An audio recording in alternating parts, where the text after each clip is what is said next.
Recording in progress. Sure everybody's muted.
Thank you, Douglas. And I will call the June 28th CTC meeting to order on a beautiful June day here in Suisun City. Thank you all for coming. And wow, we have people standing out in the hallway. I do want to start by thanking the folks here yesterday. We had a wonderful tour. You were so gracious to host us here yesterday, and we're looking forward to the next 2 days. So with that, Douglas, would you call the roll, please? Thank you, Madam Chair. And I'll mention to some of the folks standing in the back, there are a few empty seats up in the front row up here if you're interested. Commissioner Bradshaw. Here. Commissioner Cruz. Commissioner Falcone. Present. Commissioner Grisby. Present. Vice Chair Guardino. Commissioner Lugo. Lugo here. Thank you. There we go. Commissioner Liu. Here. Commissioner Martinez. Present. Commissioner Norton. Present. Commissioner Tavaloni. Chair Eager. Here. Senator Newman. Assemblymember Friedman. Madam Chair, we have a quorum. Thank you, Douglas. Would you like to give us some instructions? I would love to do that. Welcome to day one of the June 2023 CTC meeting in beautiful Suisun City. Please note that because this is a 2-day meeting, you will need to use a separate link to attend the meeting tomorrow remotely. The links can be found on the first page of the meeting agenda on our website. Please use the questions tab on the webinar if you have questions about this. The Commission's meeting agenda is located on our website at www.catc.ca.gov. Any document the CTC creates can be translated into any language you need. Simply email us at ctc@catc.ca.gov and we'll have them returned to you as quickly as possible. American Sign Language is being provided on the webinar for this meeting. You should see the translators on your screen. Live closed captioning is also available. Please select the Show Captions tab at the bottom of your screen. There are a number of language options available there to choose from. For our presenters, if you're on the agenda to make a presentation, please do your best to be succinct. Please remember to speak at a steady pace to allow our translating service adequate time for accurate translations. If you're presenting remotely, we hope that you will turn on your camera during your presentation if you have one. For the members of the public, we welcome comments from the public as part of each item at this meeting. For those attending in person, please submit a speaker slip to the clerk at the front of the room to let you know you want to comment on an item. That's me up here. For those attending via Zoom, you should see the webinar control panel, likely located on the bottom of your screen. There you'll find the raise hand and Q&A tabs. We encourage you to use the raise hand feature as early into the item as you can to give the system time to acknowledge you. Alternately, you may use the Q&A tab to submit your comment. Please be sure to include agenda item number you are commenting on. Commission staff will read the comment on your behalf. As a reminder, each registered attendee is provided a unique link and phone number to access this webinar. These should not be shared with other participants as they are registered to you and can create confusion for staff when making comments. For all of our meeting attendees, please do your best to be concise. Please make sure that your comments add new information. If you agree with the comments of a previous speaker, simply make that statement. Please remember to speak at a steady pace to allow our translating service adequate time for accurate translations. Since we often have many speakers, we ask that you make your point in 3 minutes or less. If for some reason we have many speakers on any single topic, we reserve the right to limit comments to 1 minute as needed. Thank you for joining us today. Thank you, Madam Chair. Thank you, Douglas. And now we will entertain, welcome to the region. I believe we have Mayor Young.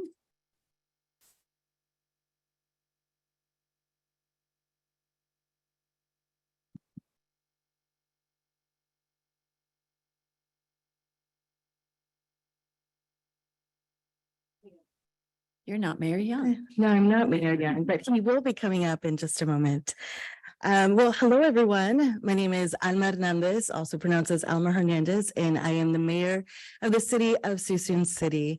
I grew up here, so this is my hometown, and on behalf of our residents, our city council, city manager, and staff, I welcome all the commissioners of the California Transportation Commission. I hope that you have enjoyed so far your time here. One of my favorite questions when I get the question, how do I get to Suisun? One of my favorite answers is, well, you can boat into Suisun, take the train into Suisun, you can take a bicycle in, you can take a bus in, you can drive into Suisun, walk into Suisun. So welcome to the hidden gem of Solano County. I want to thank you, commissioners, for your partnership with the Solano Transportation Authority for the support in some of the local projects that we have here in Solano County. There was a reference about a tour yesterday, and I just want to highlight how important some of those projects are. They include this 680 8012 interchange project, the updated eastbound I-80 truck scales in the I-80 express lanes project that is currently being constructed as we speak. So why is that important to us locally? Well, in Suisun, we don't have much industry. So most of our residents have to commute out for work. They commute out to the Silicon Valley, Bay Area, East Bay, Napa, Sacramento. And so these projects have a very local impact to our residents. I would also like to take a brief moment to provide you a little bit of background of Suisun City, and I'll begin with the indigenous people of Solano County, the Suisunnis. And I want to highlight the importance of honoring and respecting the land and heritage of the indigenous peoples in all aspects of our transportation planning and development. The city of Suisun City, actually the word Suisun means west wind in the Patwin dialect. And if you stick around 3 o'clock every day, you'll feel that west wind come through. The Suisunnis, who were were a tribe from the Patwin Indians, specifically the southern branch of the Winton group. Chief Solano was the esteemed leader of the Suisunnis and held great prominence. It is in his honor that Solano County received its name. The modern descendants of the Winton group, the Yochadihi Winton Nation, play a significant role in our community. They have made valuable contributions, such as providing 2 wheelchair accessible vehicles that community members can borrow to assist those in need, ensuring transportation to medical appointments and to pick up prescriptions. Suisun City, with a large aging population, feels the effect and quality of life increased by donations like this or by the importance of these contributions. Suisun City is one of the most diverse cities in the area. In 2019, we were actually named the most diverse small city in the Bay Area. And you'll see it reflected in our community, our residents, our restaurants, our celebrations. Our city council is one of the most diverse councils in Solano County. Collectively, we speak 5 languages, including English, Spanish, Tagalog, Hindi, and Farsi. 3 of those, English, Spanish, and Tagalog, are Suisun City's official languages. As we honor the rich heritage and vibrant diversity of Suisun City, we're also diligently preparing for the future. Allow me to highlight just a few plans and development initiatives we have here in Suisun City. First, I want to begin by highlighting and sharing that last year, the city broke ground on phase 2 of the McCoy Creek Trail, which will provide a safe and convenient connection linking our Kroc Center with our Suisun City Library, with our Suisun City Elementary School, and the Central County Bikeway path, enhancing the accessibility to our community.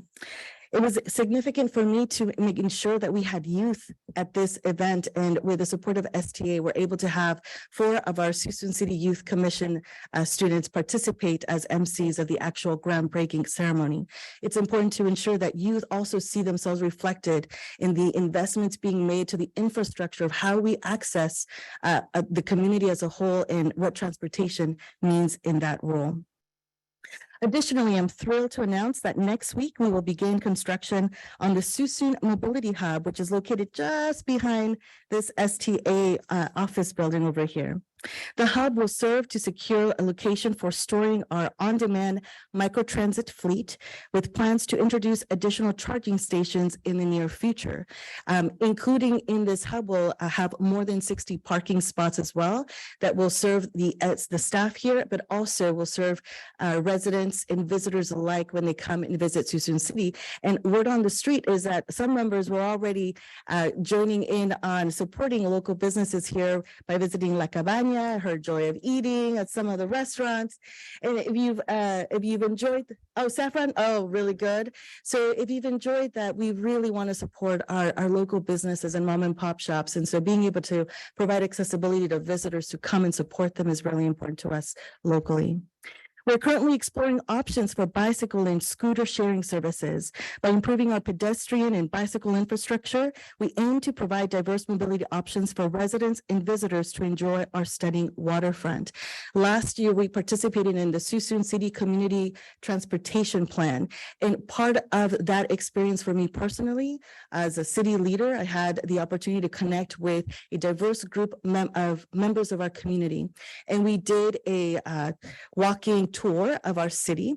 And in that group included members who are seniors, parents with children who have to walk to school, and included a mother who has a child who requires wheelchair accessibility and how they participate in our community and access transportation. We had a member who was blind, and he was guiding us of how he walks through our city and how he accesses the community pathways.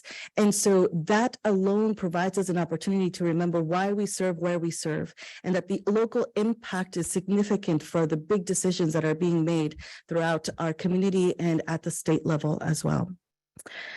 I also want to just quickly point that we are committed to sustainable transportation, and it extends to expanding our EV charging infrastructure.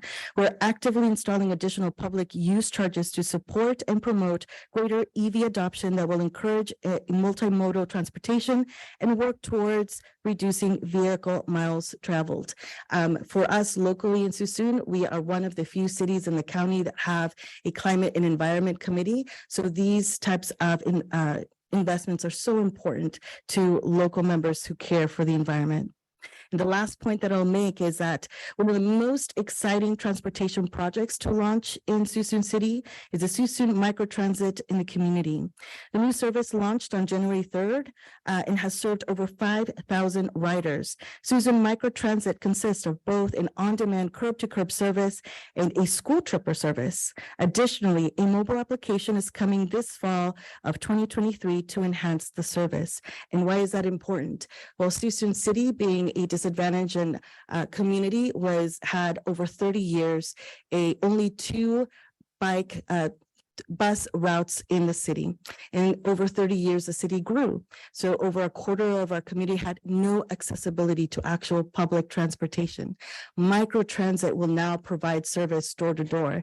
And just to provide a quick example, I used to, just for my benefit to understand what our community was going through, would have to walk 20 minutes to my closest bus stop, wait about 10-15 for the bus, and then take a ride of 10 minutes to City Hall where I serve. Microtransit today can pick me up at my door, and in 10 minutes, I'm in front of City Hall. So when I have meetings I need to get to, this is a really great way to do so, but it really just highlights, especially for our seniors who don't have to walk to a bus stop, can be picked up door to door.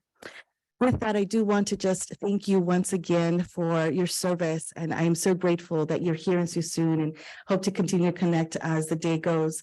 I, at this time, would like to invite STA Board Chair and City of Benicia Mayor Steve Young, who would also like to extend his welcome.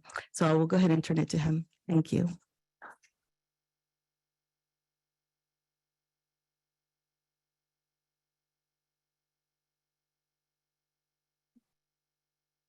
Good afternoon, Commissioners, and thank you for coming to Solano. I hope you find it of interest and a relaxing time. I am Steve Young. I'm the Mayor of Benicia and I'm also the board chair for Solano Transportation Authority. And I also sit on the Bay Area Air Quality Management District Board. First of all, I want to expand a little bit upon the roles that STA provides in Solano County. As Mayor Hernandez mentioned, we play a crucial role in transportation and transit coordination. Not only do we oversee the collaboration of 5 local transit operations, but we also fund the Solano Express Service, which is a regional transportation system that facilitates travel between Sacramento and the Bay Area. As part of our approach to electrifying vehicles, we are actually actively electrifying freight, transit, and everyday EV vehicles. And the Solano Express fleet, which is managed by Solano Transit, is going to be all electric buses by the end of, I think, 25. And we have received funding recently to complete the transition from diesel to electric. And to support that, we're also installing in-route inductive chargers at 7 different locations across Solano County. And this will allow those buses to charge when they make their stops. STA is also the county's transportation planning agency. And in that role, we manage a variety of innovative mobility programs specifically tailored for 5 different segments of the Solano County population: older adults, people with disabilities, veterans, commuters, and students.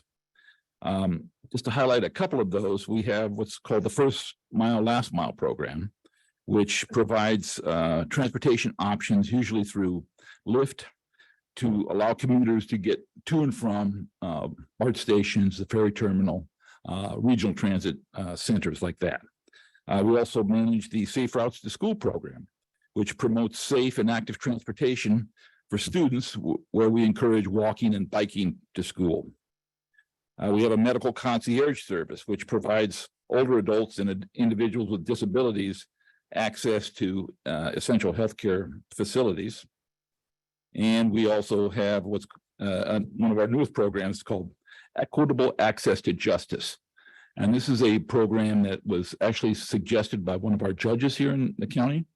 And the issue was that a number of jurors and defendants could not make it to their court appearances because of a lack of reliable transit options and the cost of getting there.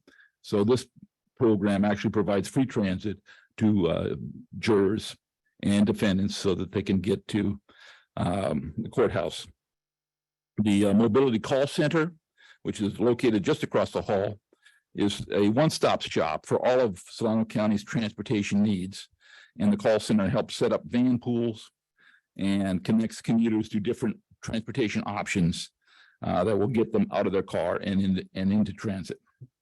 The Solano Mobility programs, they are specifically designed to connect to these regional transit hubs and offer options for those who are transit dependent or who choose to ride.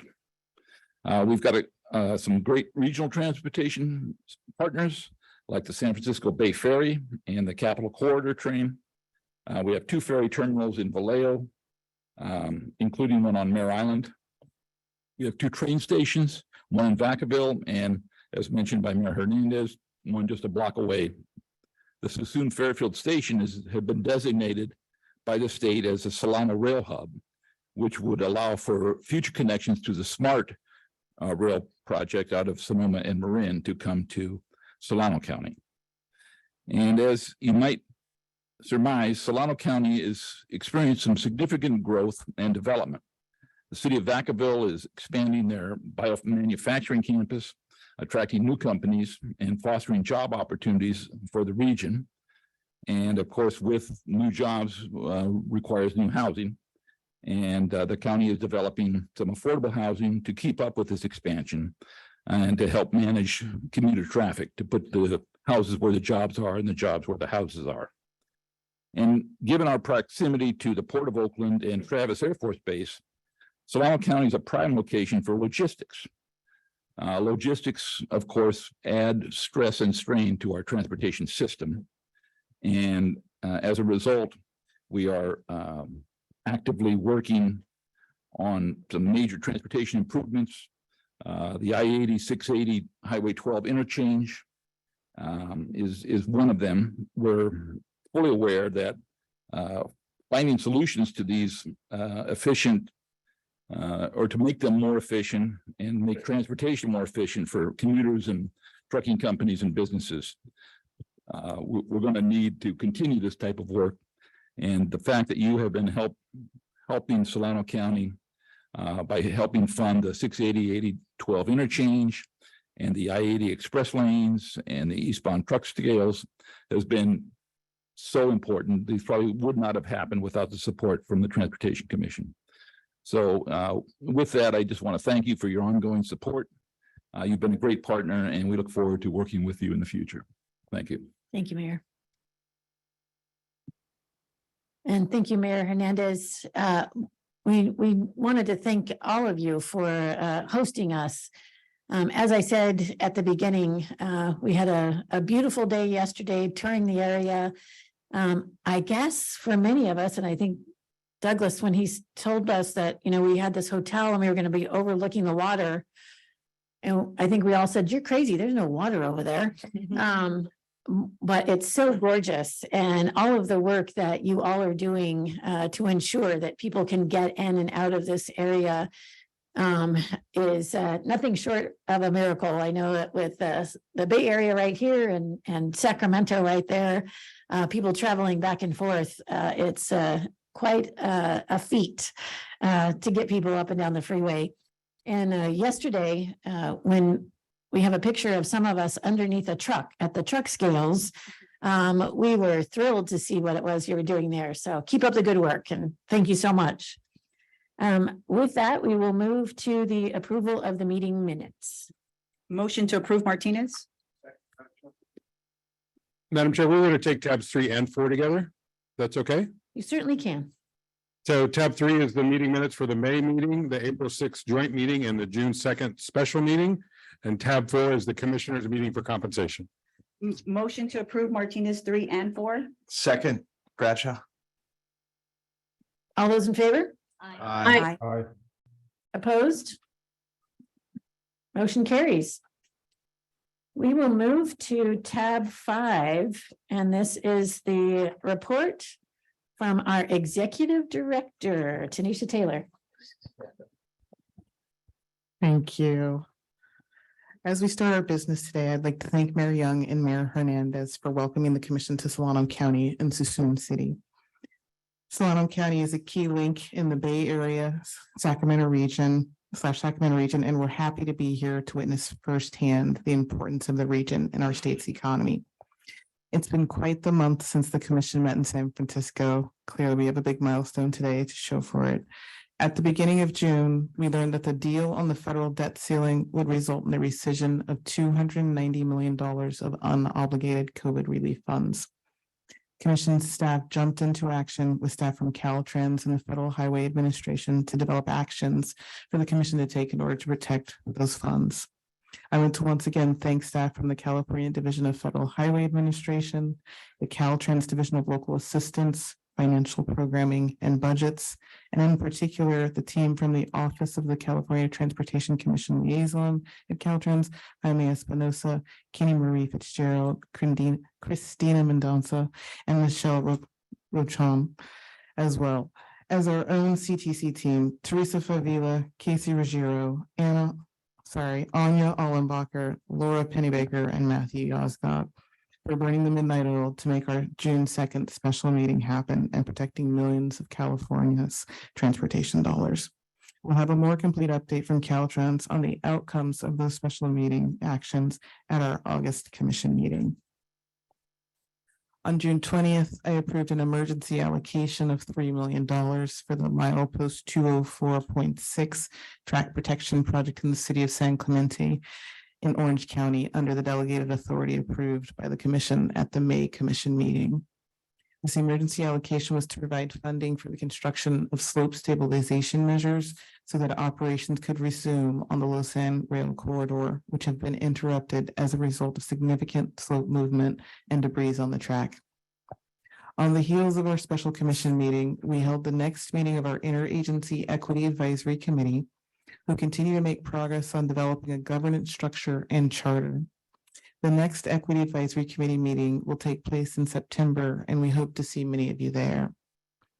In early June, our Road Charge Technical Advisory Committee approved the Senate Bill 339 Pilot Design Recommendations Report, which will help inform the upcoming road charge pilot administered by the California State Transportation Agency. I want to recognize Hannah Walter and Tam Tran for all their work on this report and supporting the Technical Advisory Committee. We actually had that meeting the same day that we had our special meeting. Later in the month, Vice Chair Gardino and I attended the groundbreaking of the Yerba Buena Island West Side Bridges project, along with Speaker Emerita Pelosi. This project was one of several projects receiving federal RAISE grant funding in California, and we are excited to see the continued federal investment in our state's transportation system. What a great picture. I also had the opportunity to speak on a panel hosted by the Capital Collaborative on Race and Equity to discuss the work the commission has done in recent years to center equity as a top consideration in how we execute our duties. This was an excellent forum to convene with our state government partners to recognize all we've accomplished at the commission, while also discussing the continued challenges and opportunities ahead.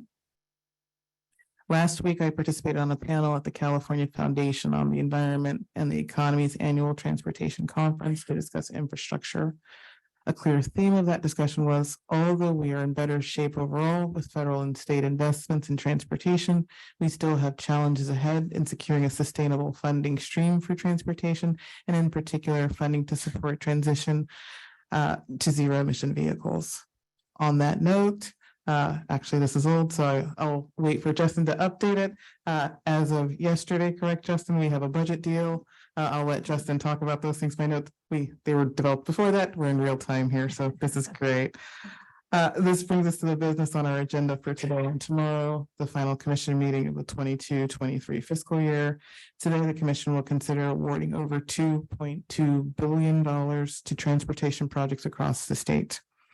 This includes $1.7 billion in Senate Bill 1 funds in the Solutions for Congested Corridors Program, Trade Corridor Enhancement Program, and Local Partnership Competitive Program, as well as over $500 million in the Metropolitan Planning Organization component of the Active Transportation Program. The amount of work from both staff and volunteers that went into evaluating project applications and preparing recommendations cannot be overstated. I want to offer my thanks and my congratulations to the competitive SB1 program teams, Matthew Yazgat, Naveen Habib, Hannah Walter, Kayla Giese, Kim Lopez, Lashara Ward, as well as the ATP team, Lori Waters, Beverly Newman Burkhardt, and Alika Changizi for all their hard work on these programs. Cycle 3 of the Senate Bill 1 competitive programs is the first cycle of funding where project evaluations included input from members of the Equity Advisory Committee, and the first cycle where all program strategies identified in the Climate Action Plan for Transportation Infrastructure were included in the program guidelines. This makes the recommended program of projects a significant step towards the equitable outcomes and multimodal future of California's transportation system that we are striving for. That multimodal future will be top of mind later in the agenda when the commission considers adoption of the 2023 California Transportation Plan guidelines. I also want to note that commission staff, in partnership with Caltrans, will be hosting the second virtual workshop of the 2024 Regional Transportation Plan Guidelines Update on July 12th from 1 to 3. Again, that's July 12th from 1 to 3:30. This workshop will be focused on updating the Metropolitan Planning Organization portion of the 2024 Regional Transportation Plan Guidelines Update. Commission staff will also discuss the timeline and engagement opportunities for updating the Regional Transportation Planning Agency portion of the 2024 Regional Transportation Plan Guidelines update. In addition to these items, we have a significant number of project allocations on this week's agenda, nearly $2 billion to be specific. Together with the project allocations from the rest of the fiscal year, that brings us to a total of nearly $11.8 billion over the 2022-23 fiscal year. That's more than 150% of last year's total. That's $11.8 billion going to projects that will help achieve the multimodal transportation future and create almost 130,000 jobs. And that's something that everyone here can be very excited about. One final note on today's agenda, as part of my report today, Commission staff has prepared a proposed schedule for the Commission's meetings in 2024.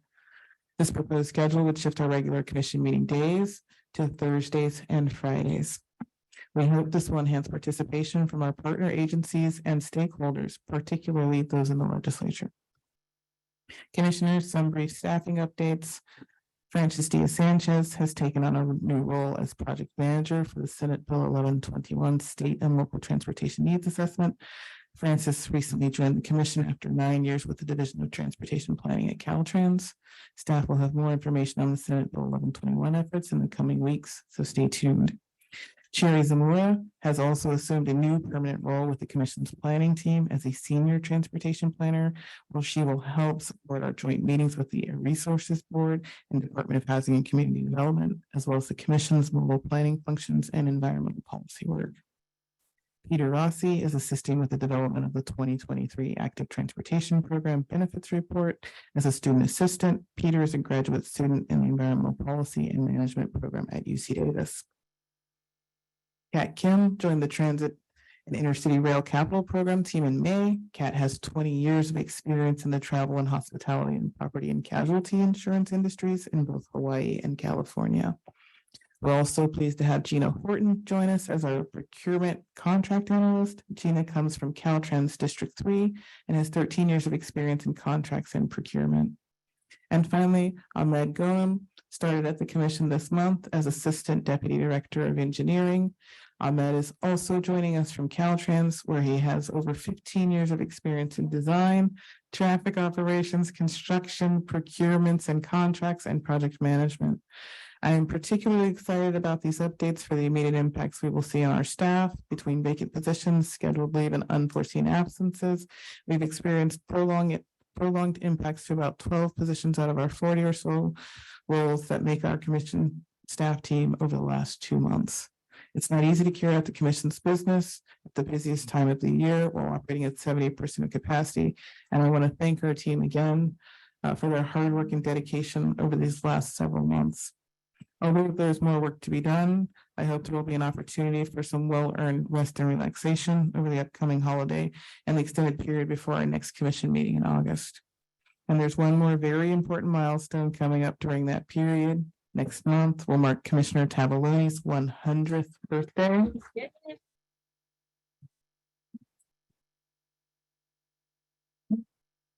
I want to express my warmest birthday wishes to Commissioner Tavaloni as you celebrate next month.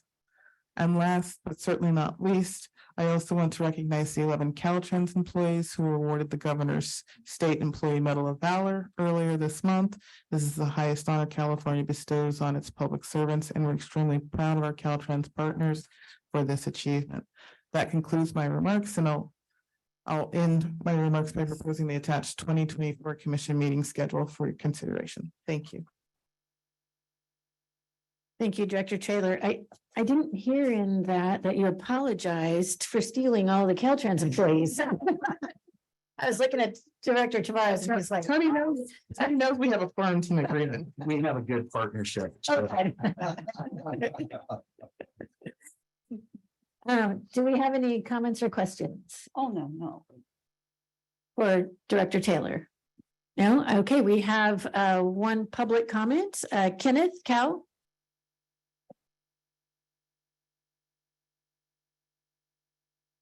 Good afternoon, Commissioners. Kenneth Cow with the Metropolitan Transportation Commission. First, I would like to congratulate Executive Director Taylor on her appointment. Congratulations from all of us.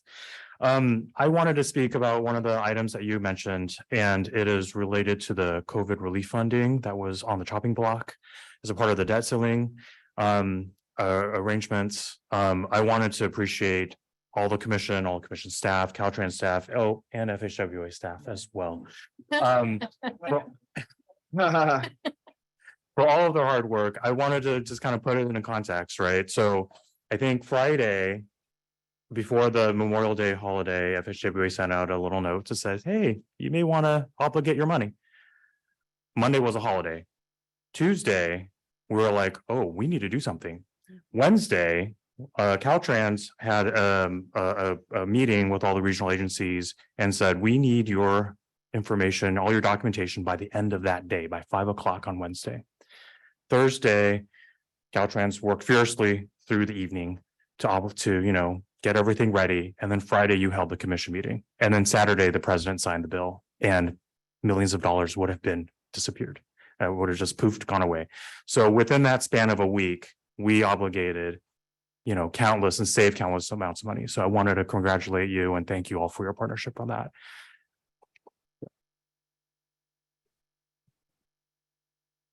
And specifically, if I may also mention, on your staff, Paul, Teresa, Casey, really awesome work there on the Caltrans side, D. Lamb, Sujaya, and of course, my Caltrans district team, and Keith Duncan as well from budgets, and of course, FHWA staff. So thank you all so much. I really wanted to say how appreciative we are that we came together and saved $290 million from disappearing. So thank you.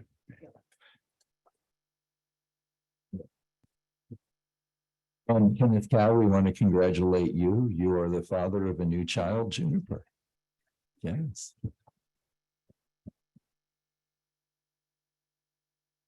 Any other public comment? Chair Eager, we have not received any public comment on this item. Thank you. Okay, thank you. Then we will move to commissioner reports. Item number 6. Madam Chair, we had an action item on that. Motion to approve the calendar.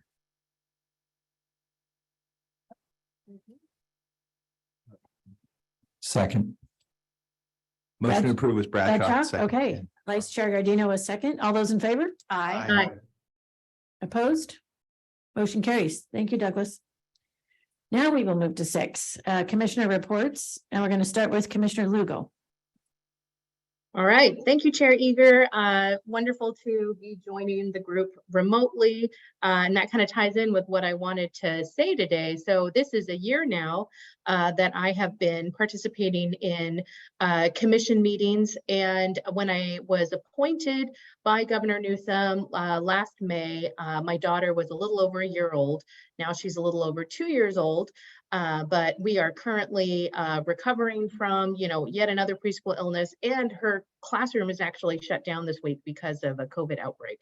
So my husband is, fortunately taking care of her so I can be in this meeting space. But I just wanted to extend my gratitude to commission staff and my fellow commissioners for giving me so much grace and support and accommodation in my first year being part of the commission. I have learned a tremendous amount about how our transportation agencies work, how our system operates, the challenges we have ahead of us, where the opportunities are.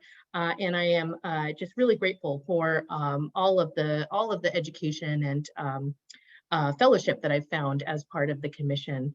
And, my daughter is the 5th generation of my family that's been born in Southern California. And so when I was growing up, I called myself a native Californian, hey, who's been here since before the 1880s? Wow, my family, we're some of the real original people.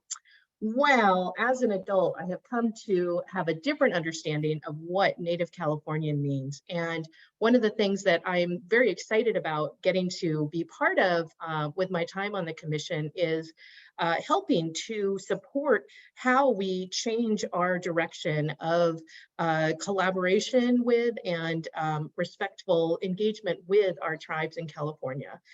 We are a state that is full of Indigenous communities who, as I was so pleased to hear from the Suisun City Mayor earlier, tribes are a living part of what's happening in our state today. They're not just part of the historical record. And so I wanted to just share a few of the projects that I've gotten to learn about in the last few months that are going on with tribes in our state. So in March, I got to visit the Tongva Tarahat Pahava Conservancy here in Los Angeles, which is in District 7. That conservancy is a Tongva-led organization created to steward lands in Tovangar, which is the traditional Tongva region, the greater LA Basin. The Conservancy has received land back, is creating community for and housing Native people, practicing traditional ceremony, creating a Native archive, and rematriating the land. And, getting to visit their Conservancy was a really amazing opportunity. And I would love to see more collaboration with them as they move forward. But I did learn that our system with Caltrans is that there are actually only dedicated tribal liaison staff in districts where there are federally recognized tribes. Now that's most of California, but actually we have a few districts where there are tribes, there have been people for thousands and thousands of years, but those tribes have not been granted federal recognition. So I would love to, support what we can do to create the capacity for more engagement in District 7 and the other district where we don't currently have dedicated tribal liaison staff at Caltrans. In May, I got to speak with representatives of Kaipoma, which is a land trust created by Round Valley Indian Tribes, Sherwood Valley Band of Pomo Indians, and Coyote Valley Band of Pomo Indians. They created this land trust to receive land in District 1. There's an area called Blues Beach, and the Caltrans District 1 staff have been working on doing a transfer. Those tribal members are Yuki and coastal Yuki descendants from the Blues Beach and Chadburn Gulch area. And I am just very excited about, what the commission can do to support more land relinquishment efforts going forward. And this week, I spoke with Kathy Bancroft, who is the Tribal Historic Preservation Officer of the Lone Pine Paiute Shoshone Tribe. And she has been a leader in a multi-tribe effort called Caltrans Change Your Plans, which is a group of Paiute Shoshone tribes who are looking for resolution so that highway construction in Inyo County and District 9 doesn't disturb the graves of some of their Paiute Shoshone ancestors. So just wanted to share these projects and these stories as part of what I have been learning about in terms of the opportunity we have as the commission and in partnership with Caltrans to do things differently with tribal partners. And I am just thrilled to think that my daughter is going to grow up in a California where we have really made the connection between the knowledge of our ancestral keepers of our resources and land and how it is that we're planning for, a changing climate. So thanks for the time to share some of that. Thank you, Commissioner Lugo. Your insights are always so valuable, and congratulations on your 1-year anniversary with us. It's an honor to serve with you. Commissioner Martinez, did you have? Yeah, the mayor left already, but I just wanted to just share with Mayor Hernandez the great opportunity that we've had to spend time here in Suisun, but more importantly, to really highlight what she mentioned today, all the different modes of transportation and really meeting people where they're at. And I just wanted to acknowledge her leadership and the leadership of her council and her city. And just wanted to thank all those who provided us a great tour yesterday. And my morning run this morning, being able to see the lighthouse, the water, it was really beautiful. And so I had no idea where Suisun City was. And so to be here and now appreciate this beautiful city, and just very grateful for that opportunity. Thank you. Vice Chair Gardino. Thank you, Chair Eager. Mine is quick, but it comes with a gift during our break if you'd like. As some of you know, I've had the pleasure of creating 4 community charity races in Silicon Valley and the Greater Bay Area. And one of those 4 its third iteration is this coming Saturday, July 1st for Independence Day weekend. It's our Stars and Strides run, if you get that fun pun. And right over here against the wall under the clock in sizes, women's cut and men, are shirts. And my wife has made it clear, Carl, don't bring any of those shirts home. So you'll be doing me a big personal favor if you take a shirt today. And if you, we all have whys, and this is to bring the community together and build healthy lifestyles and help those less fortunate than many of us in this room. And if we hit our goals, we'll be donating nearly $350,000 Saturday to the Valley Health Foundation, which serves the 1 million patients in our 3 public hospitals and 14 healthcare clinics in Silicon Valley. Any other commissioners wish to speak? Then at this time, Vice Chair Gardino and I, Kenneth, you mentioned all the wonderful work that went on in that emergency situation. And I know you talked about, here's the dates and here's what happened. We as commissioners also got that emergency call that said, we think this is coming down the pike. And I think Vice Chair Gardino and I were on the phone and we said, how many days do we have to get this done? And Director Taylor said none. We need to do it immediately. We need to do it now. And the staff of all of our agencies got together and miraculously worked together, made sure that we put everything on the line that we could possibly save. The federal government, really?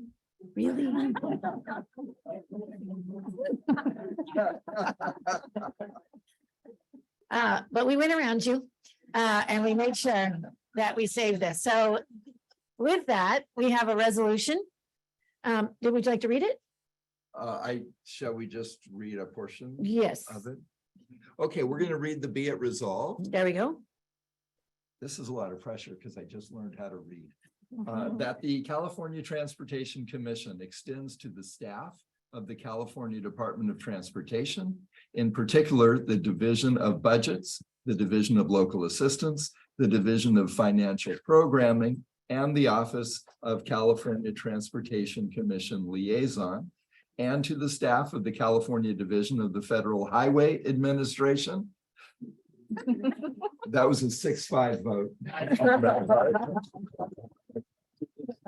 Its commendation and appreciation for their commitment to ensuring the well-being of the state's transportation system and their dedicated service to the people of the state of California, presented this 28th day of June, 2023. Oh, thank you to you all. We appreciate it.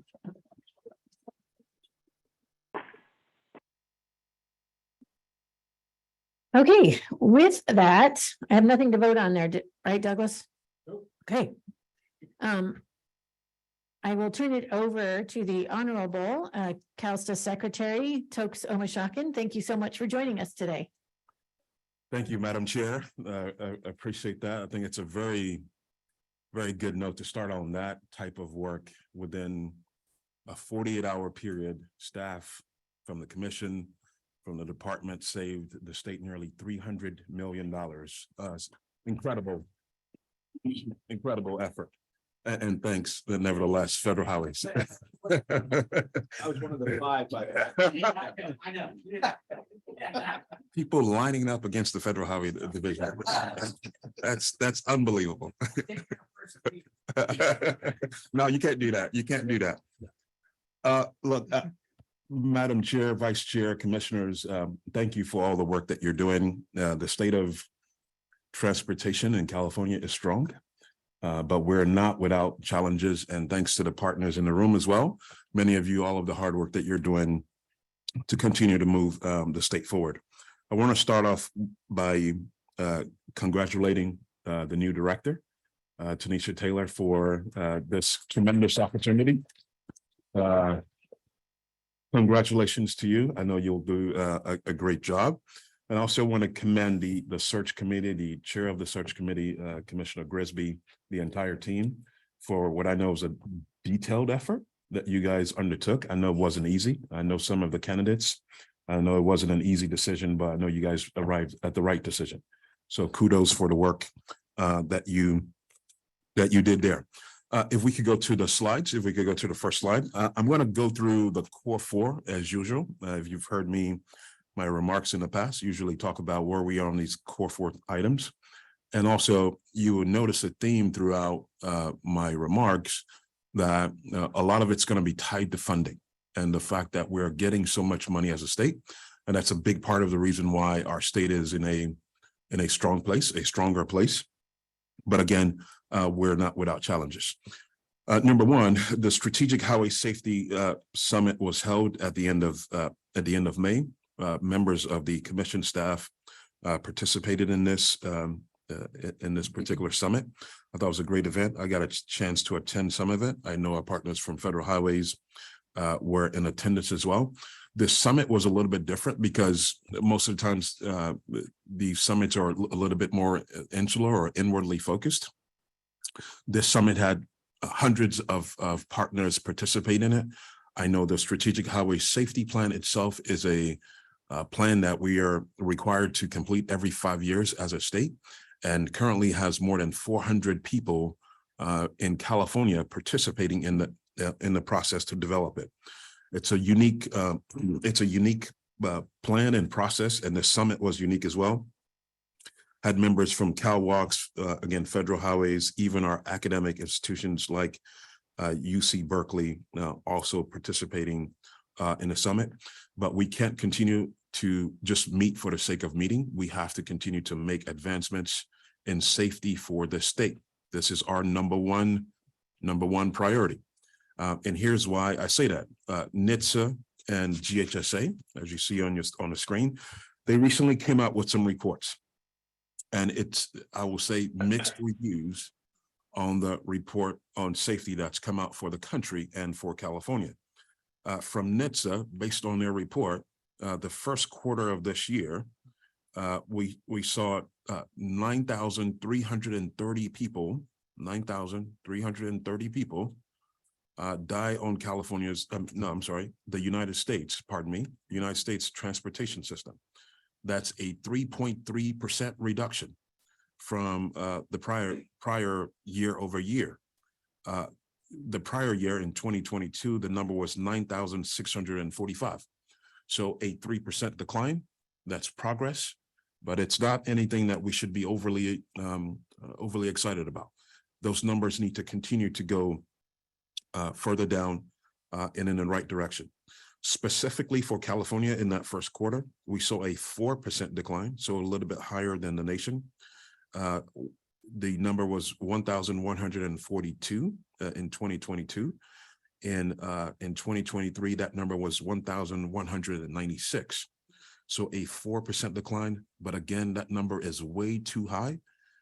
And it's going to take all of us as partners, federal, state, academia, local partners, nonprofit, to continue to drive the numbers in the right direction. The other part of the report that I mentioned that is mixed is the fact that GHSA didn't have so much as good news to report. In their report, they said more pedestrians were killed in 2022 than any recent time over the last 40 years. It's the most number of pedestrian deaths in the country since 1981. 1981, 4 decades. So the number of pedestrians killed in the United States, 7,508 in the year 2022. We got a lot of work to do. Specific factors they're attributing to the 7,508 number: dangerous driving related to speeding, inadequate infrastructure, larger and heavier vehicles. The GHSA report also said pedestrian fatalities have increased by 77% since 2010, compared to 25% over that same period. 25% for automobiles, 77% for pedestrians. So again, work to do across the board. Finally, the point on the last point on this slide, very often we end up talking about the safety challenge that we face as a state, as a country. We often talk about it in the numbers sense only. And look, that's sometimes a large part of our responsibility as transportation practitioners. The number for California in 2022 was 4,400 people. That accounts for 12 people a day. That also means that every 2 hours, somebody dies in a traffic-related accident in California, just in California. But I want to challenge all of us that as hard as it is, that we should keep in mind that these numbers represent human beings, that these are people who are not going back home to their families.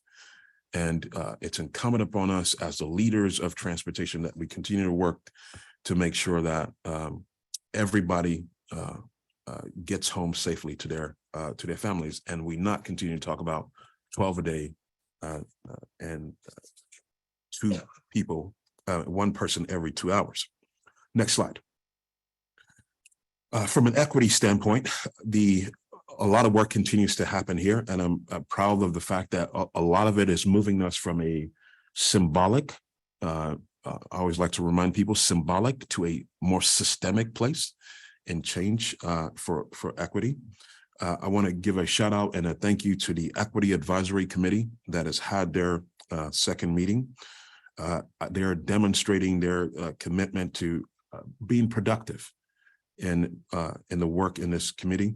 Their engagement and enthusiasm regarding this responsibility is shining through, because already they're asking to form subcommittees and looking to create a charter that will hold them accountable to seeing the change that we want to see in equity in the state. So many kudos to the 15-member committee, people on the committee, and to staff as well at the CTC, at Caltrans, and at CalSTA, who are working to push the work of this Equity Advisory Committee forward.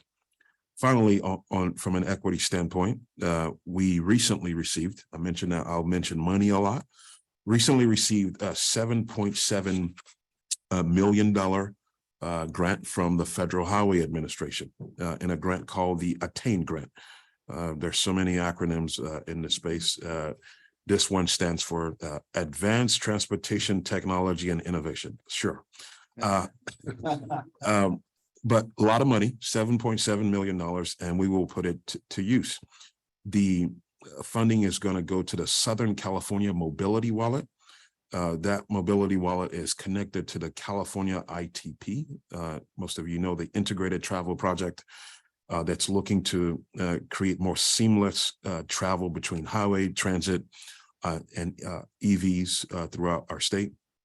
It's going to improve the experience across all modes of travel, and also address issues related to equity, because some people do not have access to traditional banking, and this will give people a card, a way to be able to pay for transit or pay for use of our highway system if they're using a managed lane system. A lot of kudos goes to LA Metro and Caltrans for the coordination on all the Cal ITP work. Next slide. To climate action. Most of what I'm going to mention here on this third part of the Core 4, again, is funding. And this is part of why, again, we continue to be in a very strong state as it relates to transportation. Last week, President Biden was in California to join Governor Newsom to announce $600 million in federal grant funding for climate resiliency across the entire country. Of that $600 million for the entire United States, $67 million is going to come to California to help build power lines and transmission infrastructure. That's roughly 11% of the entire funding that's going to the United States.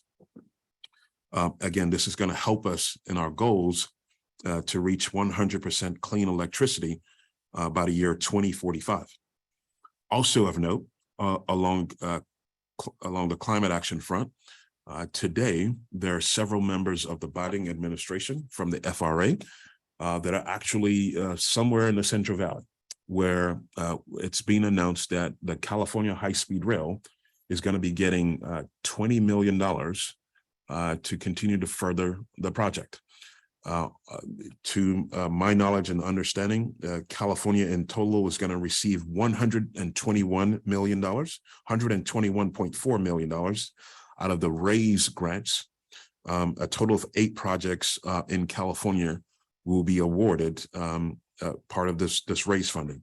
I also understand that the other high-speed rail project in the state is going to be getting a little bit of money. I'm not going to talk about that here. But there's another high-speed rail project that's also getting funding from the Biden administration. So kudos to the high-speed rail. I know Chair Eager is she's one of the biggest supporters and cheerleaders for high-speed rail in the state. So this is great news that we continue to receive federal support for the California high-speed rail. I will talk about the transit piece that you see on the screen here. I'll talk about it at the end of $5.1 billion. But I want to briefly just mention CAPTI, as you see on the screen there, the fact that the commission, the commissioners, will be voting today on recommendations from staff on the next competitive round of grants for SB1 projects. I am thrilled and excited that these projects from SB1 continue to see more and more alignment with the goals of CAPTI and what I mentioned about the Core 4. Increasingly, the projects that have been recommended by Director Taylor and her staff and the committees that work on this are reflecting CAPTI. And that's what we want to do. We want to continue to send our discretionary funding and even our formula dollars for transportation in the state. We want to continue to send them in a direction that is looking at issues around climate, equity, and safety more and more. So kudos to you and the staff for all that work. I look forward to the vote and hearing what the commissioners are going to be doing around making a decision on those projects. And next and final on this screen, I want to just talk about another more money again, FTA. In this particular sense, the FTA just announced 130 awards, nearly $1.7 billion for transit projects that will impact climate. For California, we will receive $181 million for 14 transit related projects in California. We continue to perform, again, very strongly on the national front as it relates to climate action and drawing down money for it. Next slide, and I believe I have 2 more slides to share here, and I'll take any questions. Economic prosperity, there's so many things to cover on this front and how it ties into transportation, but just 3 main things to highlight here, starting with goods movement and how important it is to the economic prosperity of California. Within the next week or so, I'm not going to give a specific date, but within the next week, I, along with Governor Newsom, will be announcing funds for supply chain in the state, goods movement in California, a total of $1.5 billion, $1.2 billion for the PFIP program, Port Freight and Infrastructure Program, and then another $350 million for the grade separation projects. So looking forward to this awards announcement within the next week. Part of why can't wait to let some of these ports know what they're going to be receiving in funding is because we've seen a little bit of an on and off disruption as it relates to some labor challenges and goods movement when it comes to ports in California because of some of the discussions and negotiations related to labor. Some shippers and goods movement people in the goods movement industry have decided to go to the Northeast to deliver goods into the country. That's not good for our economy. But an agreement has been reached by labor groups who oversee many of the unions on the West Coast. And so a lot of that, hopefully a lot of those goods that are going to the East Coast will now return to California and continue to help keep our ports busy. While I was in Long Beach last week, I got a chance to visit Caltrans's Vincent Thomas Bridge, Director Tavares' staff. A lot of the cargo that goes across that bridge is from the Port of Long Beach and the Port of LA. So it's good to visit that bridge and see what's happening there. I can tell you, since that bridge has been around for more than 50 years, it's never been fully painted. That's one of the more surprising things that I've found out about that bridge. It's a the bridge, oh, it's not actually in this picture. I thought it was, but it's a massive piece of infrastructure, and the maintenance staff that I got a chance to talk to, your staff, incredible. But in the entire history, more than 50 years of that bridge, it's never been fully painted. That's how much work goes into it. Trying to manage that mammoth piece of infrastructure.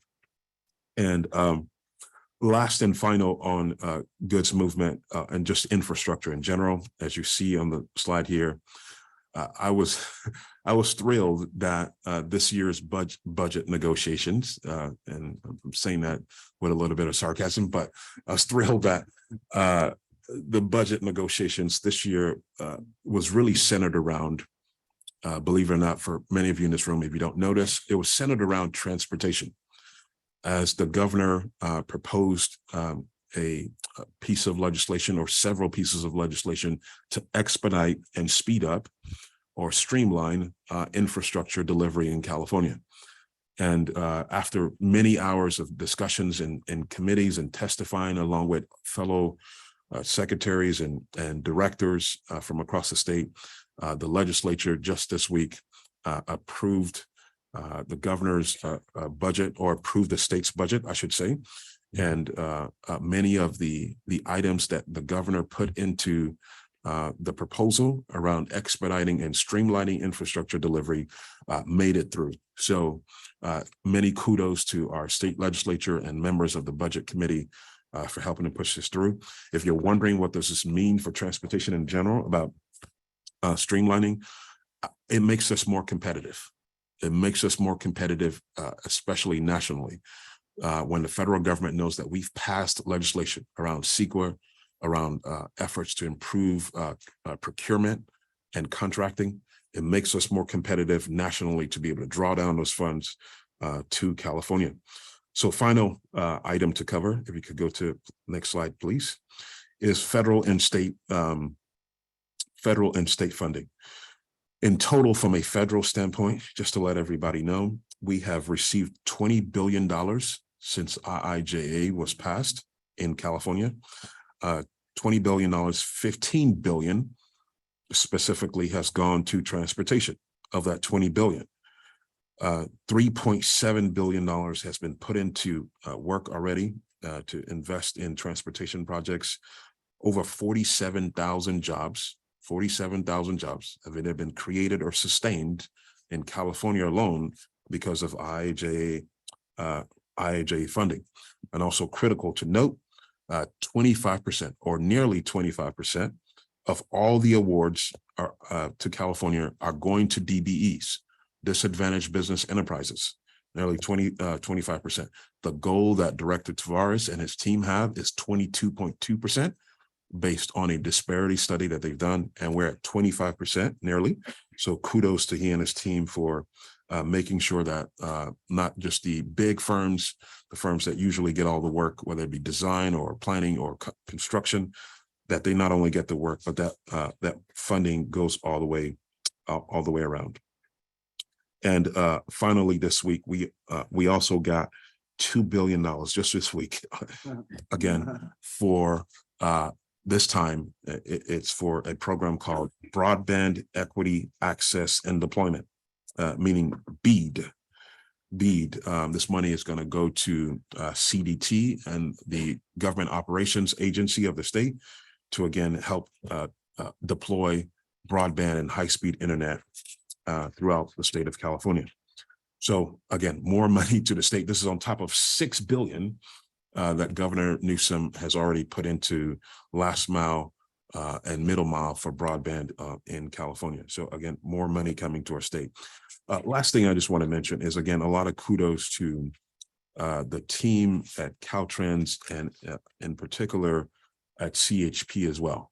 The governor announced this week the Medal of Valor Awards that went to several state employees, roughly, I think it was 22 or 23 employees in California state government. 17 of the employees that were recognized actually worked, if you will, on the CalSTA umbrella, Caltrans and CHP. If you were to hear some of the heroic acts that some of these men performed, it's mind-boggling. From rescuing people who were in burning vehicles, pulling them out of the vehicles.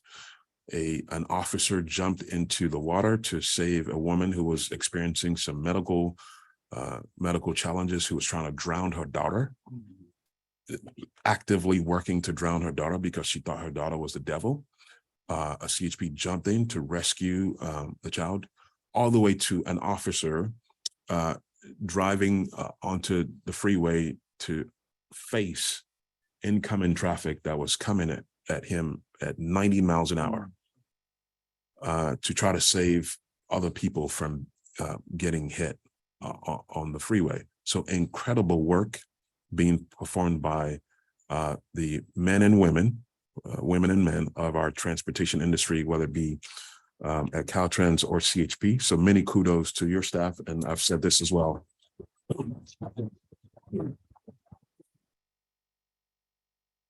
I've shared the same things with Commissioner Dury as well at the CHP. So I know that's a lot on the core four and a lot of money to California. But again, thank you, all members of the commission and partners, for all the work you're doing. Thank you. Thank you, Secretary. And yes, what an exciting time to be in transportation, right? I think we keep talking about that every month and it keeps getting better and better. So thank you for all the work that you're doing. Yes, Vice Chair. Yeah. Thank you, Madam Chair. Mr. Secretary, thanks for joining us today. Yes, sir. We always look forward to your reports on the success we're making as a state together. Last summer, I think it was August in Santa Barbara, Mr. Secretary, you and Director Tavares made sure that we had a briefing on your work on Middle Mile for home broadband.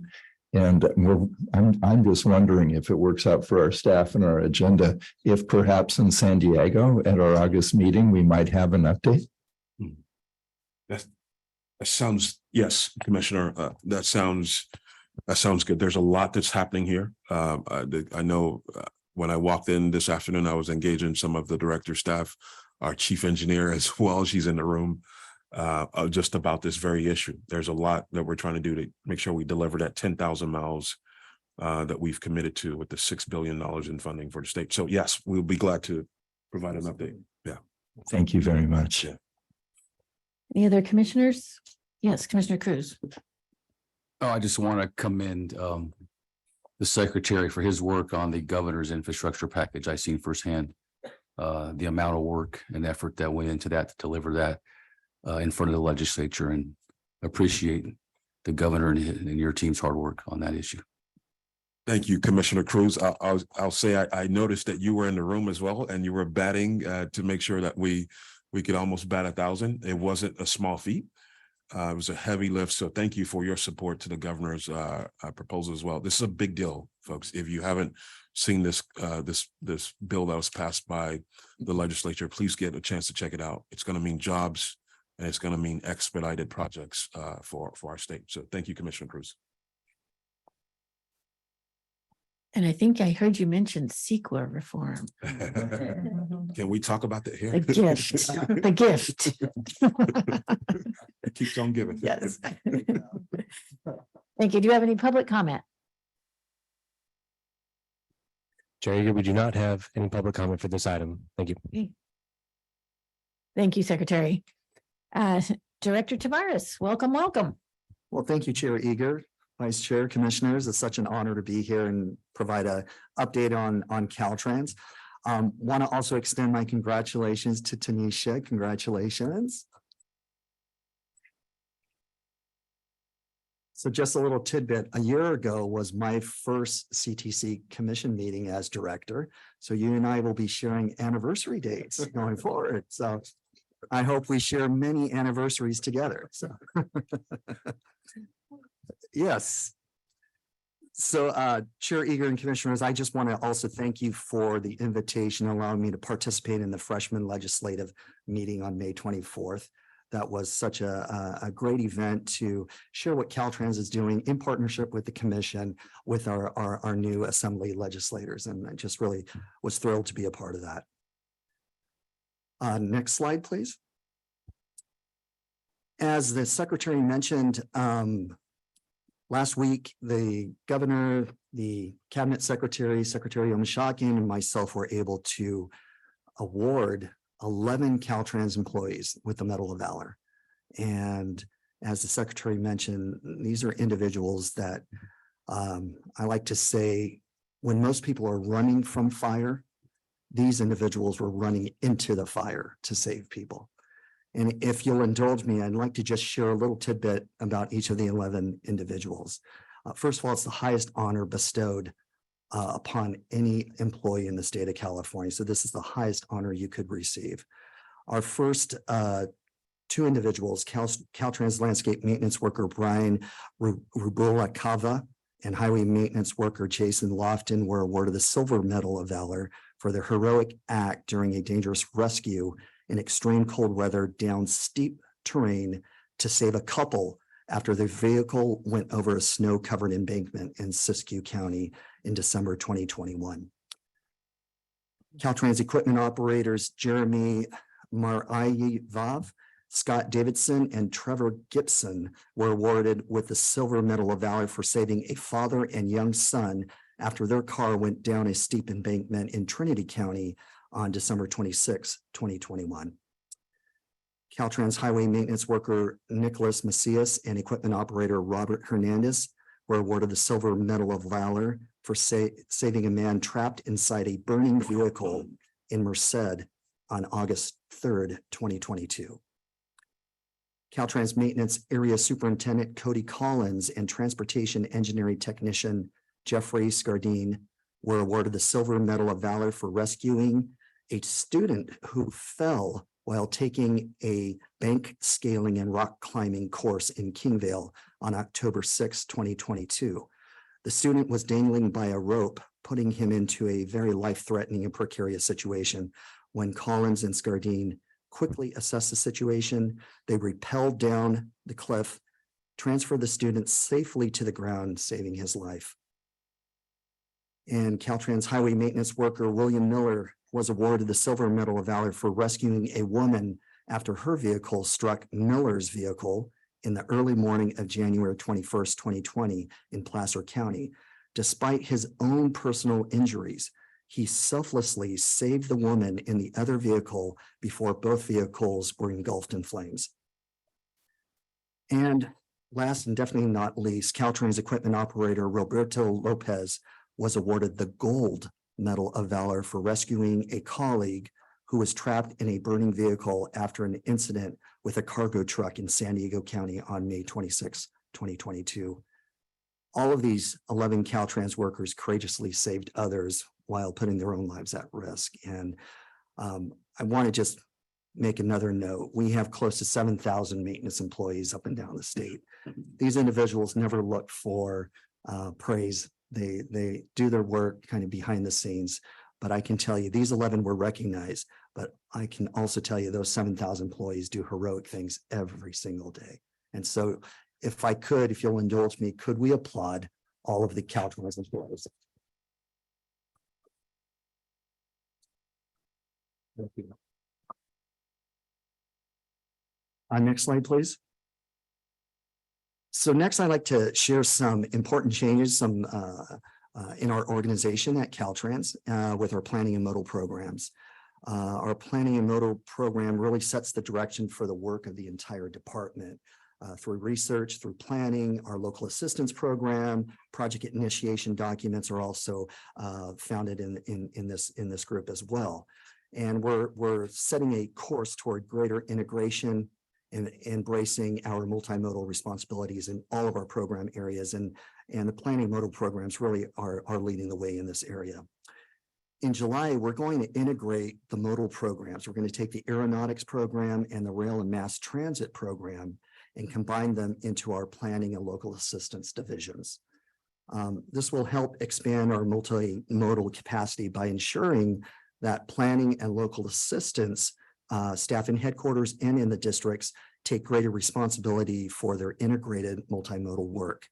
Essentially, we're taking the functions from our grant programs in those aeronautics and mass transit and rail, and combining them into the grant programs in our planning group. And then the operational functions will also be co-located with our operational functions and planning.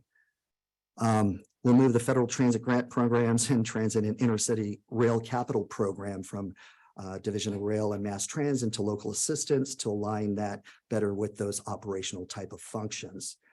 And we'll be moving the rail planning operations and assets and equipment offices from Rail and Mass Trans to the Division of Transportation Planning to expand the transit planning function there.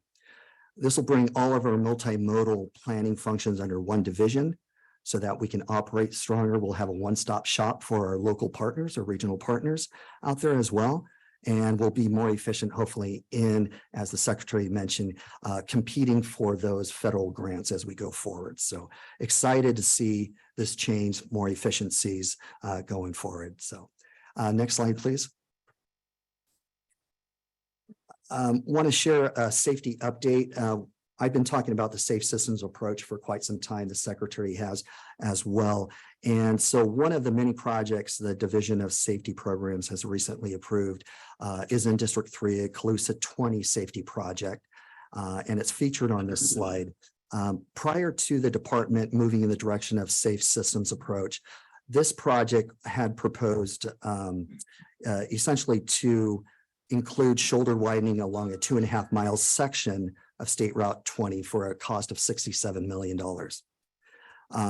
We did an audit of that once we started implementing this safe system approach and determined that there were more cost-effective measures that could be applied to actually reduce the cost of the project, be able to stretch those safety dollars further, but also implement some proven safety countermeasures. And some of those countermeasures include providing rumble strip, upgrading the striping, upgrading signing packages, and we're still widening a small segment, putting shoulders as in that small segment as we identify the needs for that area. This project is now moving forward its program. It will be going to construction in 2026, and the cost estimate now is less than half of the original project cost. So we're able to take that additional funding that we saved and put it towards additional safety projects. So one example, I would love to share more as we have additional commission meetings in the future. Next slide. Our equity update. You may recall in May, I highlighted the successes of our Office of Civil Rights and our DBE programs, as well as the impact on our diversity, equity, and inclusion by way of our history and heritage celebrations that we do at Caltrans. This month, I want to focus on the strides we're making because of the hard work coming out of the Director's Office of Equity, Sustainability, and Tribal Affairs. And this is a fairly new office. If you recall, it used to just be the Office of Sustainability, and we've elevated equity, the Office of Race and Equity, and as well as Tribal Affairs into the Director's Office to elevate it to that higher level. We held 3 information sessions on a beta version of our Caltrans Equity Index and concluded the public comment this past June 25th. So on this past weekend, in fact, Caltrans is getting ready to launch our Equity Index 1.0 this summer. But I would like to emphasize that this is still a living document and there's many more opportunities, and Caltrans welcomes the opportunity for additional comments by the commission, by our partners here in the region and local areas to provide feedback and engage us on this tool. We're now working with internal and external partners on potential use cases for this tool. We've shared it with the Equity Advisory Committee at their recent meeting in June, and it was very well received with several comments as well. So our team is taking those comments back to incorporate that, and we look forward to additional dialogue and engagement on how we could potentially apply this equity index tool to maybe some discretionary programs in the future. Next slide. Our climate and sustainability, Caltrans and the California Energy Commission have made great progress when it comes to the implementing the National Electric Vehicle Infrastructure Program, NEVI. that will provide, as you all know, the EV charging facilities for light duty vehicles on designated alternative fuel corridors. And Caltrans and CEC staff have reached an agreement on deploying the $384 million in federal NEVI funding. And this agreement will be going before the CEC board in July, so early next month for final approval. The CEC will begin accepting proposals for the NEVI program, these charging station vendors this fall, and with a deployment beginning in early 2024. So also Caltrans has helped organize and develop a West Coast plan to ramp up clean truck fueling. And on June 13, Caltrans and the CEC submitted an application for $163 million to the Federal Charging and Fueling Infrastructure Discretionary Grant Program. So the acronym is CFI. In partnership with the states of Oregon and Washington's Departments of Transportation. So this would be along the I-5 corridor from Mexico to Canada. And it will also incorporate some additional freight corridors in those areas between California and Washington. The proposal received more than 100 letters of support from various stakeholders. And we're very excited that the TCEP, the Trade Corridor Enhancement Program projects that are on the commission for voting at this meeting will complement this project very, very well. So excited to see those moving forward. Next slide. So Caltrans marked May is Bike Month with several activities. I wanted to share a little bit there. On May 1st, Secretary Omashakin, California Office of Traffic Safety Director Barbara Rooney, and myself spoke at the Leaders on the Move bike ride on May 1st. The event focused on active transportation projects in the cities of Sacramento and West Sacramento, and the opportunities to improve access for folks walking, biking, and taking transit across two key Sacramento River bridges. There were more than 60 participants in attendance and lots of great discussion. A huge thank you to the Sacramento area bicycle advocates for planning the route and leading the ride. Also on May 12th, we held our first in-person California Walk and Bike Technical Advisory Committee. It's the first one since 2020, and it was held in Reading. The committee members had the opportunity to workshop on upcoming projects being built near the Caltrans District 2 office and take a bike tour using the new electric bike share system before attending the launch of the Shasta Bike Depot. And I'm thrilled that I had the opportunity to participate in that event with District 2 Director David Moore and Planning and Modals Deputy Director Jeannie Ward-Waller, along with so many headquarters and district team members, along with the communities there. It was a great event on May 12th. And throughout the state, Caltrans participated at events throughout the month to celebrate May is Bike Month, raising awareness of complete street efforts and the importance of active transportation in healthy communities. So next slide, please. And commissioners, before I conclude, and I believe Executive Director Taylor mentioned this, but I thought it was worth mentioning one more time. In early June, the California Transportation Foundation recognized Caltrans as the Organization of the Year. So kudos to the 22,000 employees. And commissioners, that concludes my report. I'm happy to take any questions. Thank you. Thank you, Director Tavares. And yeah, amazing work that y'all have done since the last time we met. Do any of our commissioners have questions or comments for the director? Secretary? Okay. Not related to, yeah. If I could beg your indulgence, Chair, there were one or two items that I just want to quickly cover. If anybody has questions for the director, please, I'll wait. If anybody has questions. Okay, all good. Number one, I neglected to mention how important in the governor's bill that passed, how important transit was as a part of that discussion. As many of you know, there's been a long discussion about the fiscal cliff in California as it relates to transit.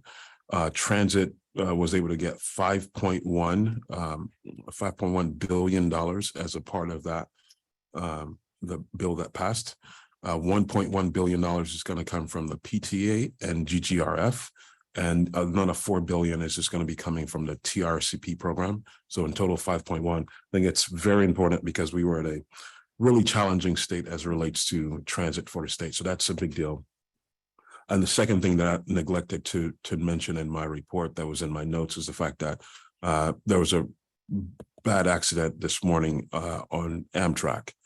Some of you may have seen it. A train that was leaving Los Angeles going to Seattle derailed, and there were 200 people on board.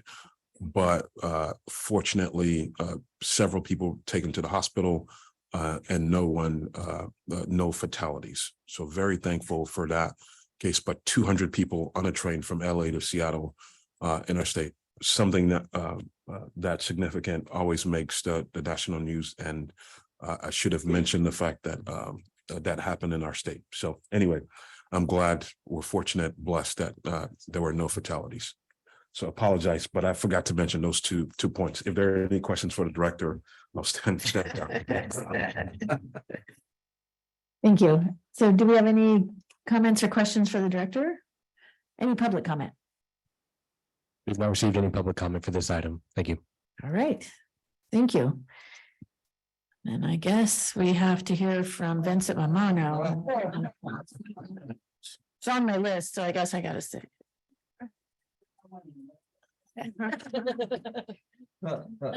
Anything else you want to take away from us today while you're at it? Chair Eager.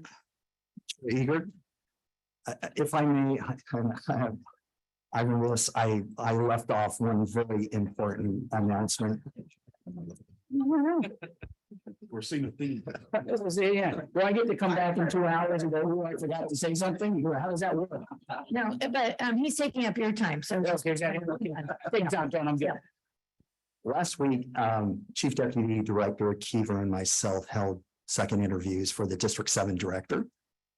And I am thrilled to announce here, this is the first time it's being announced, that Gloria Roberts is our District 7 Director. She's here.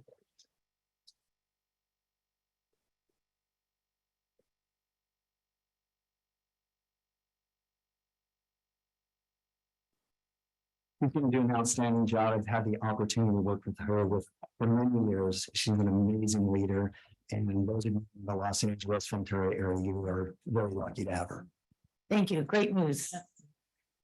Okay, top that.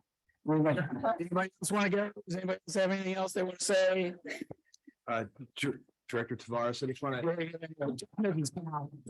just want to thank you for bringing some excitement prior to the next report. Just to, It's good. It's good. There's no problem. Bring it on. be consistent. So that's all. Aaron Howe is our summer intern that's coming in, and y'all are blowing it for me. All right. I tried to tell Alan, Britt and I was look, I'm kind of a big deal now, and I actually am a big deal. And thanks a lot. And you told her you were beloved? Yeah, I know. Hey, great. That's all I have. Thank you. Few things. Congratulations, Tanisha. Congratulations. Very excited for you. Tanisha and I have worked together on a number of things, and so I'm excited for that. I think your report was a little long for the first time, officially having, I'm just saying, I'm just observing. Everybody was thinking it. I just said it. All right. Look, I'm not here to judge, but I'm really good at it. So I do it for free. And I know that Doug's the only one that's got the button that can shut me off. So CRRSA funding, I think everybody's talked about that. 295 million was there. We left 5 million on the table. I think what's important to recognize is the partnerships of everybody in this room, everybody online. You don't get something like that done without some vision, without people going, how do we make this work? And then people getting around the table and go, let's do this. It's got to be right. It's got to be legal. It's got to be done correctly, but let's move. And so I applaud everybody involved, Caltrans, the commission, our team at Federal Highway. A lot of work went into that in a minute and a half, it seemed like.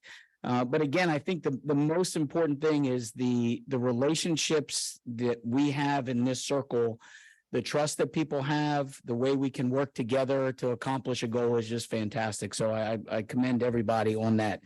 We've got another thing coming called August redistribution. There last year we had 681 million, I believe was that number that came in August. It's very likely going to be another large number. We are in a little tougher spot than we were last year because we spent a lot of our space on that last year.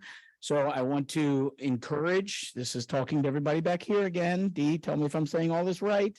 Get your projects in, get your things obligated so that we can clear that table so that when this new money comes in August, that we're ready to spend as much as we possibly can. Because there will be states around the country that won't be able to get it all. And I think I mentioned this last time, California gets about 10%-ish. And when August redistribution comes in, you would think California gets about 10. So that'd be good. So if you get over 10, way to go, California, because that's kind of above what you would normally get. That money that comes in August redistribution gets taken off the top next year, which is okay because it's different programs that have that money. So it's there, gets taken off the top for the whole country. So if California can get above their 10%, then they're picking out of that top more than other people are. So I want to encourage us to make sure we're getting our projects in. There's going to be some planning processes that are going to have to go through for some of these projects. Want to make sure people are seeing that now. We've had a lot of discussions with Caltrans on this and the RTPAs in the state. So I just want to keep that on everybody's radar because it's a pretty big deal. A few other things that are coming money-wise. We got some ROFOs that are out right now. There's the infrastructure, mega and rural grants, discretionary grants that closes on August 21st. Those are 3 separate grants. They're all advertised together. There's an advanced digital construction management systems. So what I'm going to do is I'm going to retire, Tokes, and just be an acronym guy. So that's what I'm going to do. That's my next job. I'm looking forward to it. So that's August 28th. And then we should be getting the Reconnecting Communities and the Neighborhood Access Equity programs. Those are 2 neighborhood equity access program came out of the Inflation Reduction Act. And Bill has the Reconnecting Communities. They're going to be advertised together. And I think we should be hearing that very soon, maybe this week. So those will be coming out pretty soon. So keep an eye on that. Congratulations to California. Got 8, I think it was 8 raise grants we talked about already. And then Federal Highway's got an Inflation Reduction Act website that we just started up recently. And it's got the 3 different programs that are in the Inflation Reduction Act that kind of associated with Federal Highway Administration. There's the Neighborhood Access and Equity Program that I just talked about that's going to be combined with the Reconnecting Communities. There's an environmental review and a low carbon transportation materials grant program. So don't have all the detail on that yet, but there's a website on Federal Highways. So when you click on Federal Highway, there's 2 big things, Bill and Inflation Reduction Act. So you can click on both of those. It's a lot of information on those sites. And then lastly, I just wanted to talk about, Commissioner Lugo brought up relationships and working with tribes. I think I would be remiss to not point out, I've been around the country. I've worked in 9 different states in my career with my 30-year career with Federal Highway Administration.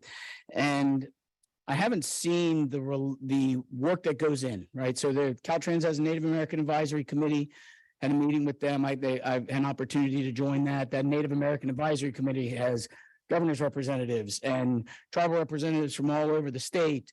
And some of those tribal representatives are on Federal Highways National Tribal Transportation Committee. And there's commission reports on that. There's CHP participates.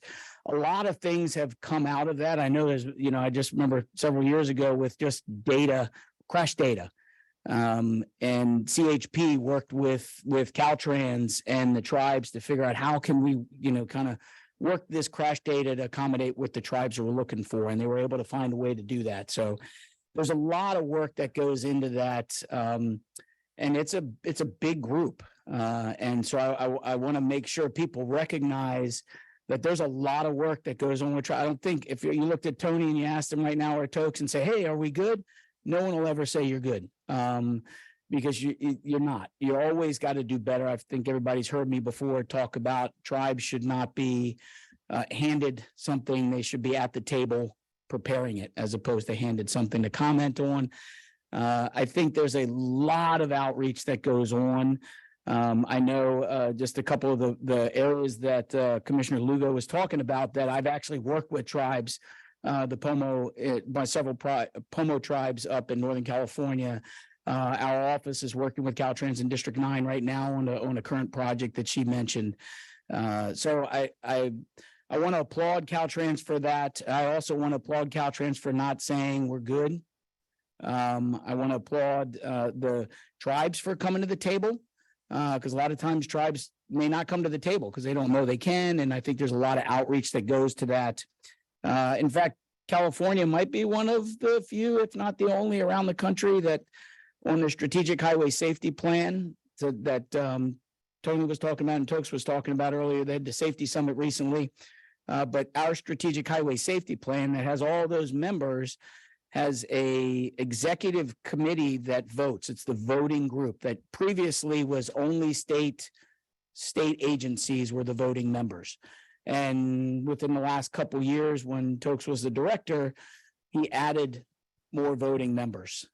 So local agencies are voting members, regional agencies are voting members, and tribes. There's a representative for tribes as a voting member of that executive thing. So there's a lot of work. I want to emphasize the tribe work because I think tribal work, I think because there's respect that needs to be given. But I think people don't realize how much is actually going on. So I just wanted to point that out and congratulate Caltrans for that effort. And I want to thank the Native American Advisory Committee members that are so helpful in that meeting. I mean, they are coming up with ideas. Here are some things, here is a project here. These are some things that we need Caltrans to be doing. How can we make this work? Can you help us work with another agency? Caltrans, yes. So the committee members are very active and just very helpful in moving how we work with tribes in this state. So I want to applaud you for that. And I think that's all I got. Okay, thank you. Anything else? Have any questions? No questions? Other than Bradshaw, any questions? Yes, Commissioner Norton. Hi, how are you? I just wanted to add that you'd been instrumental in the relinquishment of the 710 North, and both you and Caltrans, and that since we last spoke about it, that they received one of the first Reconnecting Communities grants, and Chris Coes came out. And so really thank you for your leadership in making sure that we're starting to tell these stories about how to have reparations in communities and reconnect. And so we're looking forward to working together on how that will be seen not only there, but maybe other parts of the state where the same kinds of conversations are being had. And I think that, Tony and I have had it, Tokes and I had it when he was in his position and previous directors. It's really been fun to work here in California because the leadership isn't saying, no. They're saying, well, let's see if we can. And I think that's if you start with, let's see if we can, and you exhaust all those, you might be at a no, but you've exhausted all the, let's see if we can. And I think that's the attitude that everybody's been, and that's how you were able to obligate all that CRISA money and all the other work that goes on here in this state. So that's all I got. We have any other questions? We have any public comment? No public comment was received for this item. For the money that gets redistributed in August, if you just take the money away from Texas and give it to us, we'll be fine. I'm making this Texas. All right. Yeah. Yeah, write that down. Second, did you get a second motion? Did I hear a second? Thank you. Next, tab 10, Ryan.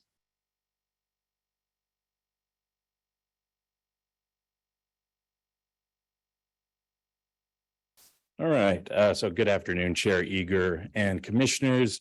Ryan Niblock from San Joaquin Council of Governments here, and I wanted to start by congratulating Tanisha. It's a well-deserved, well-earned achievement for you, and I can't wait to see you flourish in this position, just like you did as deputy as a CalCog superstar, SJCog, planner extraordinaire as well. So just my heartfelt congratulations to you. You forgot WTS Woman of the Year. WTS Woman of the Year too. That onto RTPA stuff. So we held our June meeting here yesterday. We heard a wide variety of updates, including previews of all the items that we have today on the agenda, but I don't think we have a lot of overarching commentary on most of it. So you'll be hearing from us individually as those items appear. That is really the bulk of our meeting was held or was spent discussing CRRSA. And I know we've talked about it a lot today, but we thought it was really important. So hundreds of millions on the line, just a small fraction was unable to be captured. And that's really a remarkable achievement. We're so happy to see the resolution there that was presented earlier. This was an enormous lift, and I know that Kenny brought some of it up, but I want to bring up a little bit more of it. So in order to obligate these funds, we had to give a moment for the locals, a moment for the regions, then cut them off so that the state could figure out how large the problem was going to be. So they had enough time to do their emergency work while the commission organized an emergency meeting.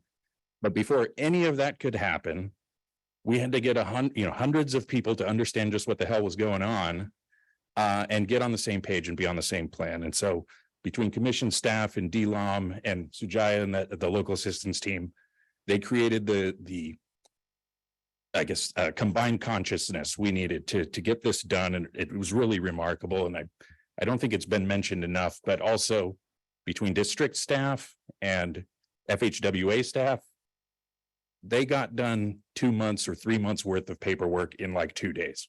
So thank you to them as well for making this happen. But the other thing we talked about yesterday is what did we actually learn from it outside of this was a really rough week. It was the biggest take home lesson we had at the RTPAs was anytime you're receiving a one-time injection of funding, that kind of money is going to carry the largest risk in a rescission scenario. So prioritize project readiness when these kinds of funds are around. So yeah. But we're sharing that lesson with our local partners as well. Then next we received updates similar to what Vince had to say earlier related to the obligation authority and that we're lower than we'd like to be. And that message is loud and clear to the regions. So we are working on it with the district staff. We know we have 2.5 weeks to get our paperwork in to try and deliver as much OA as we normally do in a given year. So lastly, I just want to say that my term is up as regional moderator. So thank you guys very much. Taking over next year will be Rich Murphy from San Luis Obispo Council of Governments as moderator. And the new vice moderator will be Carl Anderson from Metropolitan Transportation Commission. Thanks for listening to my reports all year. I look forward to joining from the audience next month. Yeah. That's it for my report. Thank you, Ryan. Any questions for Ryan? Any public comment? We did not receive any public comment for this item. Thank you. Thank you for always coming forward with great information and sharing with us. So congratulations on your year. And now it's a lot easier sitting out there, I'm sure. Yeah. Well, thank you. Thank you. Next, Nafili from Rural Counties. Hi, good afternoon, commissioners. I'm Nafili Barrett, chair of the Rural Counties Task Force and executive director of the Mendocino Council of Governments. Before I give my report, I want to congratulate Executive Director Taylor in her new permanent role, and we look forward to working with you and your staff and to your continuing leadership. Rural Counties Task Force last met on May 19th. At that meeting, we discussed and received reports from Caltrans and CTC staff members on a wide range of issues facing our 26 rural counties, including proposed legislation, the Regional Transportation Plan Guidelines Update, and the 2024 State Transportation Improvement Programs Guidelines Update. We appreciate staff's efforts to specifically include the rural counties in development of these guidelines updates. Our planned discussion with Caltrans regarding the Caltrans Strategic Investment Strategy was postponed to our next meeting, which will be July 21st, but we're looking forward to the opportunity to continue our discussion on that document, its impacts, and future iterations. We'd like to give a special thanks to Caltrans and CTC staff for their extraordinary efforts to work with regional and local agencies to obligate the CRRSA funds before the rescission. Just in case you hadn't heard that already. Making the most of available funding is critical in all regions of California, so we appreciate the major effort to ensure that those dollars are being used. Speaking of project funding, I'd like to express support for the SB1 program recommendations on today's agenda, which will help implement many important projects around our state. We're pleased to see several rural projects included in the project list and hope to see those types of projects continue to be successful in these programs. We appreciate the opportunities for engagement during this grant cycle. Before I conclude, I'd like to also share an update on the Rural Counties Task Force funded Rural Induced Demand Study being carried out on behalf of the RCTF by Nevada County Transportation Commission. That study is progressing and consultants have reviewed existing research as well as how it's being addressed in current state guidelines. Case studies for completed rural highway improvement projects are currently being analyzed to understand how VMT has changed in the years since project completion. A draft report and study recommendations are expected by the end of August. And RCTF is happy to provide more information to the commission as it becomes available. That concludes my report, and I'm happy to answer any questions. Thank you, Nafili. Any questions from the commissioners? Any public comment? We have no public comment for this item. Thank you. All right, thank you. All right, thank you. We will move on to tab 12, self-help counties. Sarkis. Oh, hey. You're not Keith Dunn. Thank you, Doug. All right, good afternoon, Chair Eager, Commissioners, Secretary Omashakin, Executive Director Taylor, and Director Tavares. Sarkis Kachek with Santa Barbara County Association of Governments, pinch hitting for Keith Dunn. He sends his apologies. First, congratulations to Tanisha on your appointment. We're very happy for you and look forward to working with your new role. I'd like to pause to see if Vince Mamano has anything to add from his prior. Okay. Santa Barbara appreciates you. Thank you. That's inappropriate, maybe. 3 items. Self-Help Counties Coalition is pleased to support the infrastructure streamlining package, and we're pleased to see that the legislature and governor have come to an agreement and appear poised to vote for the package. It is a historic opportunity, and we look forward to continuing to build back better in partnership with our state and federal partners. As the summer continues, Self-Help Counties Coalition looks forward to working with the department to better understand and implement the California Strategic Investment Plan, or CSIS, and plan to actively participate in that process as provided as funding partners with the state. And finally, the Self-Help Counties Coalition Focus on the Future Conference will be October 29th and 31st in San Francisco. And we look forward to having many of you join us at the conference this year. With that, that concludes the update. Thank you. Thank you. Any questions? Comments? Well, he's not going to answer them anyway because he's gone. I got distracted by Vince. Do you have any public comment? No public comment was received for this item. Okay, thank you. Equity Initiative, Sequoia. Hi, good afternoon, commissioners. Tab 13 is a standing agenda item featuring equity updates from the commission and our interagency initiatives. I'm excited to report that on June 5th, 2023, the Interagency Equity Advisory Committee held our first committee-only meeting, which provided our members with an opportunity to learn about and discuss potential governance and leadership structures, plans for integrating ex officio members into the committee, and previous and upcoming opportunities for member engagement and agency policy development. Highlights from the meeting are summarized in our book item for this tab. However, I do want to note that members received a briefing on the state transit budget topic from CalSTA Undersecretary Tollefson on June 14th and 15th in response to a request for more information that was made at the June 5th meeting. Additionally, committee members were involved in several commission-related activities, and we will continue to hear about those collaborations in several of today's funding award and guidelines announcements. And I'm very, very proud of the work that our team at the commission has done to develop a process that includes committee member input within the important work that we're doing here at the commission. And our next committee meetings will be held on Tuesday, September 26th in Northern California. And our final meeting of the year, our executive meeting, will be held on Friday, December 8th in Riverside in conjunction with our December CTC meeting. Next, I want to officially welcome Equity Advisory Committee member Martha Armas Kelly, who joins us today to speak from her experience as an environmental justice leader and community advocate focused on grassroots efforts in health, social equity, and economic development in the Central Valley. With that, I will pass it to Ms. Armas Kelly. Thank you so much.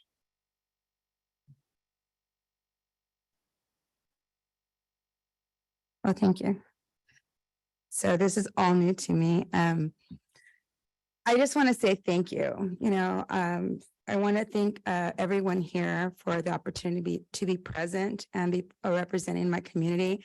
I want to give honor to the Patwin tribal lands in which I am standing on today. And I could not speak about equity if I did not recognize the lands that we're in. And I come from Merced, California, in the Central Valley, which are the Yokuts and the Miwok tribes. And my work is primarily centered in Stanislaus County. However, I live in Merced. And because I don't really like to keep my mouth shut, I cover both counties and I enjoy being the representative. I am also on District 10 for Caltrans as a representative. I have stepped forward and done many advocacy opportunities within both communities for safe routes to school, safe routes to parks, ATP grants, Walnut area in Winton. I've been very active in my career in transportation, and I did not know that I would end up one day here in front of you all, but it's a privilege and it's a lot of work at the same time because when we are advocates, as we are, we breathe our job. Like we check out at 5, some people check on at 5 o'clock, and I still continue my work. Recently, I want to just acknowledge the community of Planada, California, and also Pajaro Dunes, because good friends of mine, they went through some serious issues with transportation with the floods that came into California. And when I was trying to bail water out in front of my yard and the electricity was off, as soon as I can get out of my community, I was headed out to Planada and we set up ground zero, getting everything together, working with FEMA and other organizations. The work that we do does not stop at 5 o'clock. It continues. And I know that all of you are committed because I've seen your faces and your names, and I recognize the people that are here as well, that have done marvelous work. But with the work that I do and being part of the equity and inclusion portion of what the CalSTA Advisory Council has put together, you've brought all these different people from different parts of the state with each with their own expertise, their own wheel of knowledge. And mine is small, but I feel it's significant because so many times we hear a lot of the Bay or LA, but it's very few and far between that we hear things about the Central Valley. Today, you mentioned Merced, California. That's my hometown. I was very proud and I was encouraged because that's the essence of the people that are in that community. They are the ones that will step out sometimes in the middle of the street and help someone across the street. There's still that hometown feel. But in regards to what I'm doing, I've had the privilege of applying for many different cohorts and membership to different organizations in the last 3 years, including the PACE, which is the Partners Advancing Climate Equity. Recently, the EJ program with UC Davis regarding transportation, working with CARB, and now more recently with the othering and belonging at UC Berkeley. And that project is something that's very near and dear to my heart because it's regarding transportation. Jose Richard Aviles, he has a master's in transportation and also social work. And he leads this effort. He brought in together through efforts and dollars, California dollars, and CARB, we were able to bring in together, again, leaders in residence. The program is Leaders in Residence. And we had discussions on equity, on how we can raise the bar on equity for transportation. And not just say it, but actually create something that could be used for the state of California. And in our discussions and in our expertise, we were able to devise an idea, a collective idea of how we would create a zine, an electronic hub of sorts, where we could focus on the movement of transportation and the issues of transportation as they relate to the communities in which we all come from. We have hired artists, local artists, to be part of the zine. We have had many articles that are being put together right now. And my part in this is that I am putting together a focus-centered approach for delivering a section in which I will be interviewing 5 focus groups, and there may be more. I'm not sure yet. We're still kind of doing the methodology of it, but to really bring forth the voices of the people as to what they experience in transportation. I mean, when you're on the road for 8 hours a day, you know, moving and grooving, or you're commuting and you're on the road, it's nice to be able to have something to look at other than just the highway. So making things that are beautiful are part of the efforts that we're doing. If you're out on the bus and you're marginalized because you don't speak the language, having signage that will represent your language so that you know how to get to and from. If you're a mother and you need to be able to use the bathroom, that there are bathrooms available at these stations where people can use and not be afraid. Lighting, issues that are present. So part of the groups are Las Comadres, which is mothers in the valley. And the other group is Home Sweet Home. I'm looking at affordable housing units and how they are connected or not connected to transportation. I'm also looking at the LGBTQ community because there's a lot of violence that occurs in transportation and we need to raise that narrative.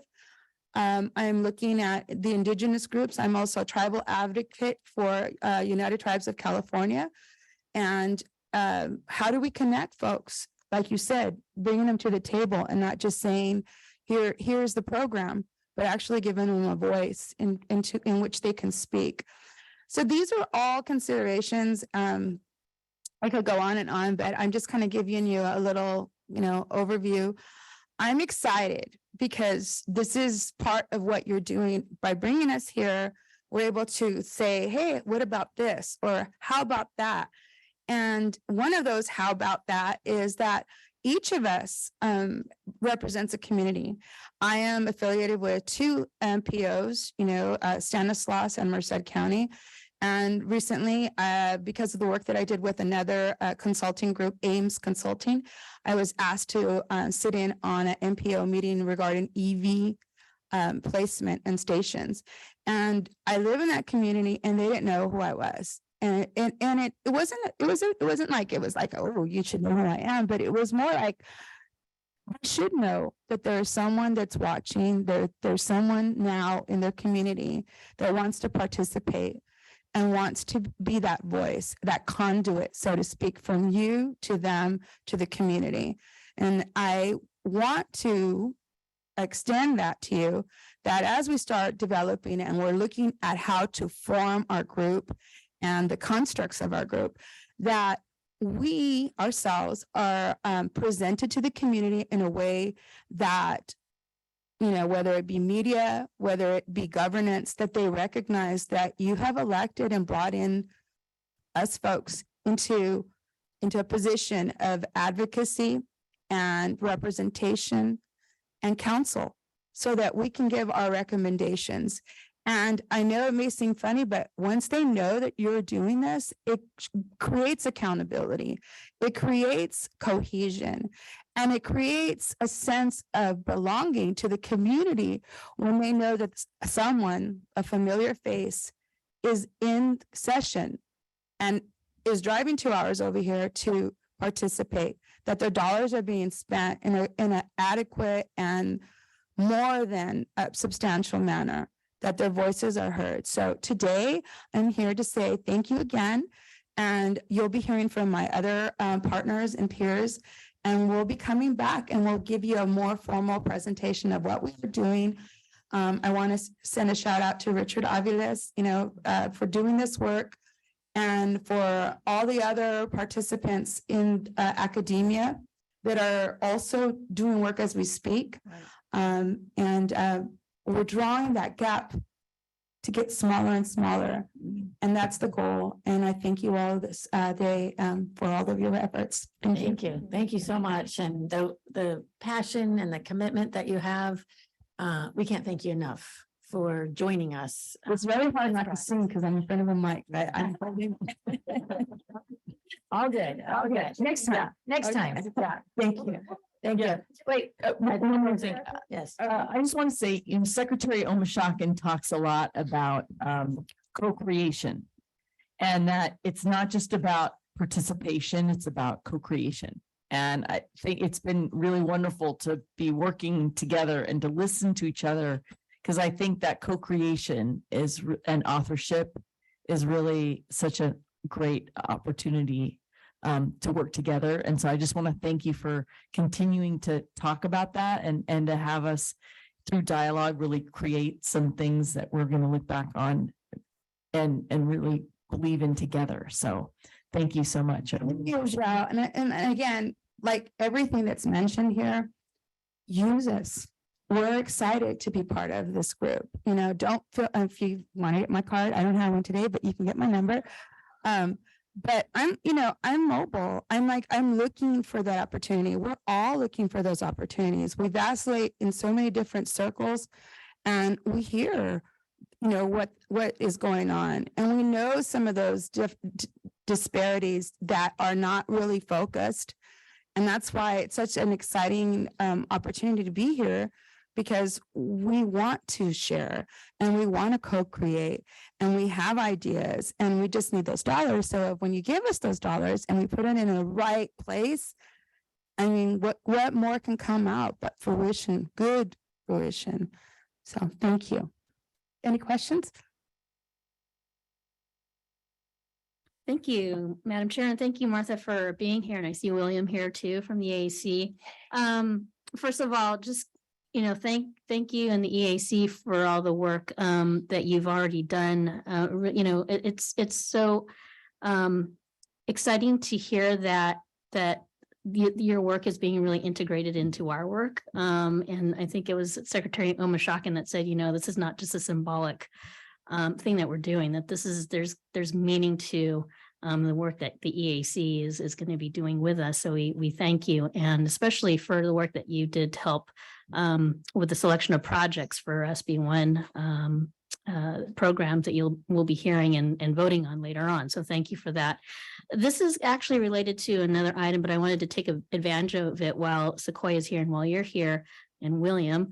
When we're contemplating STIP guidelines and other program guidelines, there and at STIP, notice that there's an emphasis now on community engagement, which is long overdue, but so glad that it's part of it. Any thought, and I'm glad that you're talking about innovation and creativity in what you're doing in the committee. Any thought of how and helping us kind of think about how we standardize community engagement and across the state, because there's some areas that are well resourced, some others. How can we ensure that that we're doing meaningful engagement across the state? Wow, I could give you a whole presentation on that. But to make it simple, I think that what has happened is that we forgot to play. we have forgotten to imagine. One of the steps that we're using and the theories that we're using for this project that we're doing in transportation is radical imagination.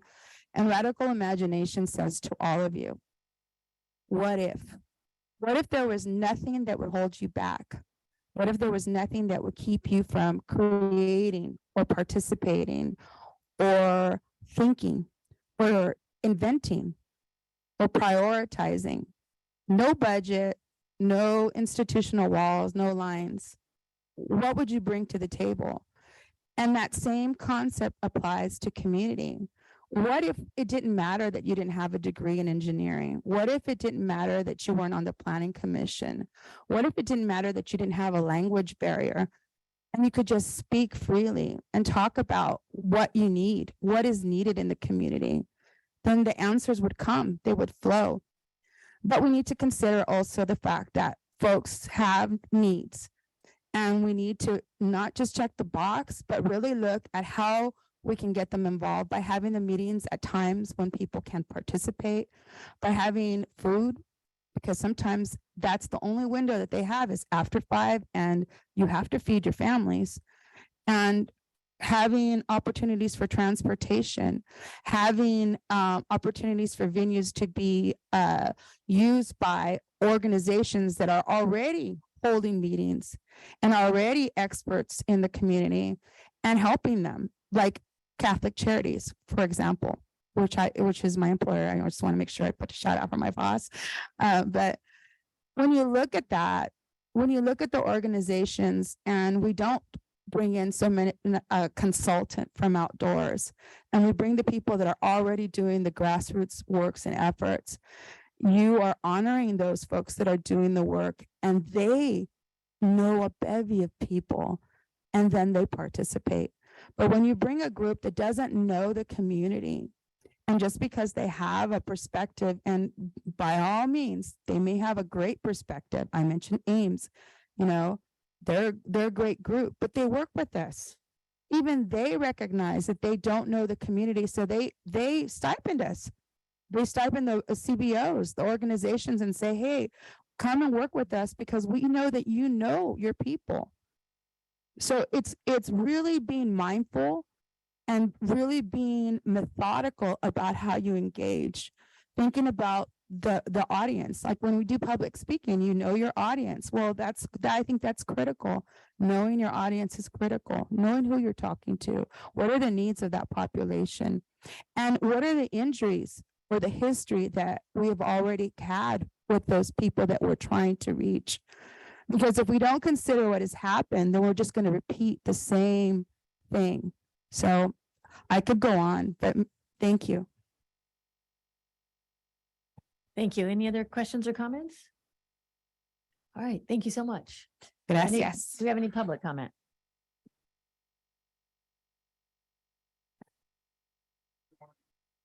Need one of these from you, William. I will definitely write one up. I didn't want to walk in front of everyone. It's okay, William. I knew you'd be here. Well, I want to give public comment for you. No, William, I want you to come. Well, This guy's awesome. So well, listening to you talk about how you're new at this and how, you know, you didn't really know what you were going to say is what this field needs to answer Commissioner Falcone's question. We need spaces where there isn't a script. We need, well, a direct answer to your question is actually the amount of resources that are put into bringing this meeting to different geographies throughout the state. I think that it would behoove the commission to have a space for not just an equity item on a report for the meeting, but to actually have regular meetings in communities. And so I think of this community being the first time this community has a congressional district that, like, the vast majority of this congressional district is people of color. It's fastest growing people of color population probably in the Bay Area, if not the state. And we could have a listening session in every geography before your meetings to actually talk with the community about what their concerns are. Someone's waiting on a Soul Trans bus right now. Is it on time? I remember the last time I rode a bus in this county, the fare boxes weren't working. So we talked about fare box revenue, and there was a memo on the bus that said you didn't have to pay your fare because the boxes wouldn't be working for 2 weeks. You know, for me, I'm like, good, don't ever fix that. But I mean, there probably Customer said. there are probably other issues that so I think having listening sessions, I think getting rid of a script. I mean, I don't think that Robert's rules is necessarily the most accessible way for folks to engage. So that's, I think, a start to answering that question. And as we develop our charter, we'll be able to understand better how to answer that question. But we're like the Bagley King workshop we all attended together. We haven't been able to talk about it yet, but we're working on it. Congratulations to Director Taylor. Yes, congratulations. Big shout out Yeah. because you were with us from the start before you had this new director title. So we appreciate your support. And we appreciate the support of the secretary. I heard his shout out to, and the support of you all commissioners. Thank you very much. And I'll go do my card now. Yeah. Clerk Remedios. For the record. For the record. Thank you, Sequoia. Do we have any other public comment? Chair Eager, we did not receive any additional public comment on this item. Thank you. Okay, thank you. Then at this time, we are going to take a short break. So we will come back at 10 till.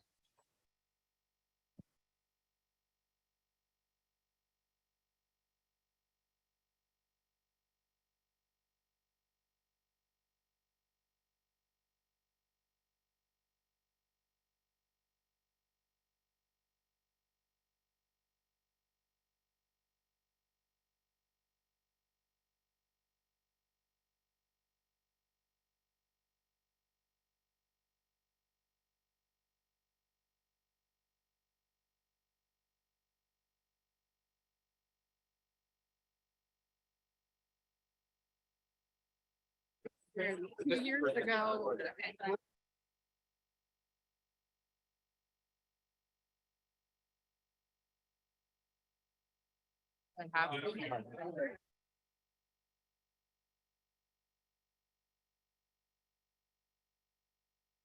A second, you'll see it. Push it up. Yep, there you go. Yep. Excellent, thank you.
I got power. I wield that power.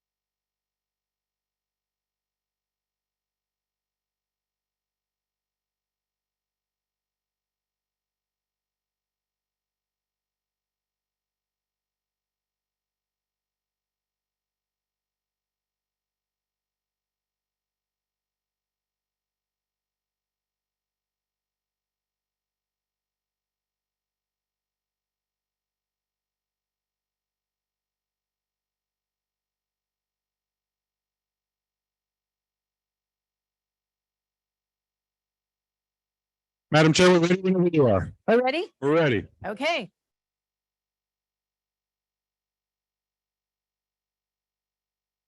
I'm calling the meeting to order. We are now on tab 14. Justin. Great. Good afternoon, commissioners.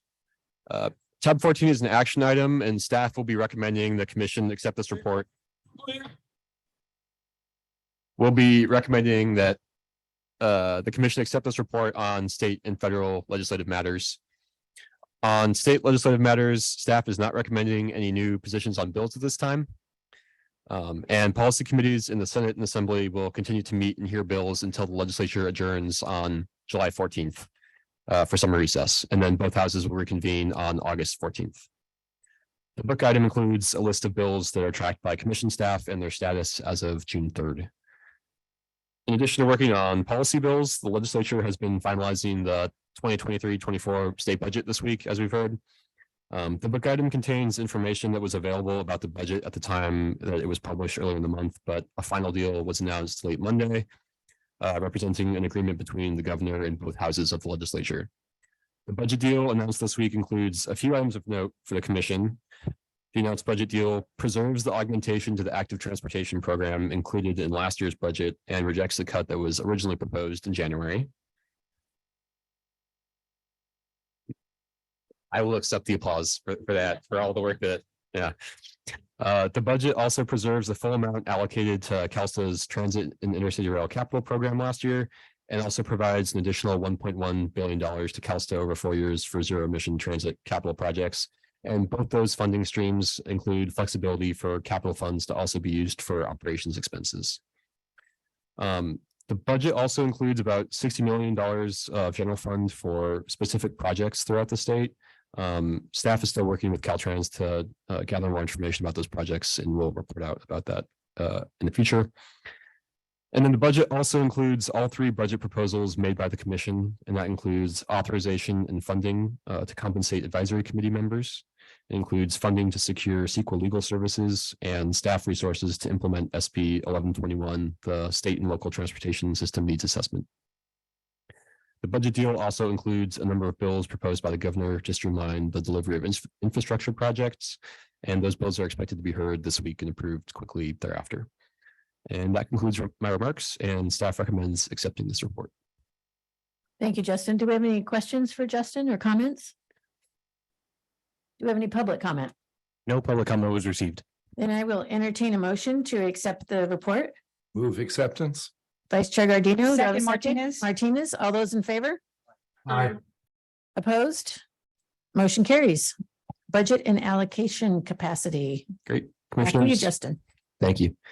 Tab 15 is an informational item. Keith Duncan from Caltrans Budgets will present the item on budget and allocation capacity.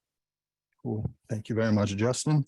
Madam Chair, Commissioners, good afternoon. Happy Wednesday. As mentioned, Keith Duncan, Caltrans Division of Budgets, and I'll be providing the presentation for tab 15, the budget and allocation capacity update.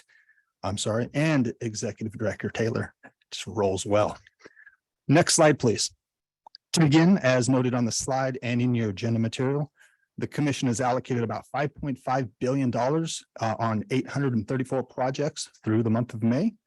That represents about 35% total allocated of the total 15.6 billion available for this fiscal year across all programs. Leading the way is the SHOP, the State Highway Operation Protection Program at 63%, and the STIP, the State Transportation Improvement Program at about 48%. One final note, and I'll touch on that in a few moments. After the meeting over the next 2 days, any remaining unallocated balances do roll over to the next fiscal year. So we'll continue to be able to allocate these funds. Next slide, please. All right, there we go. Next, we wanted to provide a brief update regarding departmental activities in relation to the G12. As you know, resolution G12 is a delegated authority by the commission to the department to be able to make adjustments to project allocations within certain thresholds. Through April, the department has processed adjustments for 281 projects that resulted in a net savings of $74 million. To be more specific, for the SHOP, we processed adjustments to 277 projects worth a total of $3.9 billion. And that resulted in a net savings of about $77 million. And for the STIP, we processed adjustments for 4 projects with a total value of about $88 million, which resulted in a net increase of about $3 million. And those balances also are impacted in result to the available allocation capacity. So the savings will return and any cost increases will be drawn down from the available capacity. Next slide, please. As we get ready for the 23-24 fiscal year, we wanted to take an opportunity to share the draft allocation capacity for the upcoming fiscal year across all programs. As a note, this is considered your base allocation for this upcoming year. This does not include any carryover balances just yet. For these figures on the slide, the programs such as the SHOP, the STIP, I realize I'm using acronyms, State Highway Operation Protection Program, SHOP, State Transportation Improvement Program, the STIP, ATP, Active Transportation Program, TCEP, Trade Corridor Enhancement Program, and Aeronautics. Those are all based on the most recent fund estimates that were adopted by the commission. And for programs, the Solution for Congested Corridors Program, Transit Intercity Rail Capital Program, and Local Partnership Program, those are all based on statutory amounts or what's in the governor's budget. And then the bonds, that represents the remaining capacity for both the Prop 1A and Prop 1B as we look to eventually close out those proposition funds. Next steps, as mentioned before, once the fiscal year is done, we'll do a complete reconciliation. Any unallocated amounts will be added to these totals, as well as any items within the governor's budget. And then in August, we'll present to you the final capacity numbers for all programs. Next slide, please. All right, and Justin did a wonderful job providing a budgetary update. We did provide this presentation a couple of days ago, so we were looking forward to an enactment of a budget. So we do have it in place, so that's a great thing. For the month of July, just as a reminder, as part of the passage of SB1 just a few years ago, the annual inflationary increase to both gas and diesel will take place. The inflationary rate was calculated at 7.27%. So for gas, it will see an increase of 4 cents per gallon from 53.9 cents to 57.9 cents per gallon. And for diesel, we'll see an increase of about 3.1 cents from 41 to 44.1 cents per gallon. Also for August, I know later in this agenda for tab 20, we'll provide you the draft fund estimate presentation. We look forward to presenting you the final draft final fund estimate for your potential adoption. And it will provide you the final 23-24 allocation capacity. And as Mr. Mamano mentioned, we'll hopefully be able to provide an update regarding any August redistribution activities. Next slide, please. With that, as I mentioned before, we'd like to thank Commission staff, Caltrans Financial Programming, Caltrans Budget staff. It takes a village to manage and oversee this budget, especially when you're looking at 15.5 billion. So we appreciate everyone's help, and I'm available for any questions you may have. Thank you. Thank you for all your work. Also, do we have any questions?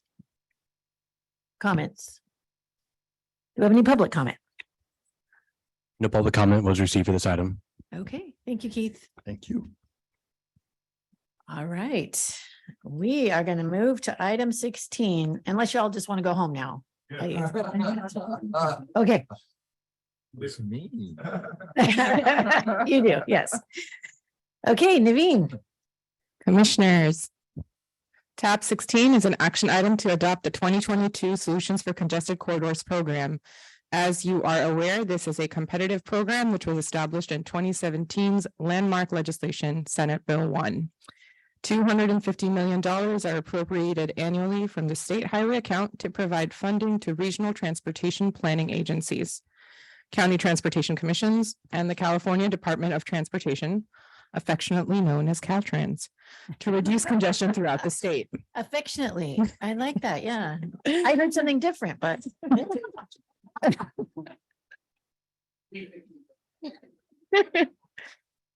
The commission established the 2022 Solutions for Congested Corridors program as a 2-year, $499,664,000 program.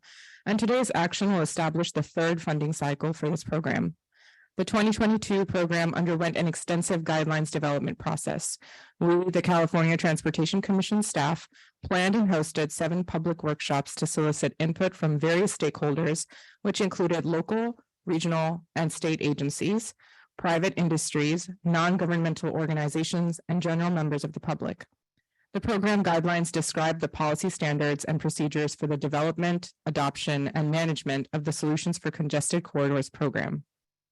And they also address statutory requirements, incorporate stakeholder input, and include commission procedures for programming and project delivery. The commission adopted the 2022 program guidelines at its June 2022 meeting. I want to now highlight the new or updated requirements for the 2022 program.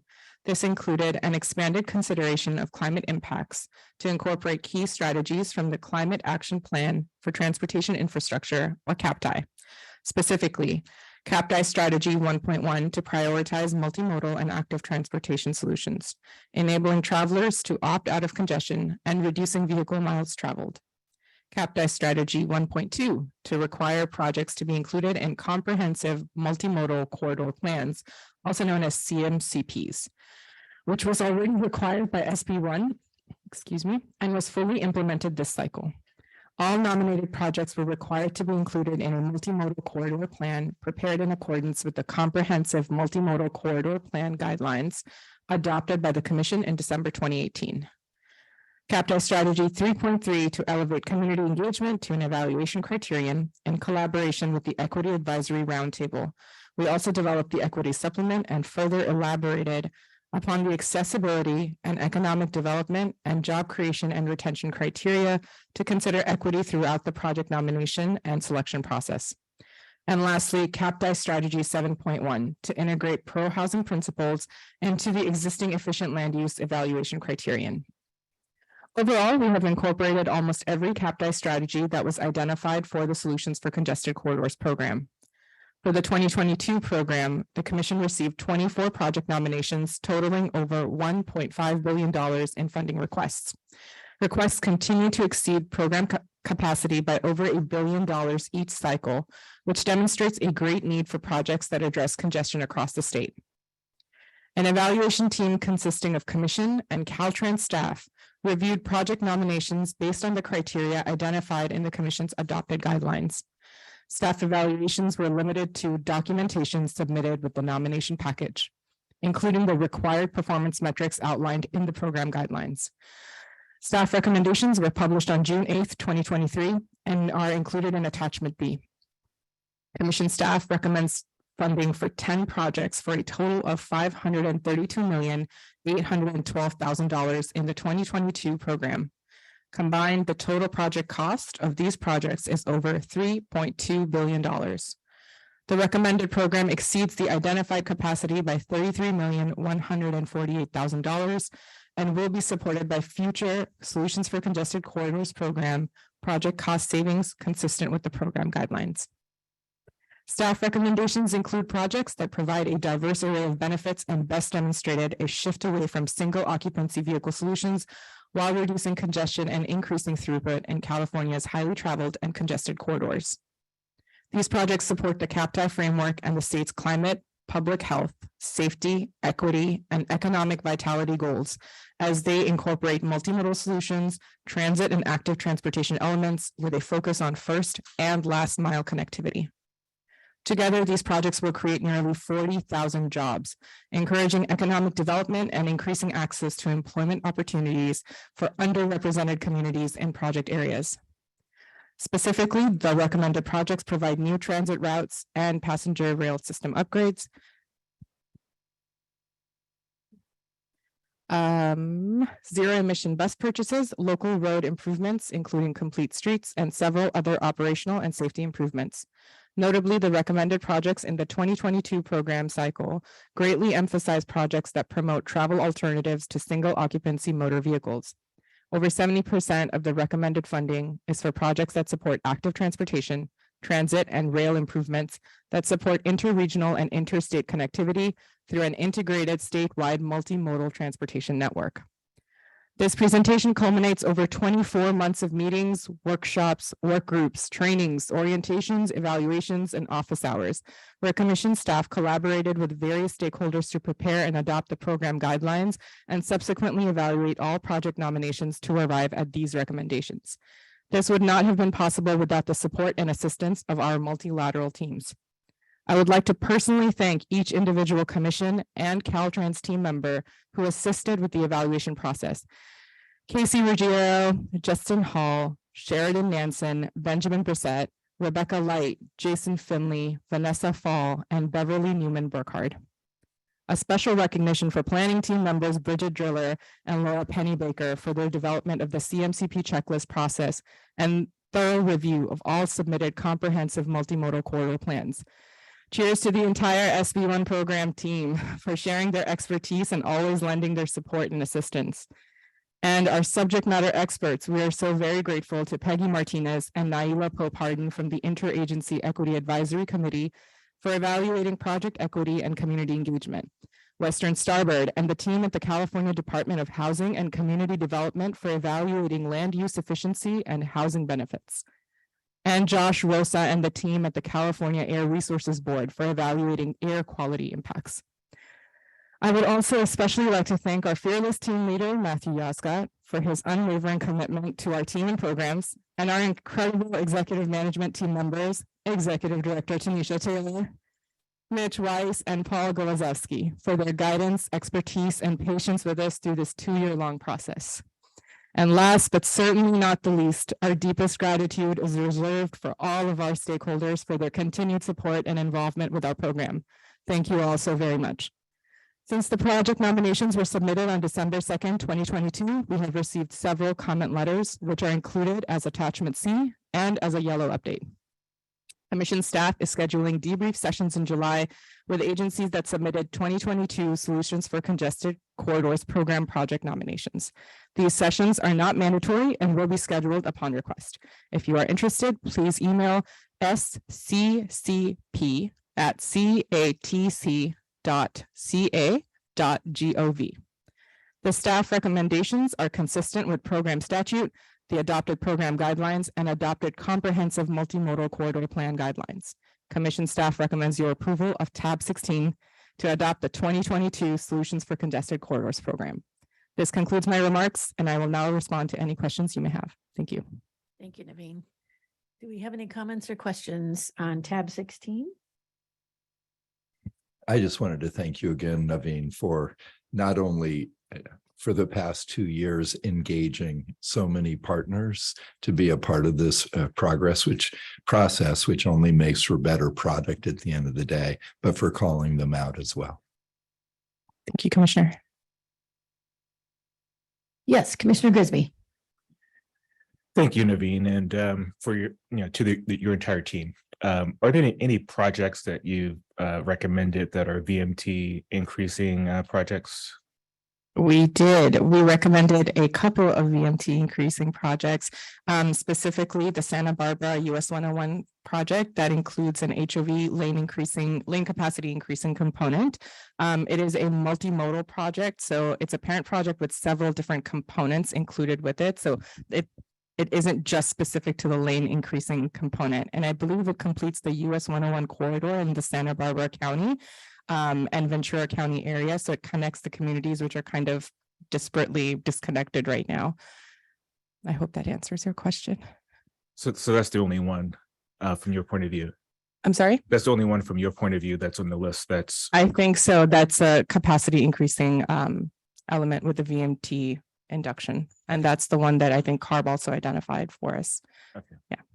But you think the projects related to it mitigate the VMT increases? I believe so, yes.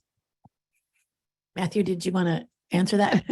Yeah, thank you, Chair, and thank you for the question, Commissioner Grisby. Yes, I'm very familiar with this project. It's been recommended, I believe, back in cycle 1, SB1. And as Naveen mentioned, this project that we're recommending in SCCP will actually, the Santa Barbara 101 project will complete, I believe, the northbound HOV lane. So it is the application demonstrates that any VMT increases will be mitigated through either other components that are being funded in the application or through other means.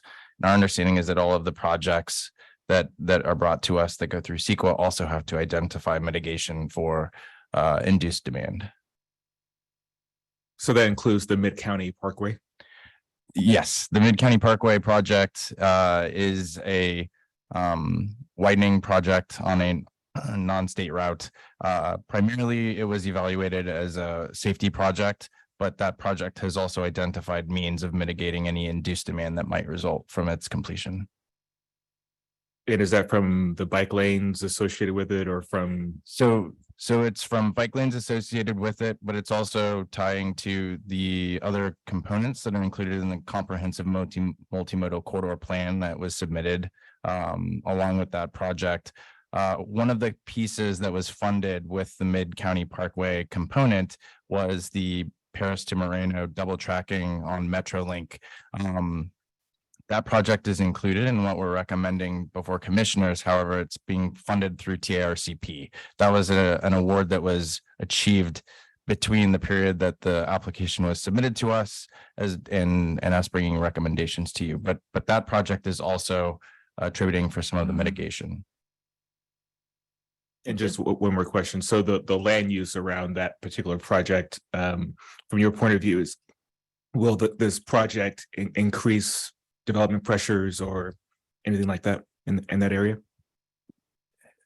So honestly, Commissioner, I don't want to speak on behalf of Matthew, perhaps Sure. we do have the project sponsor in the Sure. room, perhaps. the Oh, project that's sponsor. perfect. Yeah, please. Thank you. Sorry, Matthew. No problem.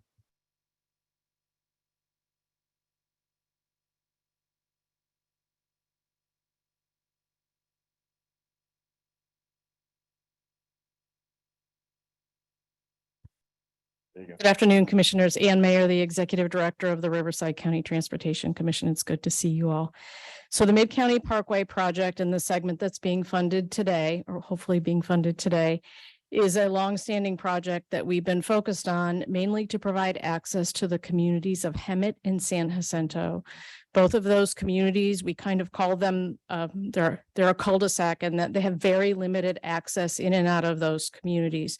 So that although this is a widening project, it is also an important safety project. This is an area with a very high accident rate. So from a transportation perspective, it's a safety focus connection in with the Metrolink system with respect to development in the area. This segment is in an area of that valley that is predominantly agricultural. There are a number of farms all along that area. The main goal is to provide access to the communities of Hemet and San Jacinto. Yeah, I have family members in the area, so I'm down there a lot and I drive that highway, so Yes. it is not safe currently. But I do have concerns about the development pressures there in that area. So can you speak about the land use in the area? Or will those farms stay farms or will they be subdivisions in 10 years according to the plans you have? So we are not a land use agency, so we don't have control over the land use decisions that are in that area. What I will say is that Riverside County in total has been tasked with building 167,000 units by 2029, and this area is no exception. Though I would see the housing taking place further closer to the cities of Hemet and San Jacinto themselves, as opposed to this area, which if you're familiar with it, it's kind of halfway between Interstate 215 and the communities.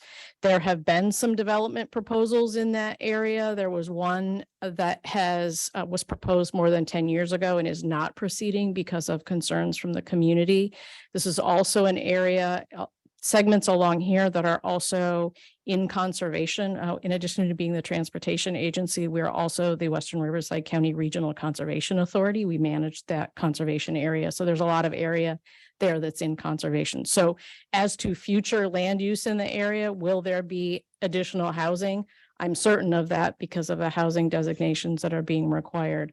Whether this project alone will induce additional development, I don't know the answer to that, but I think the focus here, and again, this project has been planned for more than 20 years, is to provide safe access for those communities because they only have 2-lane roads to get in and out of those communities. And frankly, both of those communities are designated as disadvantaged. They are very much struggling currently from some economic challenges and the inability to meet the needs of their communities. So it's also creating opportunity for them to be able to create more jobs where their people live. Absolutely in agreement. And, just my familiarity with the area is also very hard to walk or bike in that area as well, right? So it is. And San Jacinto and Hemet. It is. And so part of the project does include additional bike lanes. There's also a focus out in that area. There's a master plan of trails that are connecting those communities. We have the Salt Creek Trail, that's an east-west trail that runs from the 215 corridor into the Hemet San Jacinto area. And then there's also the Vines to Pines Trail. That's a master plan trail to connect Temecula into Highway 74 up in that area, if you're familiar with it. So there is a master plan of trails that we have contributed funding towards, and it's a priority to get those done. And then the cities are building their bike network around those master plan trails. Thank you so much. Thank you, sir. Thank you. Commissioner Liu. Thank you, Madam Chair, and hello, everyone. It's a little weird participating remotely because I'm always there in person. We can't do that today. My comment is kind of more generally to these SB1 programs and perhaps everything that we do at these meetings. And I brought this up at our commission briefing, but not everyone was there. So I wanted to mention it again. I'd like to encourage staff to develop ways to track and report a wider variety of commission impacts than simply the money allocated and number of jobs created. We have that at the end of the agenda, how many jobs, that's important. But there are so many other important criteria that we have and metrics that we could be measuring and reporting. I would like us to take a look at that. And so, maybe for each meeting, and not necessarily every particular agenda item, but for each meeting and maybe annually, we could look at things. And when I raised this at the commission briefing, one of the commissioners, I can't remember who it was, mentioned that why couldn't we do this around the 4 Caltrans foundational principles: safety, equity, climate action, and economic prosperity, which I thought was pretty brilliant. For safety, we're not reporting or tracking, as far as I can tell, the number of lives saved or the number of collisions avoided or things like that we can expect from the actions we're taking. And for equity, obviously, there are ways, and we should be tracking the equity impacts of the decisions we're making. And we can use the equity index when it gets completely finalized to do that. For climate, obviously, just came up, the VMT either added or reduced, the greenhouse gas emissions reductions or increases as expected. For economic prosperity, we do report the number of jobs, and I think that's great.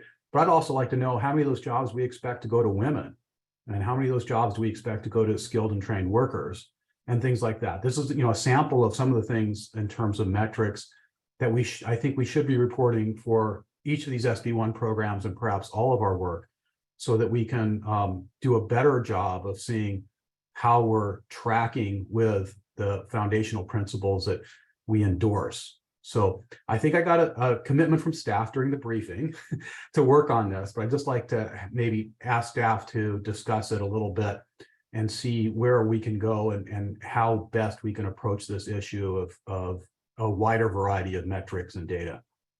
Of course. Thank and we'll you, work with- Commissioner Liu. Sorry, I'm sorry, Director Taylor. Of course, and we'll work with our regional partners as well, because some of that data comes from them as well.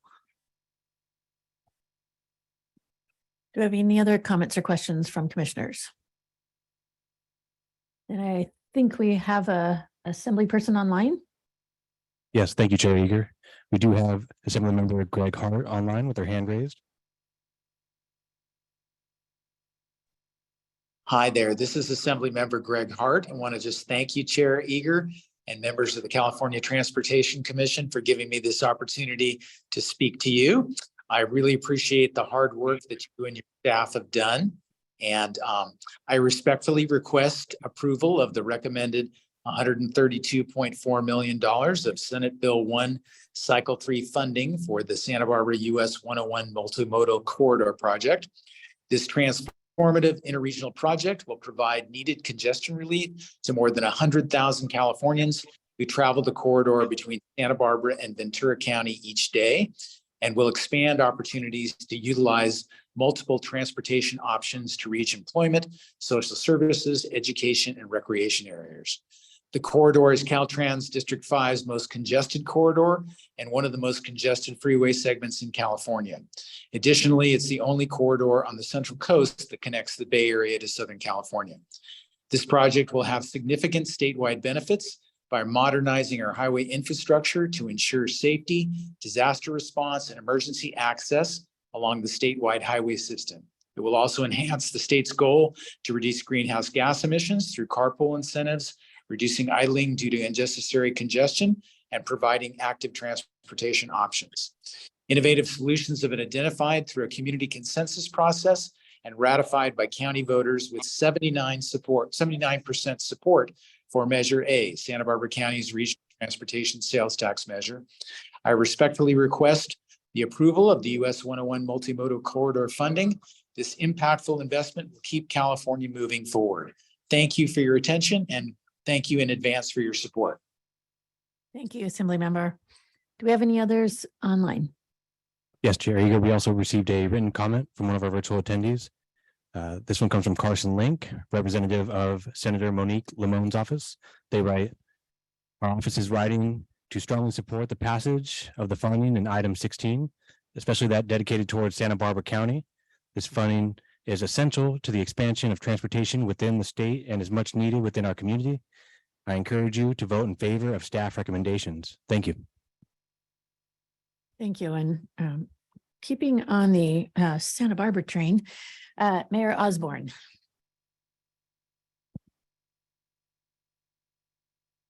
Well, this is a big deal. So it's an even bigger deal when it's made official, when you get the actual name tag. So congratulations.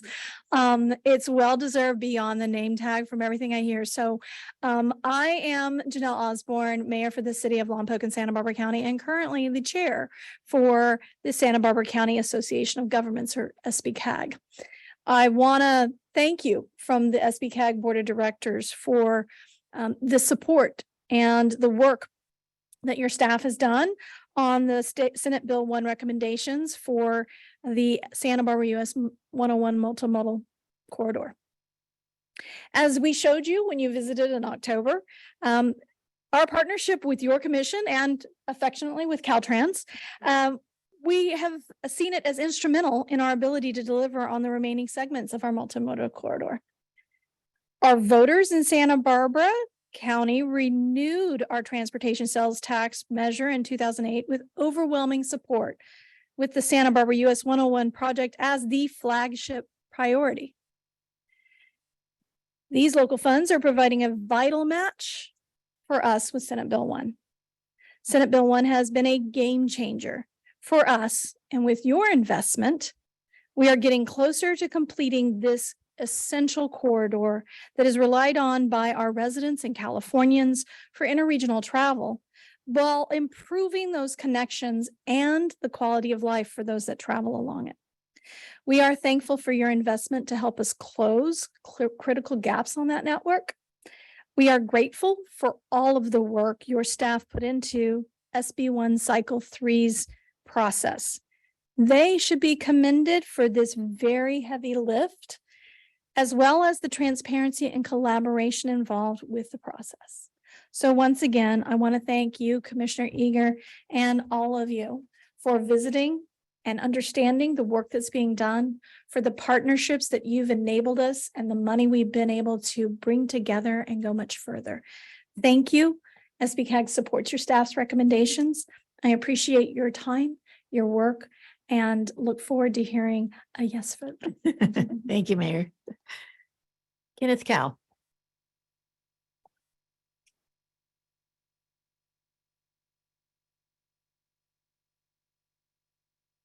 Good afternoon, Commissioners. Kenneth Cow, Metropolitan Transportation Commission. I wanted to just thank your staff for all the hard work that they've done on this program. MTC has submitted a letter of support for all three programs on your agenda for 16, 17, and 18, so I should get 9 minutes, right, Doug? Just kidding. Just kidding. 2:42 left. Go.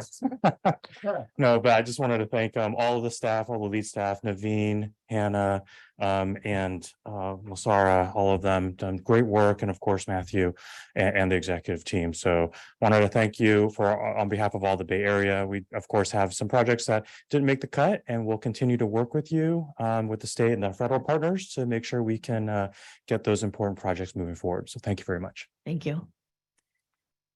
Shelley Kwan. Good afternoon, Commissioners. My name is Shelley Kwan, and I'm with the Los Angeles County Metropolitan Transportation Authority. And I'm up here on for tab 16, but really these comments also apply to 17 and 18.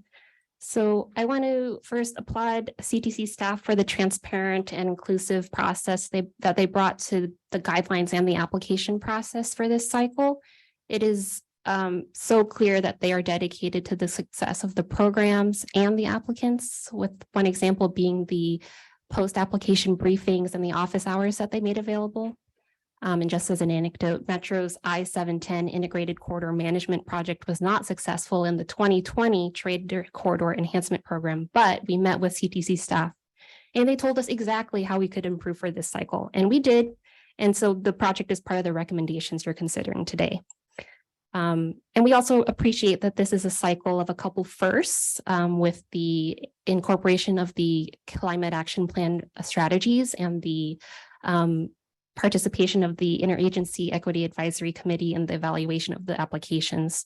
And also this is a cycle of continued partnership with the Air Resources Board, the Department of Housing and Community Development, and Caltrans, of course. And so we are really grateful for the recommendations coming out of such a coordinated effort. And you might know, if you've looked at the recommendations, that these are really important projects for us. We are looking to reduce greenhouse gas emissions. We're looking to relieve congestion and improve mobility and safety across the LA region. So we really urge you to affirm your staff's work and help us advance these important projects by approving the recommendations today. Thank you. Thank you. Dawn Vitesi. There she is.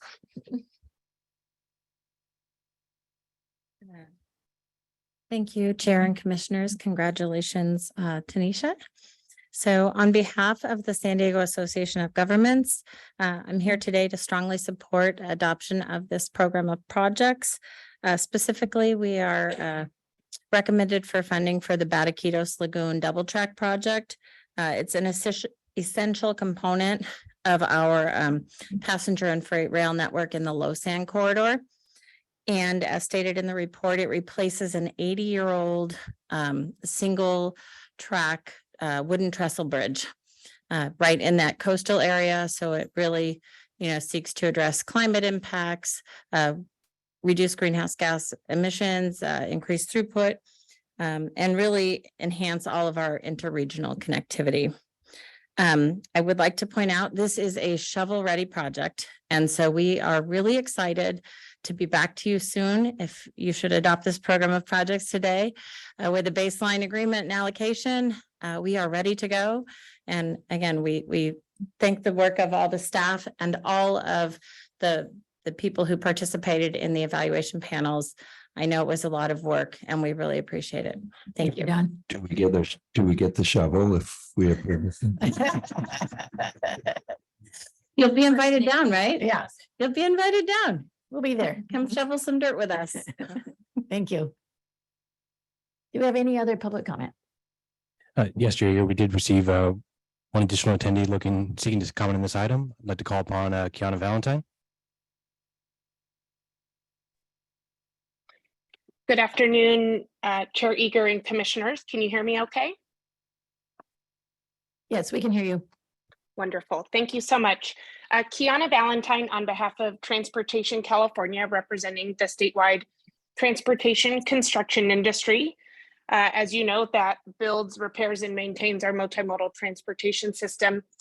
We wanted to register our support for the staff recommendations for this item, as well as the Trade Corridor Enhancement Program and Local Partnership Program recommendations.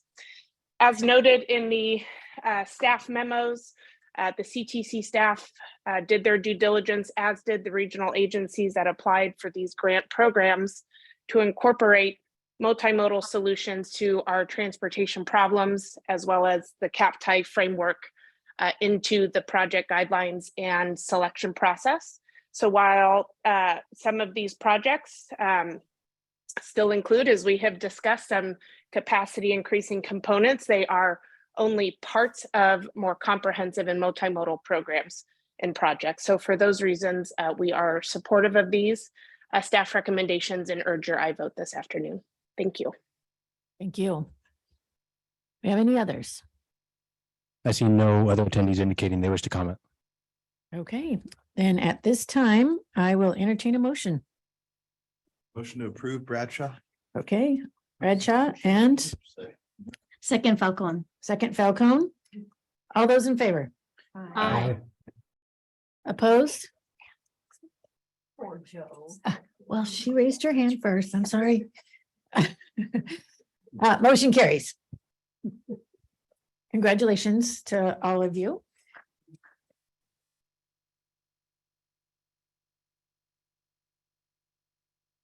Tab 17, Hannah. Yes, thank you. So for the Trade Corridor Enhancement Program, we received 48 applications requesting a little over 1.8 billion. And we had 2 review teams of Caltrans and commission staff review the applications. CARB reviewed the applications for air quality impacts, and volunteers from the Equity Advisory Committee reviewed them for community engagement and equity impacts. So I just want to thank all the people involved in that process. They did a really good job. We were able to recommend 26 projects totaling a little over $1 billion, so about half of what was requested. The program was really competitive. And the projects included border improvements, commercial vehicle enforcement facilities, improvements to highway, rail, interchange, and ports, grade separations, and zero emission freight infrastructure. And on the last project type, zero emission freight, wanted to call out that over 454 million in the recommended funds are for projects that have a zero emission freight component.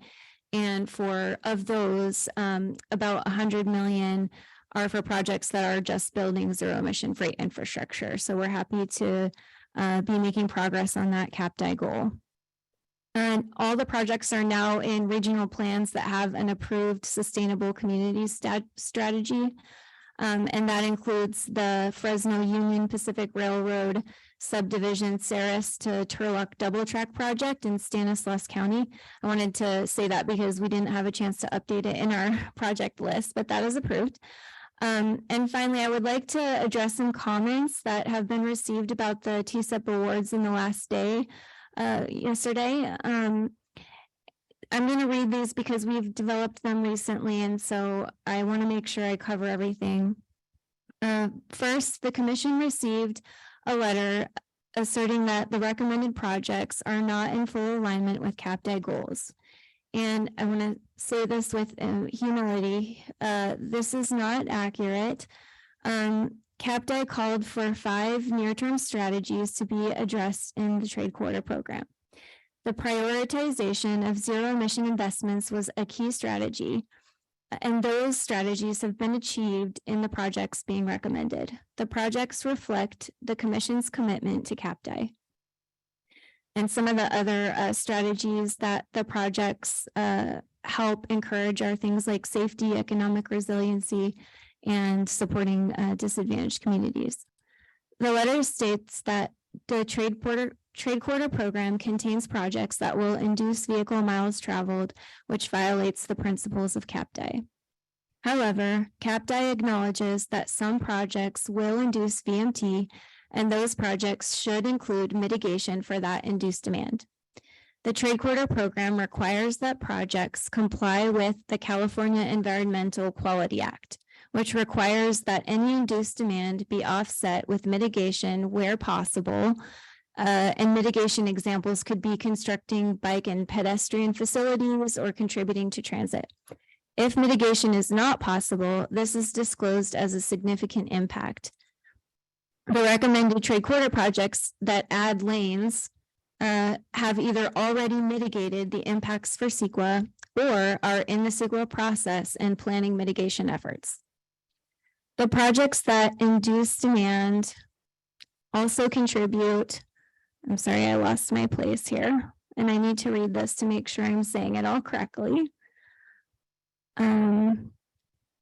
The projects that induce demand will achieve several of CAPDI's other goals. I'm not going to actually read that bullet point because I already mentioned that.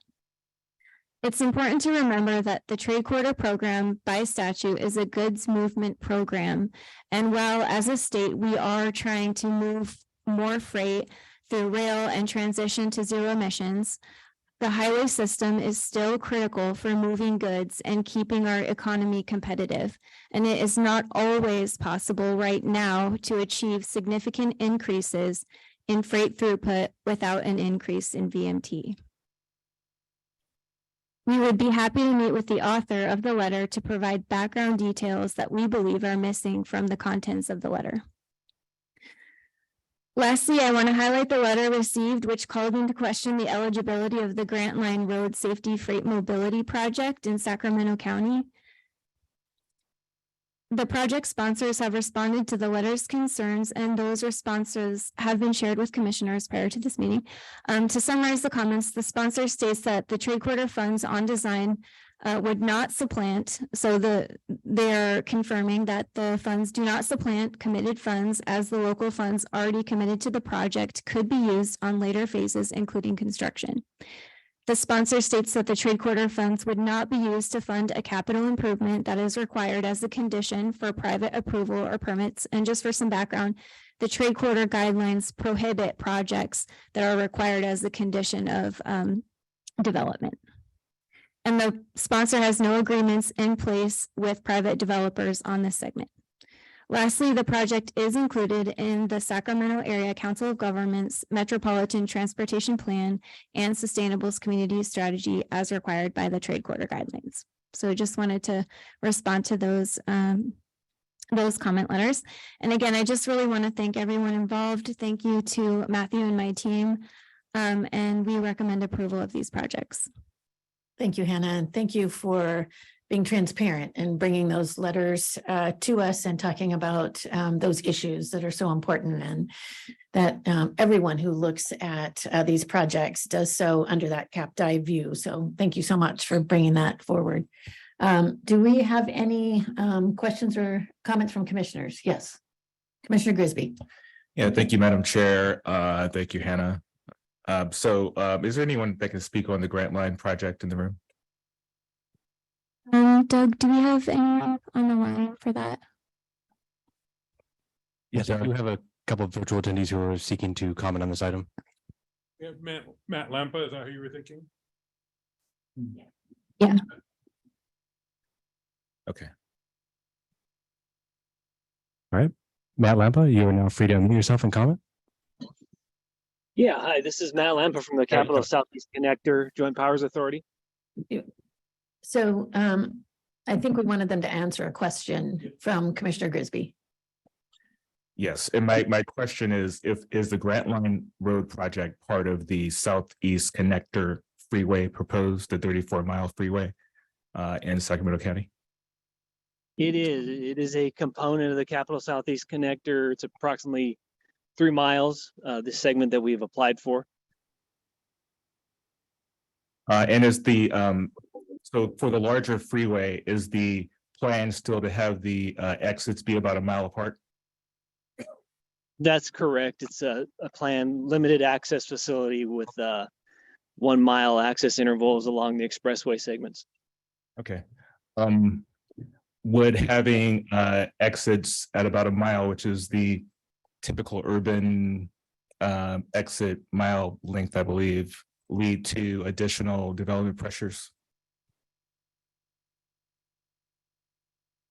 Additional, I'm not sure I understand the question by additional development pressures.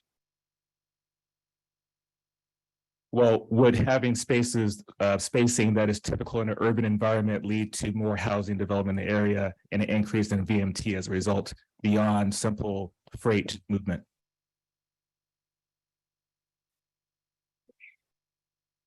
I think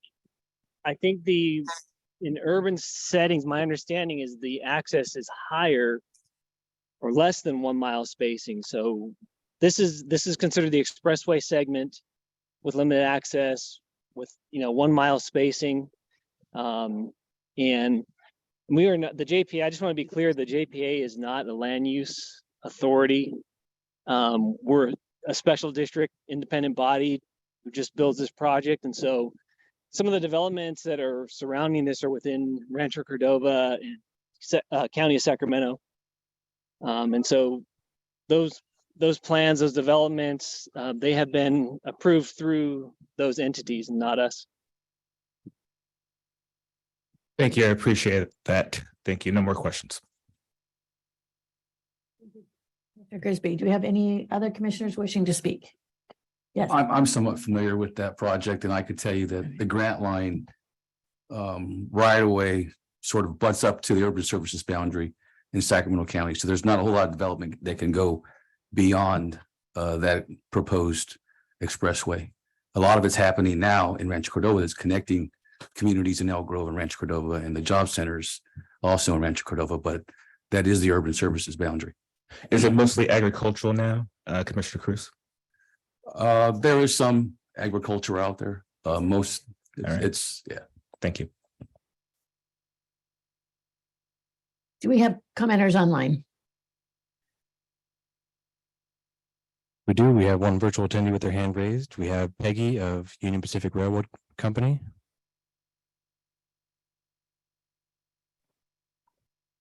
Thank you, Madam Chair and Commission members. I'm Peggy Egbuhai, Senior Director of Public Affairs for Union Pacific Railroad Company. Union Pacific Railroad and other affected stakeholders provided an opposed unless amended letter about the town rail safety improvements grant in the city of Oakland. On behalf of Union Pacific Railroad, I want to emphasize that we support rail safety initiatives throughout the city of Oakland.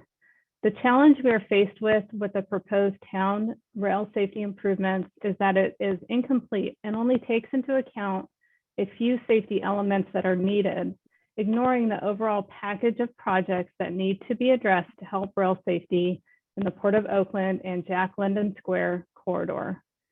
We remain concerned about the safety implications of projects that do not seek to address the actual needs of the corridor. In addition, they completely fail to address the needs associated with any potential adverse and non-industrial use development at Howard Terminal. This trade corridor has a tremendous amount of pre-existing needs. However, the town projects have been marketed by the city as addressing transportation safety and infrastructure mitigation associated with the adverse proposed stadium developments at Howard Terminal and the Port of Oakland. It is imperative that any proposed improvements within this corridor should be scrutinized for current needs versus future significant incompatible uses and development at Howard Terminal, and take into account the negative impacts that Howard Terminal projects will have on the local, regional, and statewide goods movement system. In other words, if the funds are used to support redevelopment of Howard Terminal, this grant will actually facilitate negative outcomes in this trade corridor that create the need for further mitigations. In that the grant will not, in fact, improve efficiency, throughput, safety, environmental impacts, or velocity of freight movements. It will do more harm than good. The proposed package of projects also fails to address the increased vehicular, pedestrian, and overweight vehicle traffic over mainline railroad tracks that are regularly occupied with freight and passenger movements. If, as proposed by the city to support the Howard Terminal project, this grant will facilitate a project that will actually increase both daily vehicle and truck delays rather than enhancing safety and transportation equity in Oakland's communities. The proposal is only to improve 3 of the 7 at-grade railroad crossings in this corridor, and it falls short of addressing the safety and fluidity needs. The project seeks to reroute overweight trucks through private rail crossing in the Port of Oakland and over 2 main line railroad tracks that are routinely occupied. This is unwise and irresponsible. The prior overweight route over the grade separated structure addresses truck delay.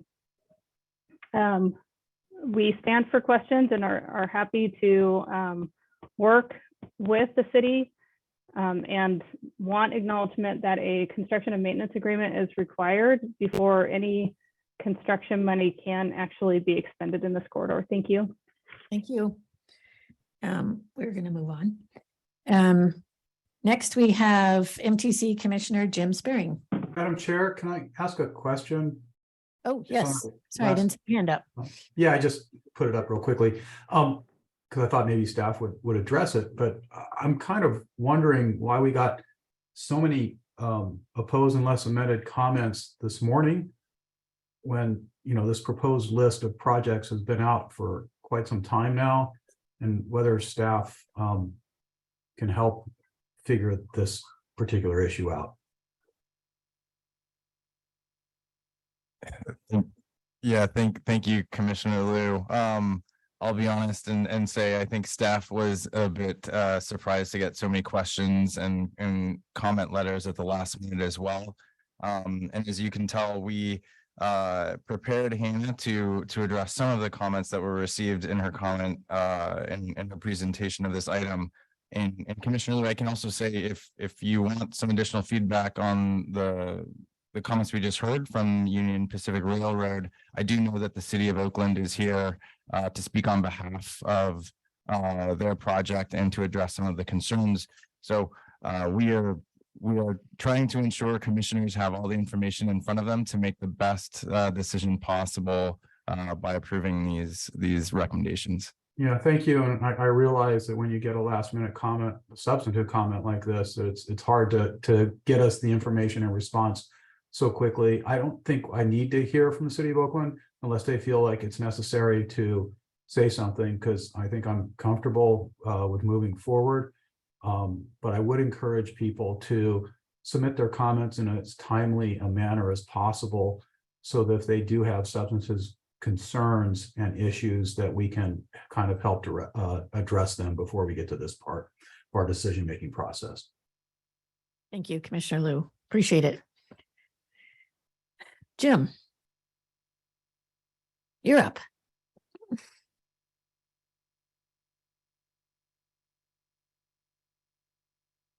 I should know that, shouldn't I?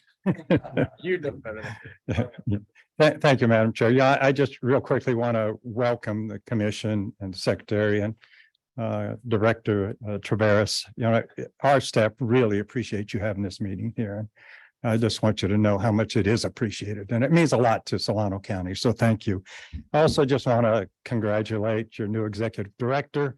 And, you know, she's been very supportive and the staff supportive of our truck scale project. And so, you know, with that, the length of her report, I think, was just perfect this morning. So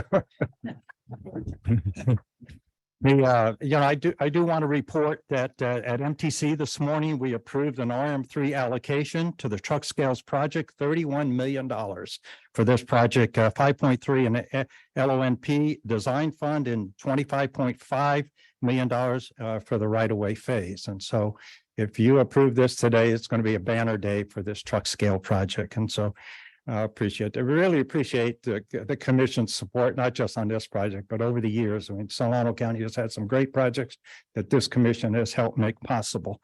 And, you know, this project, it really is one of the most important freight corridor projects between the Bay Area and Sacramento in the I-80 corridor.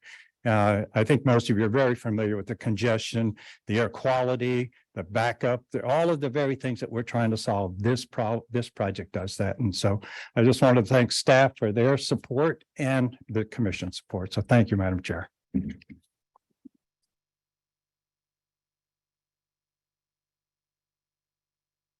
So I think we will hear from maybe the city of Oakland now, just in case.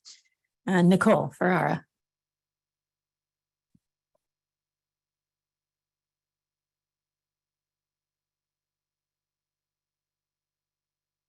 Good afternoon, Commissioners. Nicole Ferrara with the City of Oakland Department of Transportation. And I'm here just to be available for questions. We are excited about this project and are actively committed to working with UP and have had many conversations with them and are eager to get started with this critical funding and make a real big difference in both freight movement and regional rail in such a critical bottleneck. Thank you. Thank you. Michael Woodman, Nevada County.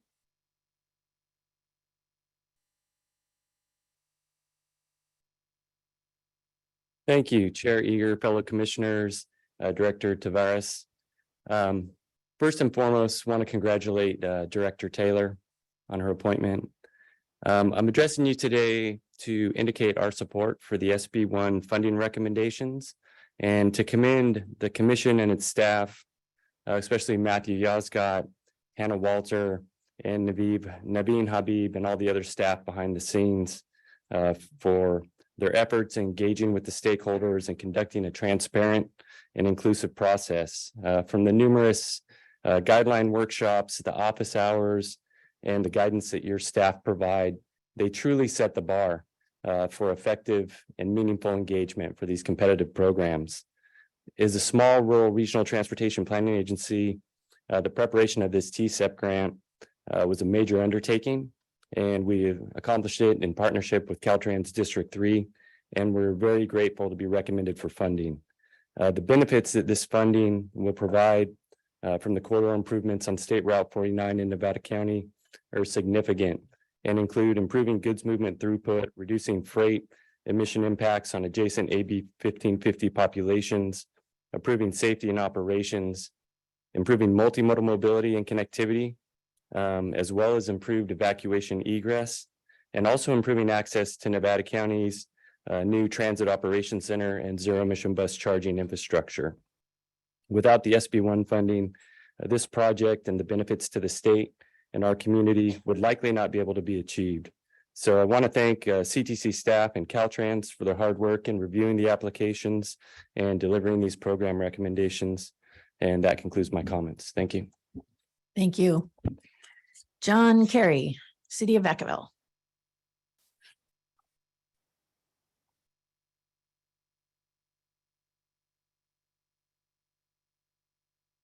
Well, good afternoon, Chair and Commissioners. I really appreciate this opportunity as the mayor of Vacaville and working in Solano County. I just wanted to let you just know how proud we are to be partners with the state in what you're proposing here today. In full support, not only from a city, but a county and a region. This is one of those projects when we think of safety, when we think of equity, when we think of the environment, and really even from reducing injuries on a highway that's congested. The state freight corridor and the national freight corridor that goes through the whole Bay Area. This efficiency, when you think of the amount of vehicles that go through this small corridor and to improve the safety, your actions today in approval of support of this project really make a difference in a project that statewide.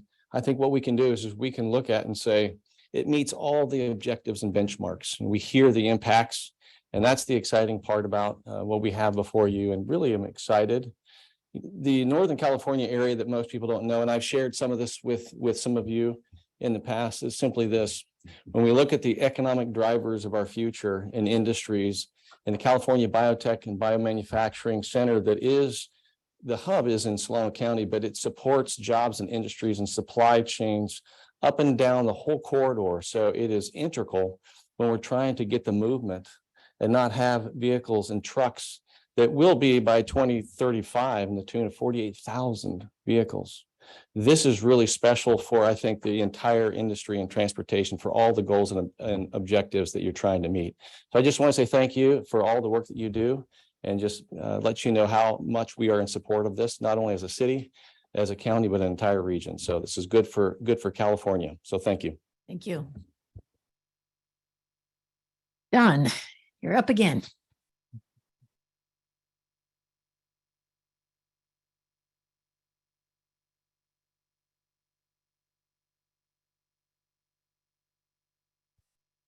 Dawn Batiste, San Diego Association of Governments again, and on behalf of SANDAG, I would like to strongly support adoption of the recommended program of projects.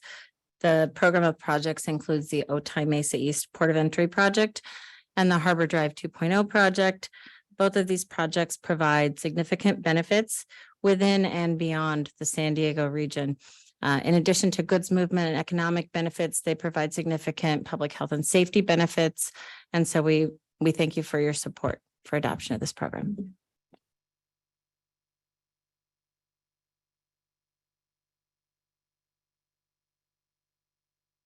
Alan Hirsch, there we go. Sorry, I didn't push my button. Sorry. Thank you very much. This is the first state body I've ever spoken for, so excuse me. My name is Alan Hirsch. I'm a member of YOLO Mobility. I'm Davis, YOLO County. Our city and our county is bisected by the YOLO I-80 project. I hope you see my slides where this project fits into the greater Caltrans plan. It is not a multimodal plan. They did not contact YOLO Bus when they developed this plan. I confirmed this with a public records request. It seems it was developed piecemeal and it's a regional versus a regional multimodal transit plan to improve mobility. It does not include railroad upgrades or a regional bus service. The Planners Act was only released 8 weeks ago and the DAR is out. So the input of this plan was not even considered in the alternatives analysis for the YOLO 80 plan. I support staff resolutions not to fund this project, to give our local community a chance for input to do a multimodal plan for this corridor. We need time to do this right, not rush this ahead. Thank you so much. I hear a lot about public participation. On June 6th, there was the first hearing about the Davis City Council meeting and about this project to partner with Caltrans, and 21 people showed up. Every single one of them spoke against this. This is not public participation. This is the first hearing before the City Council of Davis. I hope you saw the letter in the packet from Professor Susan Handy. Didn't have a letterhead on it. She wrote as a Davis resident. She is head of the important IT transportation think tank, the Institute of Transportation Studies at UC Davis.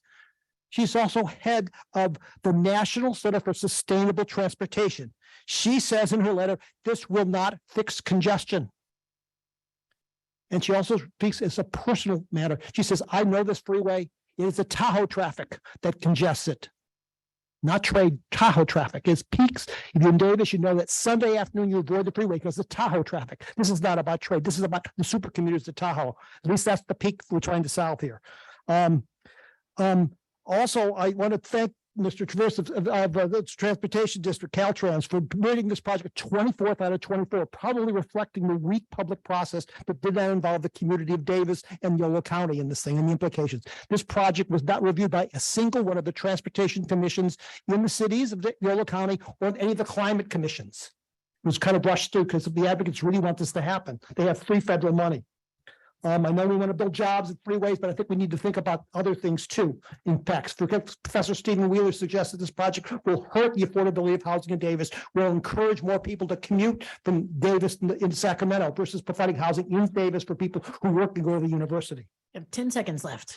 Thank you very much for adopting the project, and please consider the mitigation plan, which is basically trying to buy off our climate action plans of our cities as mitigation for this project. This negates our state's plan to basically go to zero carbon.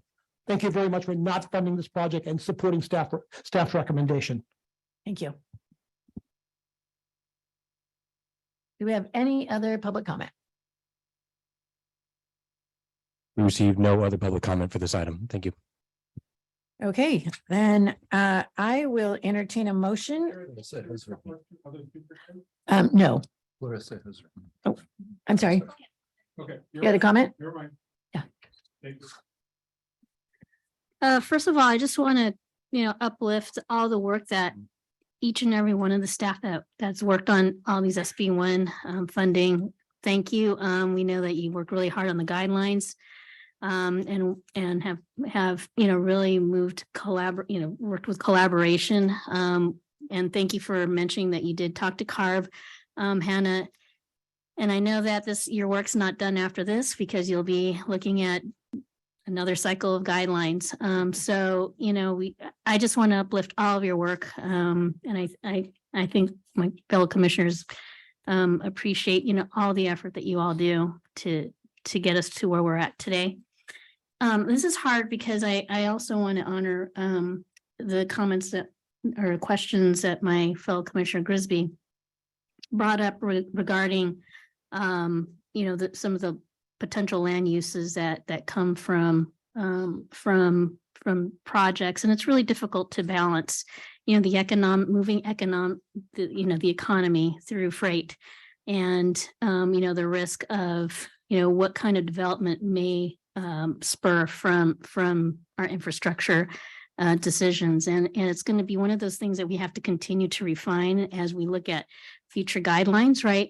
But it's a hard balance, and I personally appreciate what you have to weigh when you're looking at these projects, and so I know that's going to be something that we're all going to have to work together with our partners to really refine so that it reflects CAPTI, but it also and equity, but also moves our economy. So, with that, I just want to honor all your work with all the projects and the programs under SB1, and I wanted to make the motion to approve.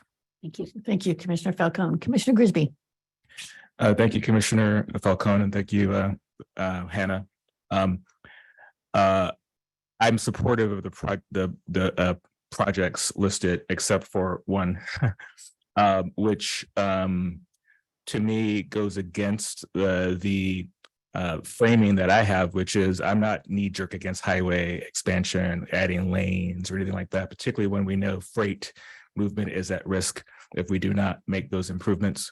I grew up in Riverside, and our jobs oftentimes come from the logistics industry, shipping, warehousing. It's very important to maintain the industry and not have it go off to Arizona. But given that one project is in this list, I'm going to lean to vote no. Thank you. So we have a motion. Do we have a second? I'll second. I think it was Commissioner Cruz Yeah. that turned his light on first. Yeah, that was my signal. Any other comments? All those in favor? Aye. Opposed? No. Motion carries. Thank you. Congratulations to all the folks in the trade corridor. Okay, tab 18. Ashara. Oh, there you are. Good afternoon, commissioners. Okay. I'll wait for the kerfuffle. Yeah. Oh, wow. Yeah, don't support your friends. Go ahead. Yeah. Okay, good. Thanks. Thanks for hanging out. Before you leave, I just want to remind you, there are racing shirts up here with your name on it. Male and female cut.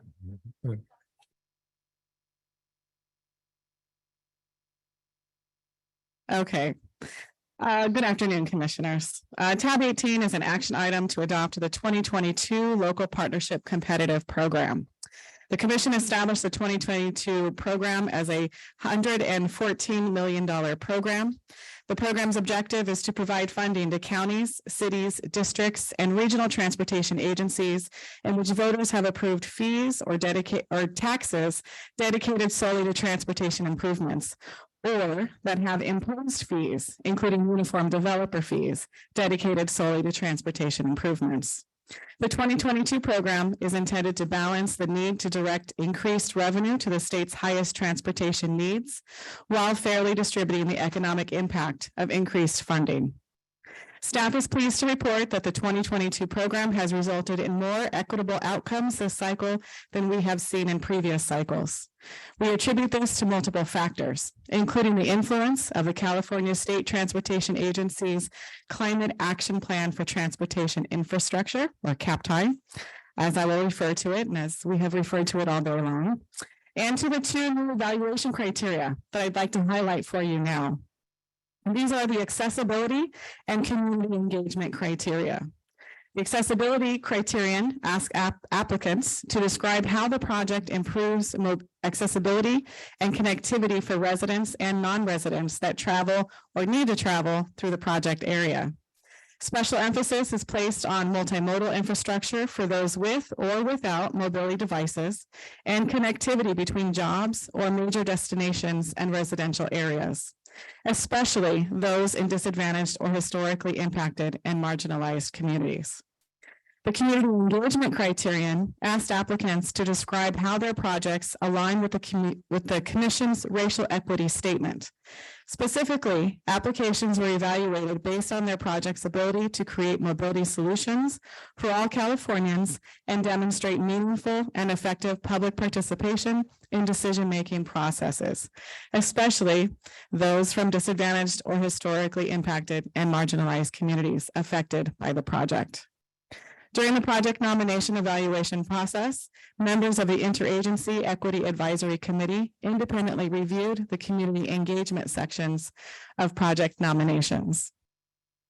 As I mentioned, CAPTI is having a positive effect on equity in California's transportation projects by investing discretionary transportation funds in sustainable infrastructure projects that align with the California Transportation Agency's goals on climate, health, and social equity goals. For example, of the 11 projects recommended in the 2022 program, 2 nominating agencies have already been awarded pro-housing designations by the Department of Housing and Community Development, and 8 agencies have submitted their applications for review. In addition, the recommended 2022 program will create nearly 10,000 jobs. Development of the 2022 program guidelines began in August 2021. The Commission held 7 public workshops between September 21 and April 22 to solicit input from stakeholders representing state agencies, including the California Air Resources Board, the Department of Housing and Community Development, regional transportation planning agencies, local governments, private industry, other advocates, and members of the public. The Commissioner's guidelines adopted at its August 17, 2022 Commission meeting describe the policies, standards, criteria, and procedures for the development, adoption, and management of the 22 program. The Commission received 37 project nominations, seeking over $560 million in funding, with requests exceeding program capacity by nearly $420 million. There is clearly a great desire by local and regional transportation taxing authorities to address the state's highest transportation concerns. 2 evaluation teams consisting of Commission and Caltrans staff evaluated the project nominations based on the screening and evaluation criteria set forth in the Commission's adopted guidelines. The program staff recommendation provides funding for a wide range of project types, and in the 22 program include public transit improvements for both bus and rail modes, traffic operational improvements, including construction of a 3-leg modern roundabout and the replacement of an interchange. There is a road diet project that will reduce the number of travel lanes and incorporate more complete street elements. And almost all projects include non-motorized facility improvements specifically for bicycles and pedestrians. The recommended 22 program will address the needs of neighboring disadvantaged communities, will have positive environmental impacts, and support efficient land use principles, will reduce fatalities and serious injuries, and will provide equitable and tangible benefits to communities throughout California.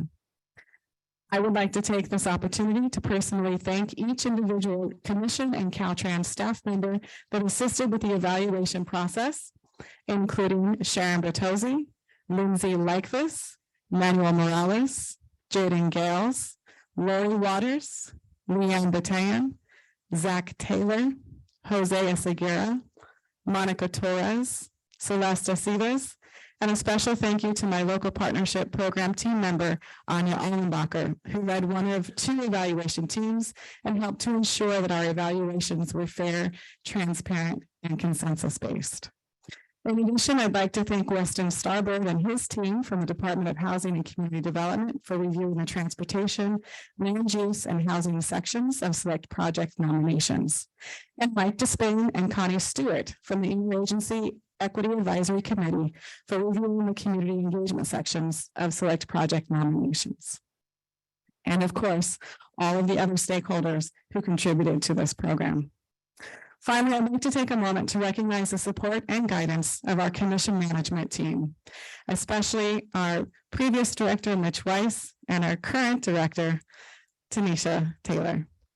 I'd also like to thank Matthew Yazgat, who expertly guided me, the commission's newest program manager, I can't even say it, manager through this extensive process. Staff recommendations were published on June 8th, 2023, and are included in attachment B. The recommended 2022 program includes 11 projects for $142,453,000 in funding, with a combined project value of approximately $610 million.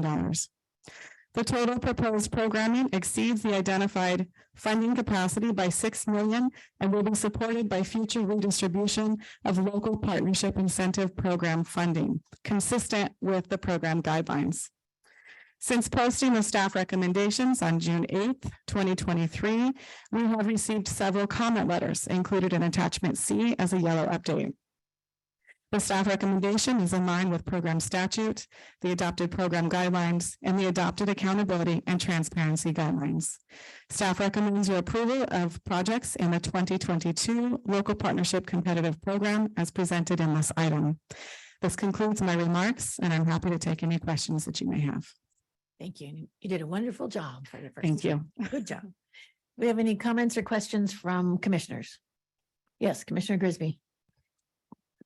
Just in reading the National Resource Defense Council letter, it lauds the LPP program as being fully CAPTI compliant. So congratulations. Thank you. Thank you. I thought it was going to be longer and I put something in my mouth. Sorry. Are there any other commissioner comments? There you go. Vice Chair's got your back. Is there any comments from the public?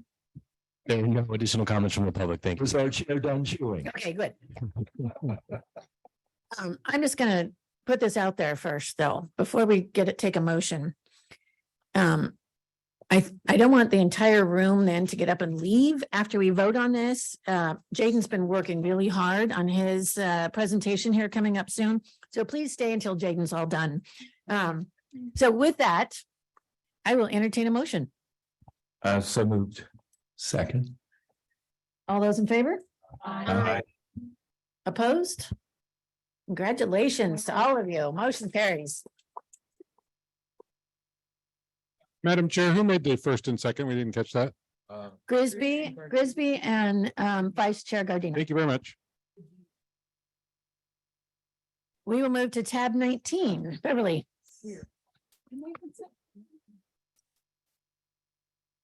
Commissioners, tab 19 is an action item to adopt the 2023 Active Transportation Program Metropolitan Planning Organization component for 9 of the 10 large metropolitan planning organizations.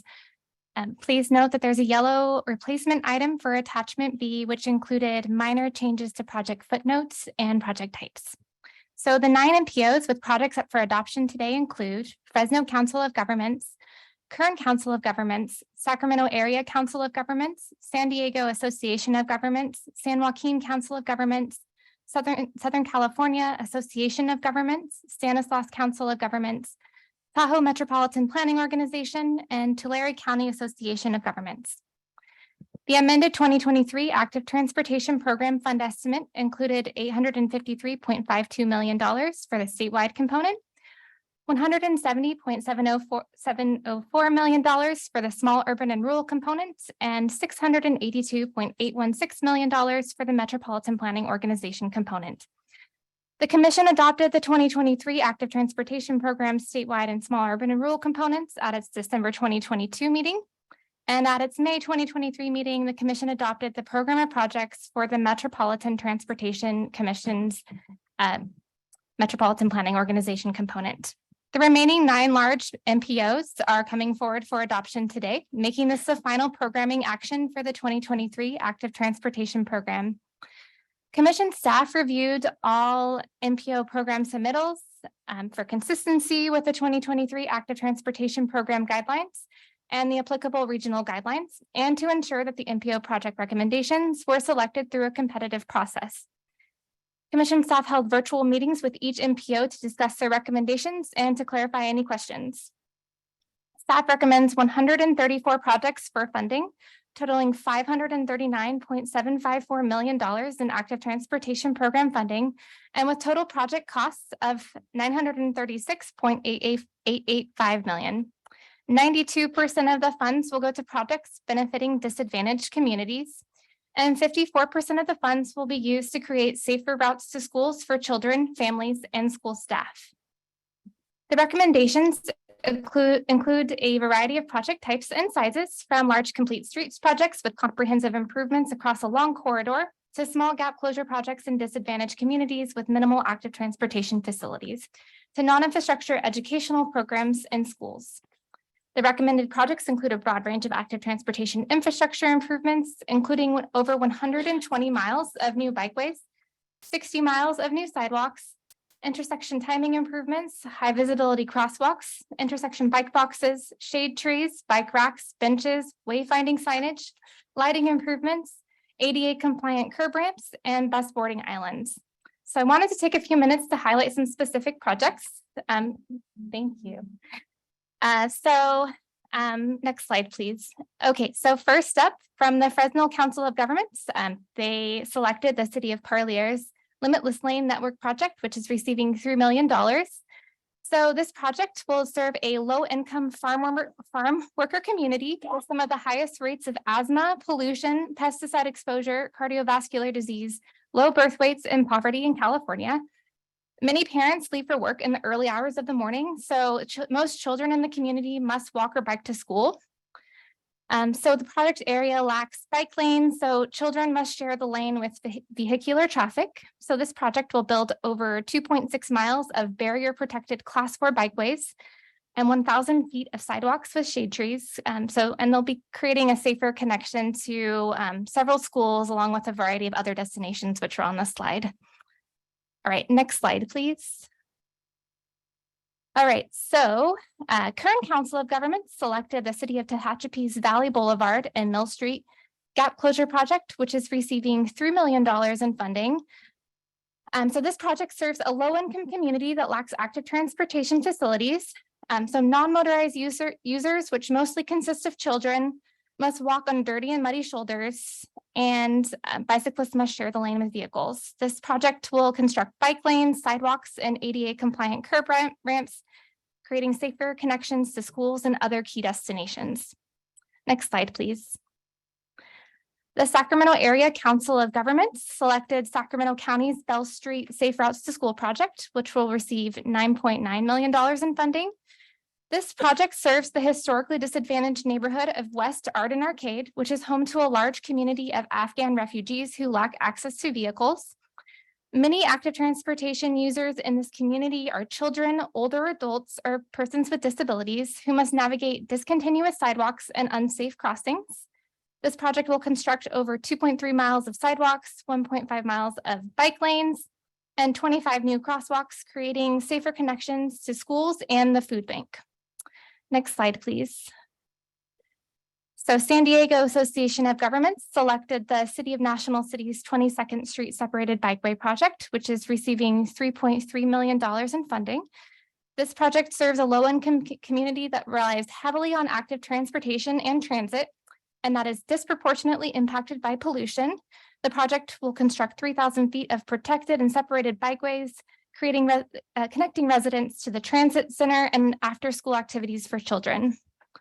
Next slide, please. The Southern California Association of Governments selected the City of Los Angeles's Boyle Heights Community Connectivity Project, which is receiving $32.019 million. This project is located in a community where 65% of the residents are living below 2 times the federal poverty level. Boyle Heights is disproportionately affected by pollution due to its proximity to an interchange for 5 high-volume freeways, as well as a toxic waste site that is currently being decontaminated. The project area has dangerous crossings, broken sidewalks, and freeway on-ramps and off-ramps for people to walk and bike across. So this project will construct 3 miles of protected class 4 bikeways, almost a mile of new sidewalks, improved crosswalks, bike racks, bike lockers, hydration stations, e-bike charging stations, street lighting, shade trees, and benches, and will connect residents to schools, parks, medical centers, and more.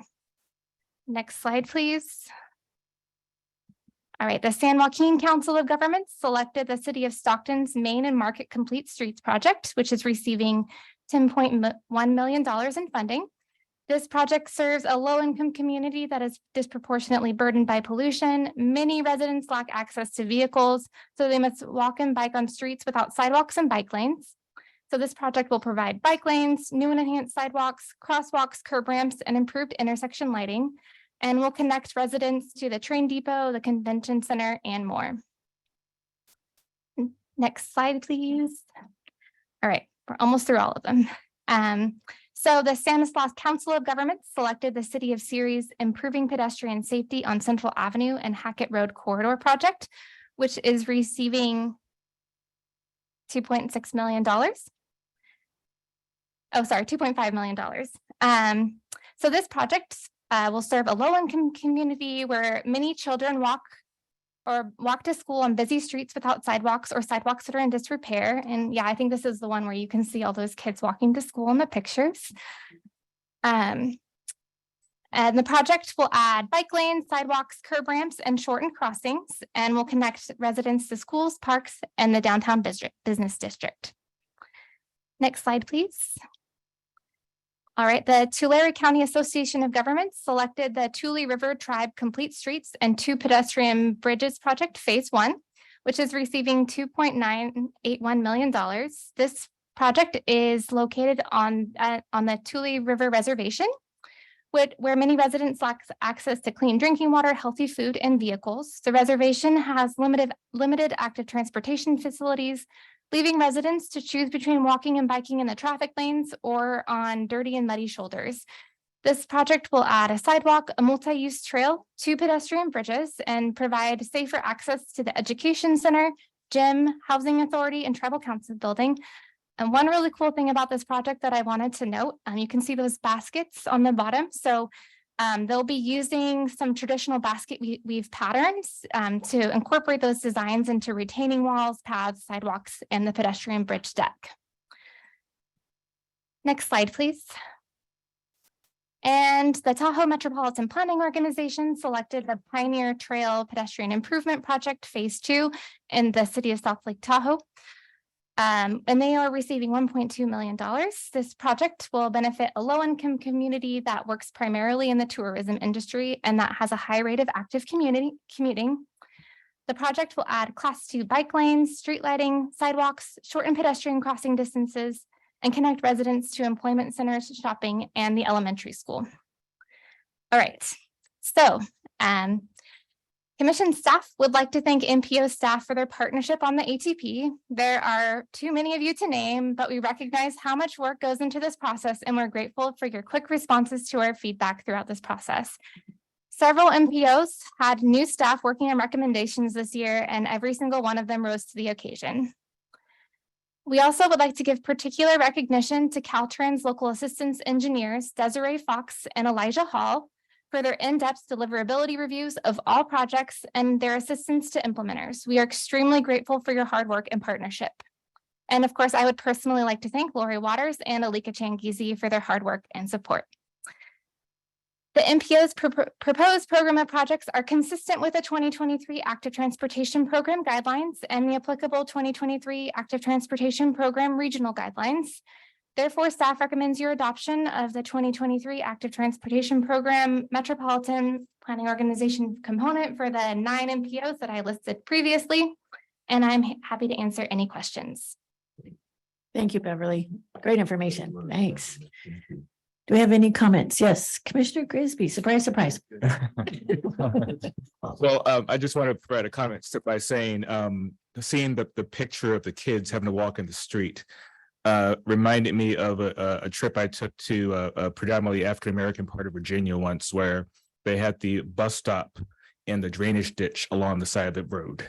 And the folks had to actually stand in the drainage ditch as they waited on the bus. So sometimes these projects about dignity and the fact that the state actually cares about these people. So thank you for considering those types of things as you choose projects. Yes, thank you for that comment. Thank you, Commissioner Grisby. Any other comments from commissioners? Yes, Commissioner Martinez. Just thank you, Madam Chair. One, I want to thank the staff for doing a wonderful job. But more importantly, as a former elected official and former president of an MPO, just to mention to my commission, as I go back, it was 2014, and Santa Ana will be awarded many projects through the MPO. But it was October 31st of 2014, where twin girls were killed in front of a school. And at the time, I was one of the only electeds in Orange County and in my city that was gung-ho on pushing active transportation. And we had champions with our community and myself.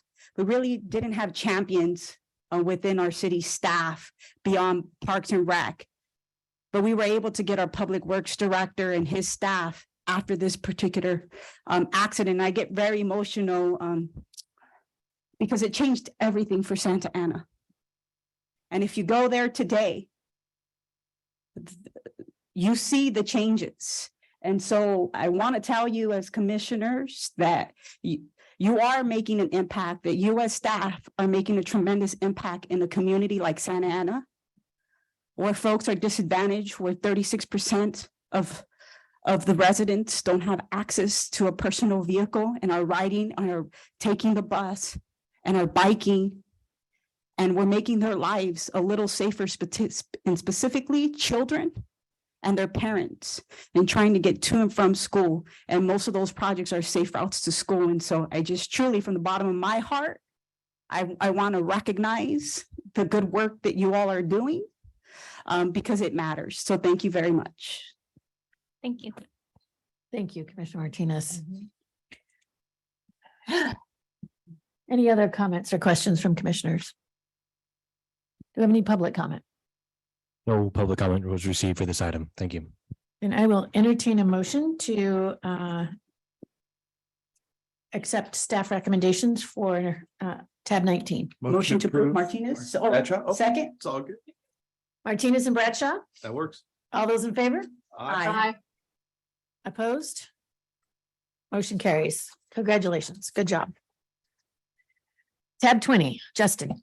Great. Commissioners, tab 20 is an informational item. Keith Duncan from Caltrans Budgets will present the draft 2024 State Transportation Improvement Program and Aeronautics Account Fund estimates. Thank you, Justin. Madam Chair, Commissioners, again, good afternoon. Happy Wednesday. Keith Duncan, Caltrans Division of Budgets, and I'll be doing tab 20, brevity, right? Okay, so let's jump right in. Next slide, please. This is a continuation of the fund estimate development process we started back in January. Today in the agenda material, as well as in this presentation, is just sharing the latest numbers. These are the actual numbers for the capacity for both the STIP, the State Transportation Improvement Program, the SHOP, State Highway Operation Protection Program, as well the aeronautics. Oh, slow down, Keith. Brevity, but keep it quick. All right. So with the numbers that we've provided to you, we know that based on the enacted budget from last night, we do know that there are some edits or revisions that will need to be made with the approval of some of the PTA, public transportation account funding going to address the transit operational fiscal needs. So we'll be working with commission staff over the next couple of weeks to be able to update those numbers, as well as in preparation for the STIP workshop in middle of July, as well as we get closer to the eventual proposed adoption in August. I wanted to share just a few of the impacts or factors that impact the capacity. Next slide, please. It's no secret, increase in federal funds as a result of the Infrastructure Investment and Jobs Act passage. It is noted on the slide here. The first 2 points represent the federal funding levels that we had at the 2022 fund estimate. And then you can see the sharp increase for the next 6 years. Those next 6 points represent the federal funding level that we are planning to have as part of this 2024 fund estimate period. From the second point to the third point, that represents about a 35% increase. So no secret, Captain Obvious, there's going to be an increase in capacity available for us. Next slide, please. Oh, let me go back a slide. Sorry, I'm going backwards now. Oh, looks like we may have missed a slide. I'll jump ahead then. There we go. Let's check the next one, please. No, there's more for gas. Well, we'll just skip the diesel sales tax. All right, we'll just stick with gas. What the heck? PTA was always a fun topic, so we'll just stick with gas. So this is where it's a kind of a contradiction. We are seeing a reduction in gasoline consumption, fuel efficiency, zero emission vehicles, change in driving habits, virtual working, everything such as that nature. So the slide before you, okay, no argument. But I'll share that little joke in a minute. So in looking at this slide here, the blue line represents the consumption trends that we included in the 2022 fund estimate. You can see the downward trend. And then the orange line right below that, orangish line, represents the fuel consumption forecast that we're looking at for this fund estimate period. So consumption is obviously going down. And one of those items that we are reminding people while we are in the middle of or about to hopefully adopt the 2024 fund estimate, as we look forward to the next cycle, we should expect to see as a result of that downward consumption, that will be a sharper decline. So again, another one of those Captain Obvious moments. Next slide, please. This is where we get to see kind of that contradiction. The actual fuel excise tax revenue appears to be going up. And the reason for that is the increase in the annual inflationary increase to gas excise tax. As mentioned earlier, we're going up as on July 1st, 7.2%, so about 4 cents per gallon. And because inflation seems to be a little higher, that's why we continue to see that revenue. While there is an increase, it does flatten out. So that's why we do, that gives us the opportunity to have a little more cash flow in relation to the available capacity. Next slide, please. There's the PTA slide. Okay, so PTA, public transportation account, primary funding source is diesel sales tax. The chart in front of you today, the blue line represents the diesel sales tax revenue forecast as part of the 2022 fund estimate. At that point in time, we were looking at paying roughly $3.50 per gallon for diesel. Now, fast forward to this current forecast, that's where the orange line represents. We're now looking at paying about a $5.71 per gallon for diesel. That increase is about 61% on a per gallon basis. And as a result, that also results in an increased amount of capacity for the PTA. As you may be well aware, we haven't had PTA for the STIP for the last few years. So this increase in available revenue does result in funding from the PTA to be able to fund more transit and rail projects within the STIP. Now we'll jump ahead. All right, so the table in front of you is just a brief summary. The table that's in your, the tables that are in your agenda material have a lot more of the details. Just a few points. The tables there on the top portion represents the planned or the draft fund capacity for the shop. If you look at the 5-year total of about $25.8 billion over the 5 years, that represents about an 18% increase from what we had for the 2022 fund estimate. And if you look at the 6-year total, we're looking at a similar, about an 18% increase. For the lower table, that represents the STIP for the 5-year total, a little over about 3.1 billion. That represents a 40% increase from what we had in the 5-year total for the 2022 fund estimate. And then for the 6-year, about a 30% increase. Again, because of the PTA, because of the decision to fund some of the transit operations with the PTA, we can expect some of this capacity from the PTA to be reduced. What we're doing right now is we're evaluating the cash flowing aspect of the $190 million from the PTA that's being dedicated to transit to see how that will impact this capacity. We'll meet with commission staff, work with them, and also provide you updates prior to and up to the August meeting. Any other budgetary actions that may take place that impact state highway account, road maintenance rehabilitation account, federal funds, or public transportation account will also impact these funding capacities. So we'll definitely work with commission staff and provide those updates to you. Next slide, please. While it is a smaller amount, it's still very important in relation to our aeronautics fund estimate. It does assume that we'll be able to fully fund the annual credit program of about $1.5 million per year. And over the fund estimate period for the aeronautics account, we are looking at about $7 million of allocation by the commission over the fund estimate period. Next slide, please. I already mentioned all the remaining schedule. We got a fund estimate workshop coming up that we'll work closely with commission staff for, and we look forward to presenting the final fund estimate to you in August. Next slide. You've already heard my thanks to everybody, commission staff, Caltrans financial programming, as well as our Caltrans fund estimate management team. They continue to do amazing work to try to finalize and refine these numbers the best possible way that we can maximize all available funding. I'm available for any questions you may have. Thank you, Keith. Do we have any questions or comments? Yes, Commissioner Grisby. I see, I looked right at you just to see you have something. Thank you, Madam Chair. Thank you for the presentation. I have a question about how you calculate the inflation, the annual inflationary increase. Is that based on inflation in the transportation industry when it comes to projects, or is that based on a broader breadbasket of, the broader inflation in the economy? Broader inflationary impacts across California. Okay. And do we know if the transportation projects are above or below that line?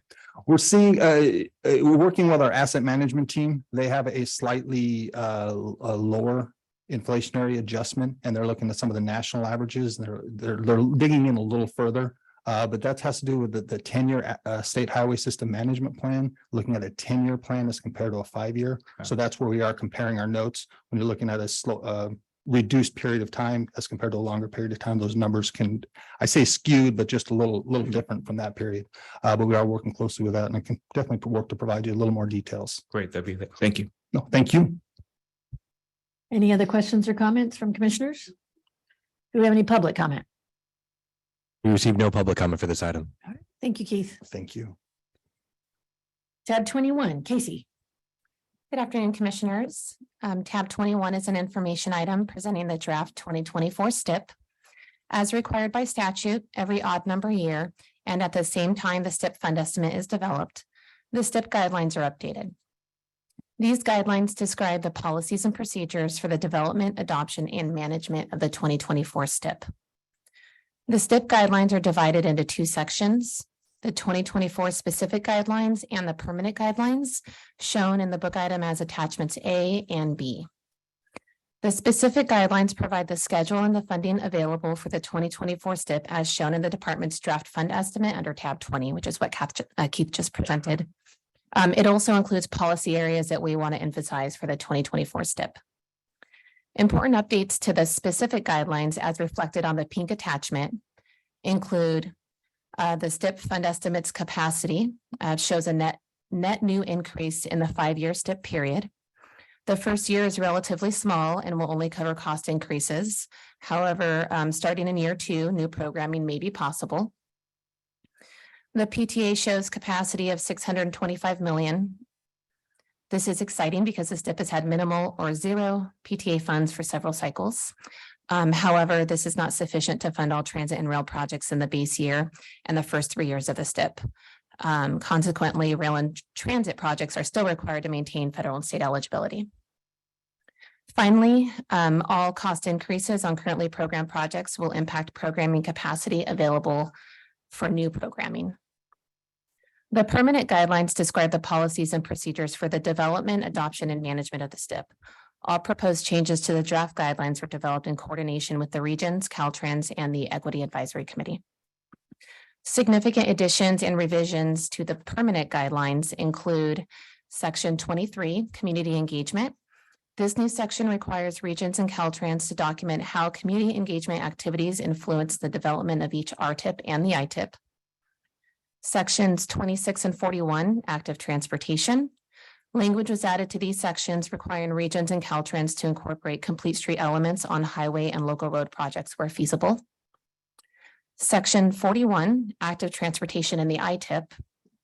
Language was added to this section to provide examples of standalone active transportation projects eligible for inclusion in the Interregional Improvement Program. Section 51, fact sheets. This is a new section that will require each region and Caltrans to include a fact sheet summarizing the proposed investments and how the investments advance regional and state safety, environment, equity, and economic goals. Excuse me. And then finally, Climate Action Plan for Transportation Infrastructure, also known as CAPTI, was incorporated throughout the guidelines as well. A joint workshop including Caltrans and CTC staff is scheduled on Wednesday, July 19th to discuss the draft 2024 STIP estimate, STIP fund estimate, and program guidelines. The workshop is available to the public and comments are welcome. The final guidelines will be presented to the Commission for adoption in August after a public hearing is held. Finally, I just want to say thank you to the Equity Advisory Committee for engaging with me on the draft STIP guidelines. That concludes my item, and I'm happy to answer any questions that you may have. Thank you. Do we have any comments? No? Oh, so disappointed. So this direction, to my left, do we have any comments or questions? No? Okay. Do we have any public comment? On item 21. On item 21, we received no public comment. Okay, thank you.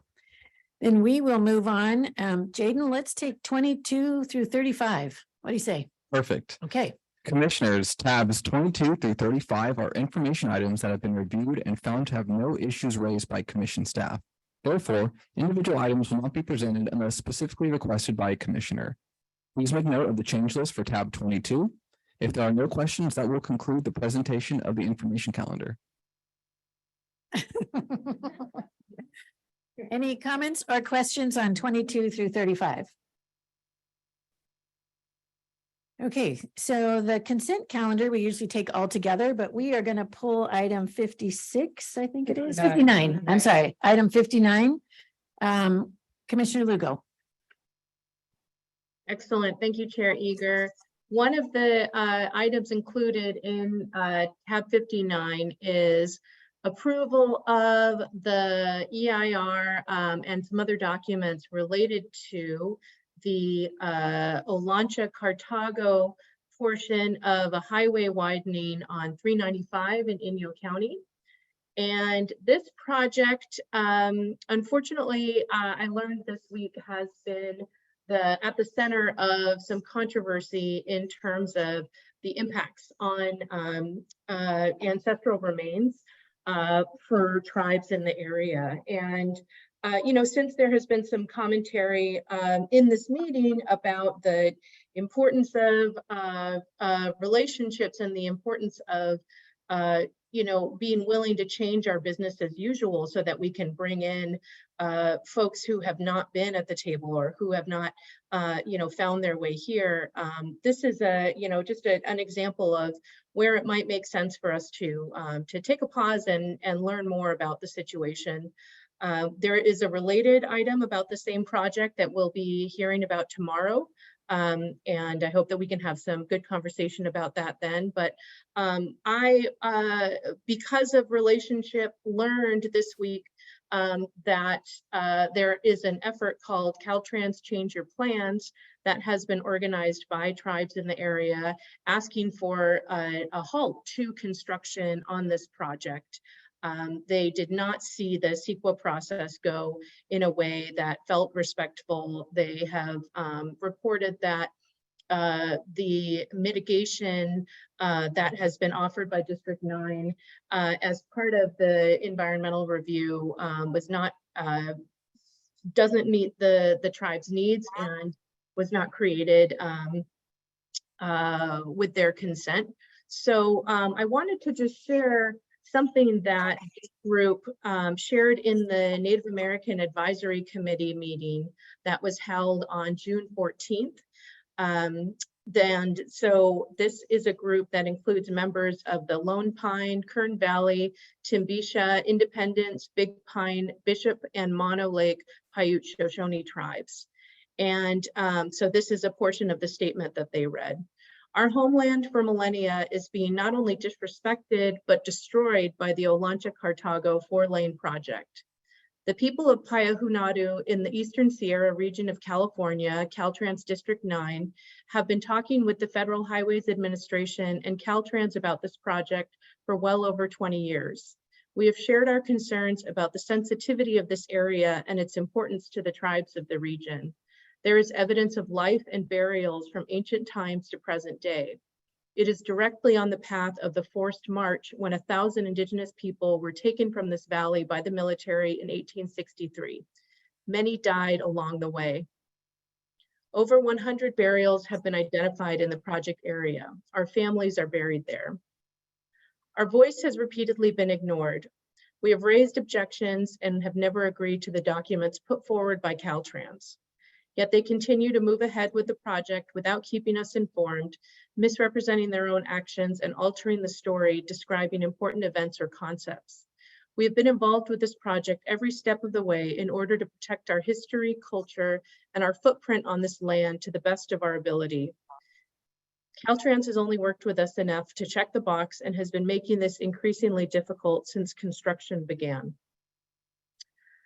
I just want to highlight the importance of, what we can do here at the commission to create space for stakeholders who, and I'm sorry, that's the wrong word, not inappropriate about members of indigenous communities, but creating space for participants in our processes to come into this space.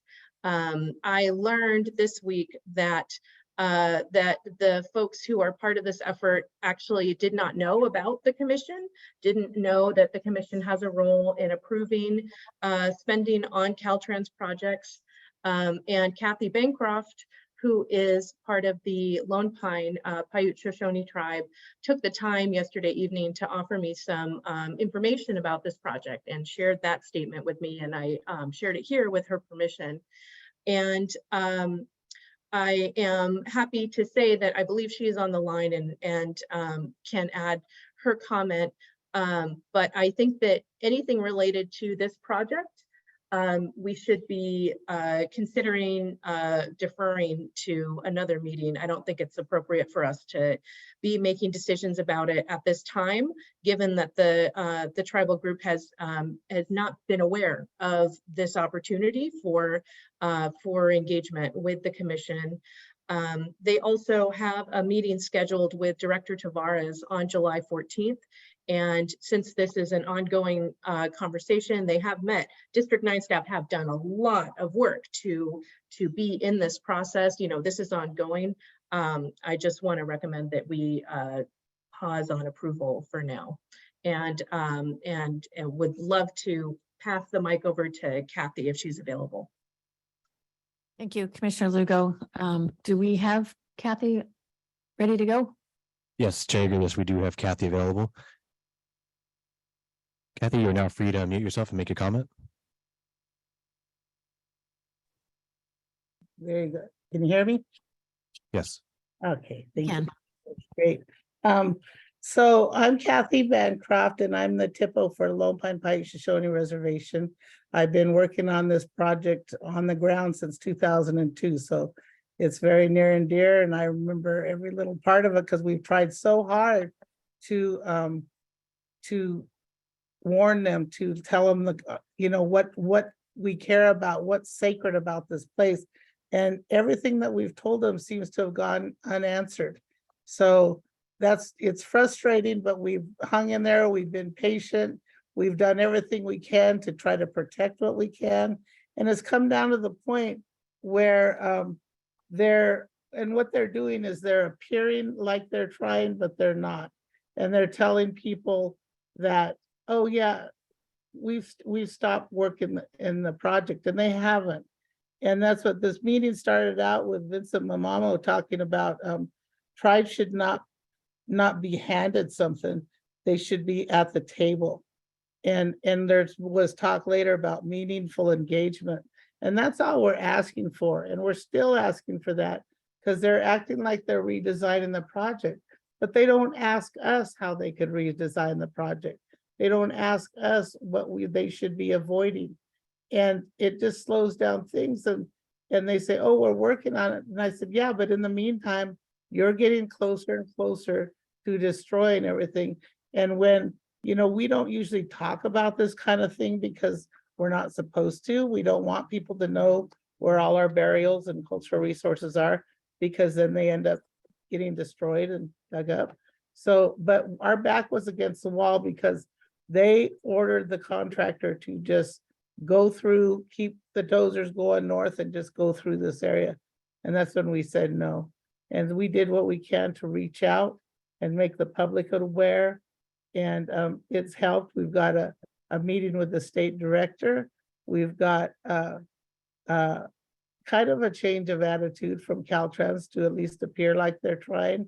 And I know I sit on all the Caltrans meetings for the state, and I know that Caltrans is trying, but District 9 seems to not really care about all that. It seems like everything we tell them goes nowhere. And so I just really thank you for the time to express my concerns, and hope that there could become some kind of resolution and reach a agreed upon solution to this issue. Thank you. Heard. Yes, thank you so much. So at this time, I think I have Aaron Hakimi from Kern Cog, and then if we have the District 9 folks to come up next, that'd be great. Yeah, thank you.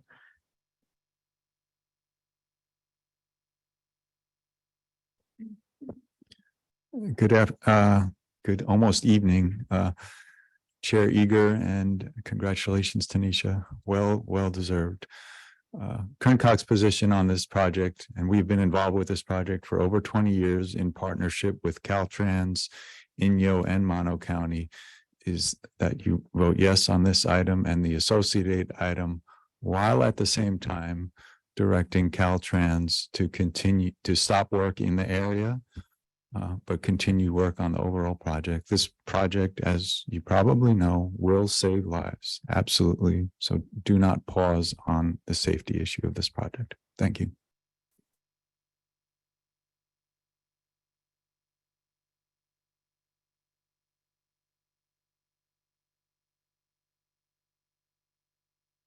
Got to push the button. Thank you.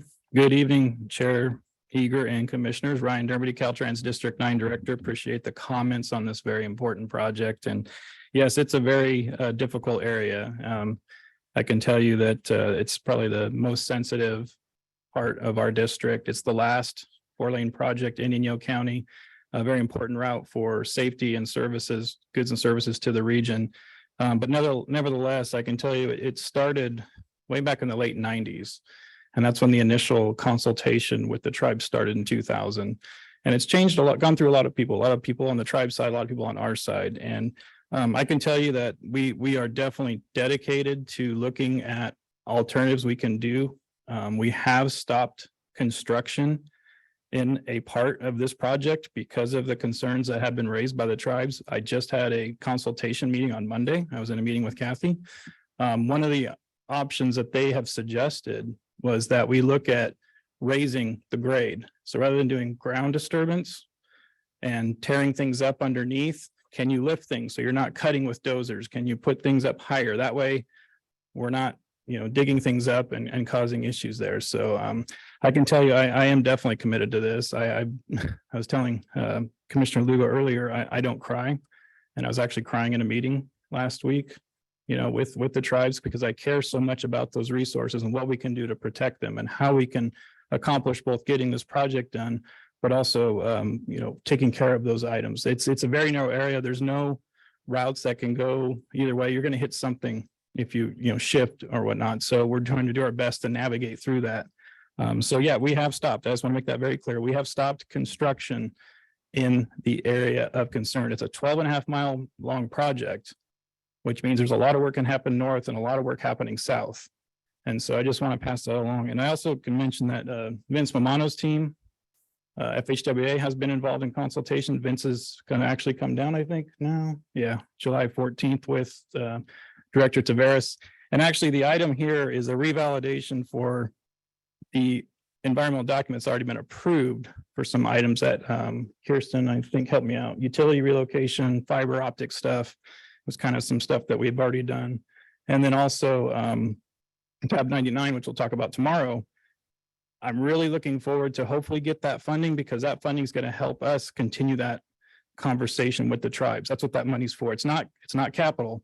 What we're going to be asking for tomorrow is the support cost, so that we can keep having those conversations. We got to get paid to have those conversations, right? And that's where that comes from. So I can tell you we've done a lot of consultation, and I've had a lot of items that have come out of consultation. There's quite a long list here of things that we've implemented because of consultation. So I don't want you to think that we're not listening, because we are.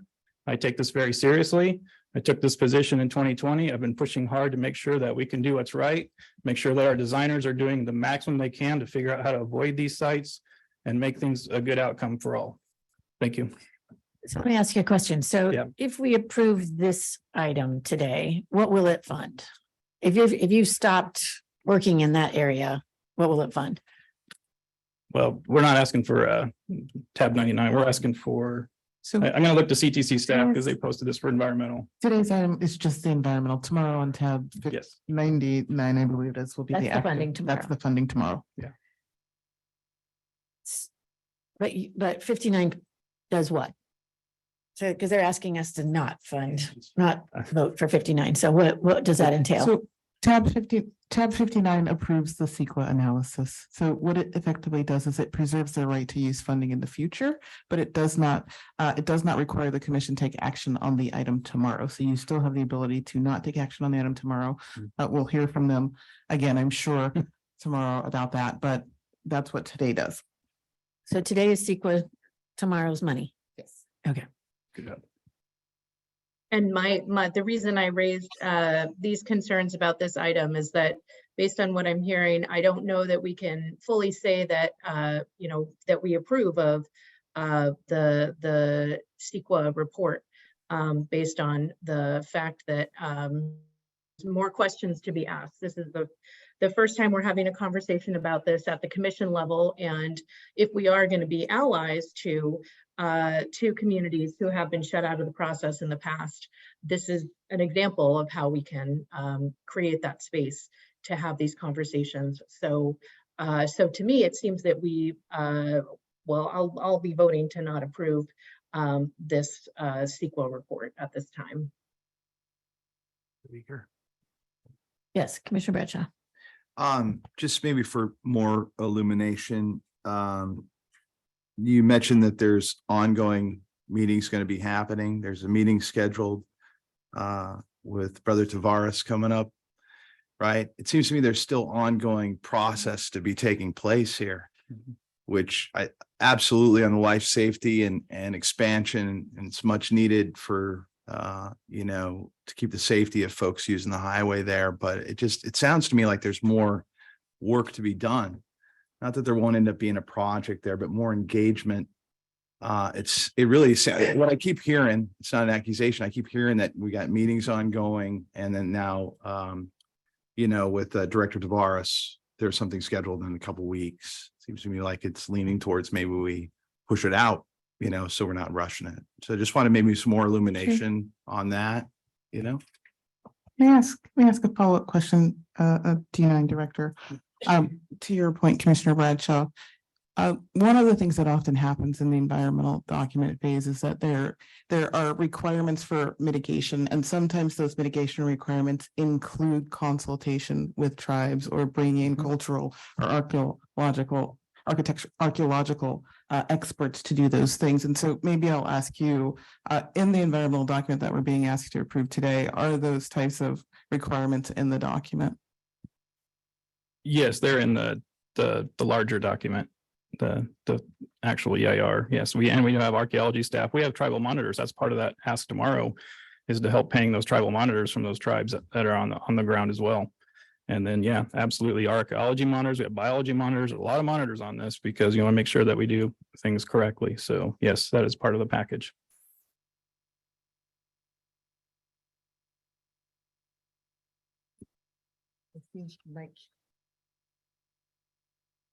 Oh, yeah. Yes. We're looking to see who's walking back there. Okay, Thank you. yes, thank you.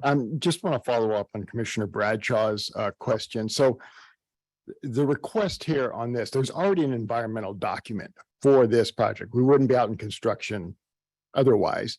There are some changes with utilities and broadband and GPS that required an amendment, an addendum to this. It doesn't directly have to do with the issues that I think are really more about item 99, which is where we're going, which is going to be the request for the additional support costs to continue those discussions that include the meeting with Vince Romano and Director Tavares with the tribes as part of that consultation process.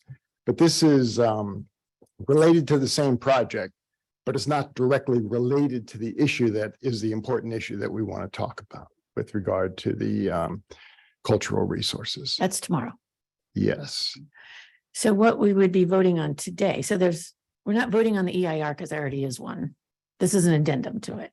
To Yes, add some and things it to has to do with, I think it's in the book item, but if you look at it, it has to do with some utilities and broadband that isn't directly associated with the items that, Commissioner Lugo and Ms. Bancroft brought up.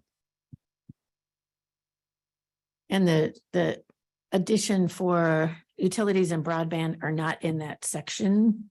It wouldn't be adding anything to that section that we're continuing to discuss. But those items were already constructed. Okay. Was it 2 years ago, a year ago? When did utility relocation though went in? Yeah, that was about In a that year and a area. half ago. Yes, that's Already done. been That's done. finished. Um, Yes, sir. Thank you. I appreciate it. Quick thing, a lot of sounded like very salient points came from Ms. Bancroft. Can you just kind of give us your reaction to that? Because there was talk of a lot of process, decades-long process. I'd like to hear your response to what was raised, and also by Commissioner Liu. Yeah, absolutely. I can just tell you, we did have a meeting Monday. We have action items out of that meeting. Going in the field, looking at some of the things on the ground that we talked about, where the tribes have requested raising the grade I've talked about. We've talked about doing adjustments. We're moving the road over a little bit for the design, raising it as well. But you can do that in a meeting room, but we want to get out in the field and say, let's look at this. We've done 20 years of archaeology, 20 years of environmental biology studies. We didn't find stuff there. Some of these were late discoveries now that we're talking about. But we want to go out there now with the tribes and say, okay, this is where we're talking about lifting and what we can do. And I know my engineers lifted the road somewhat, and now they're looking at lifting it even more, and they've come up with some more ideas. So I can address those, per point, but I just, I don't know if you have any other questions directly on that.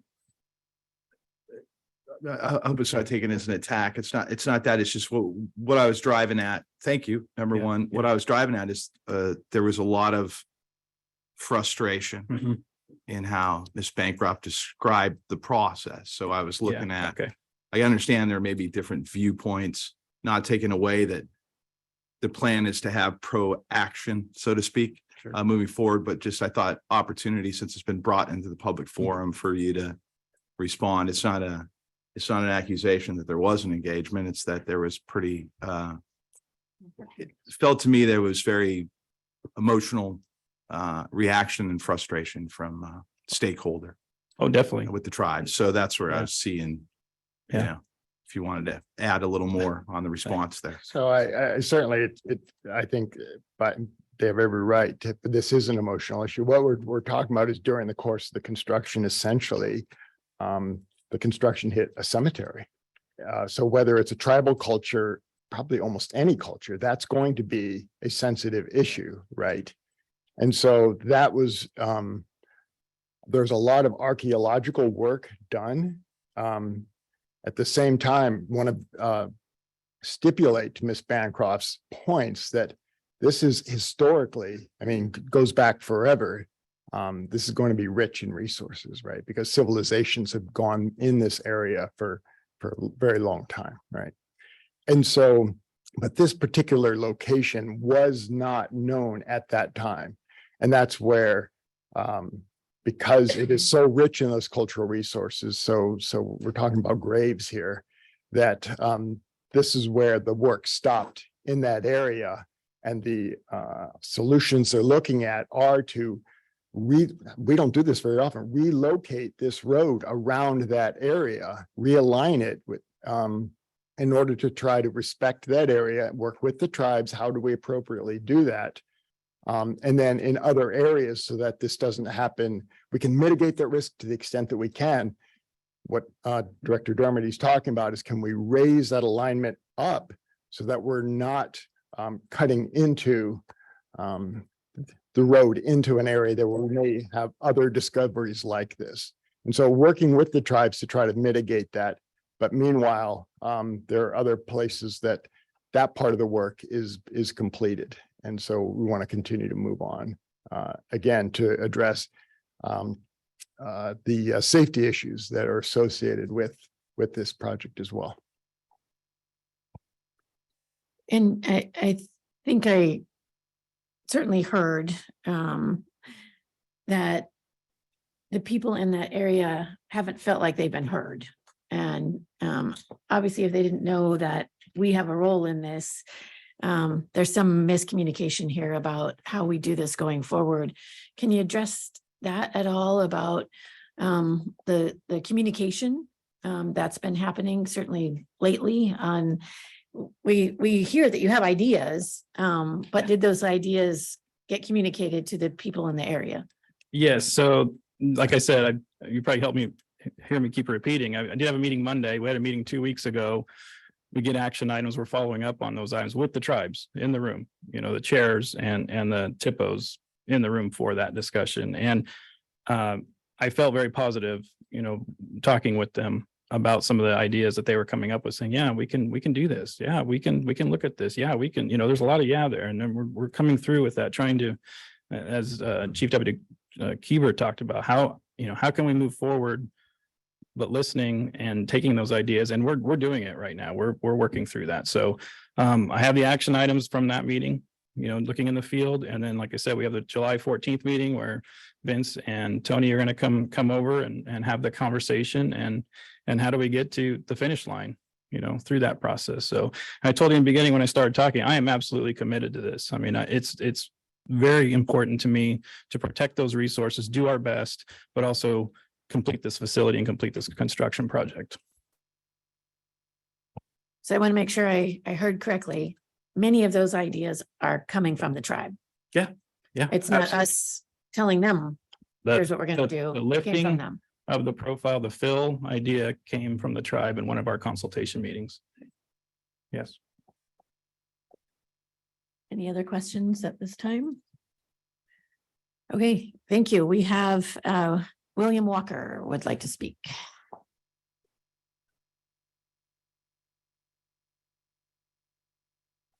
He's here. He's Yeah. behind me. Oh, okay. Yeah.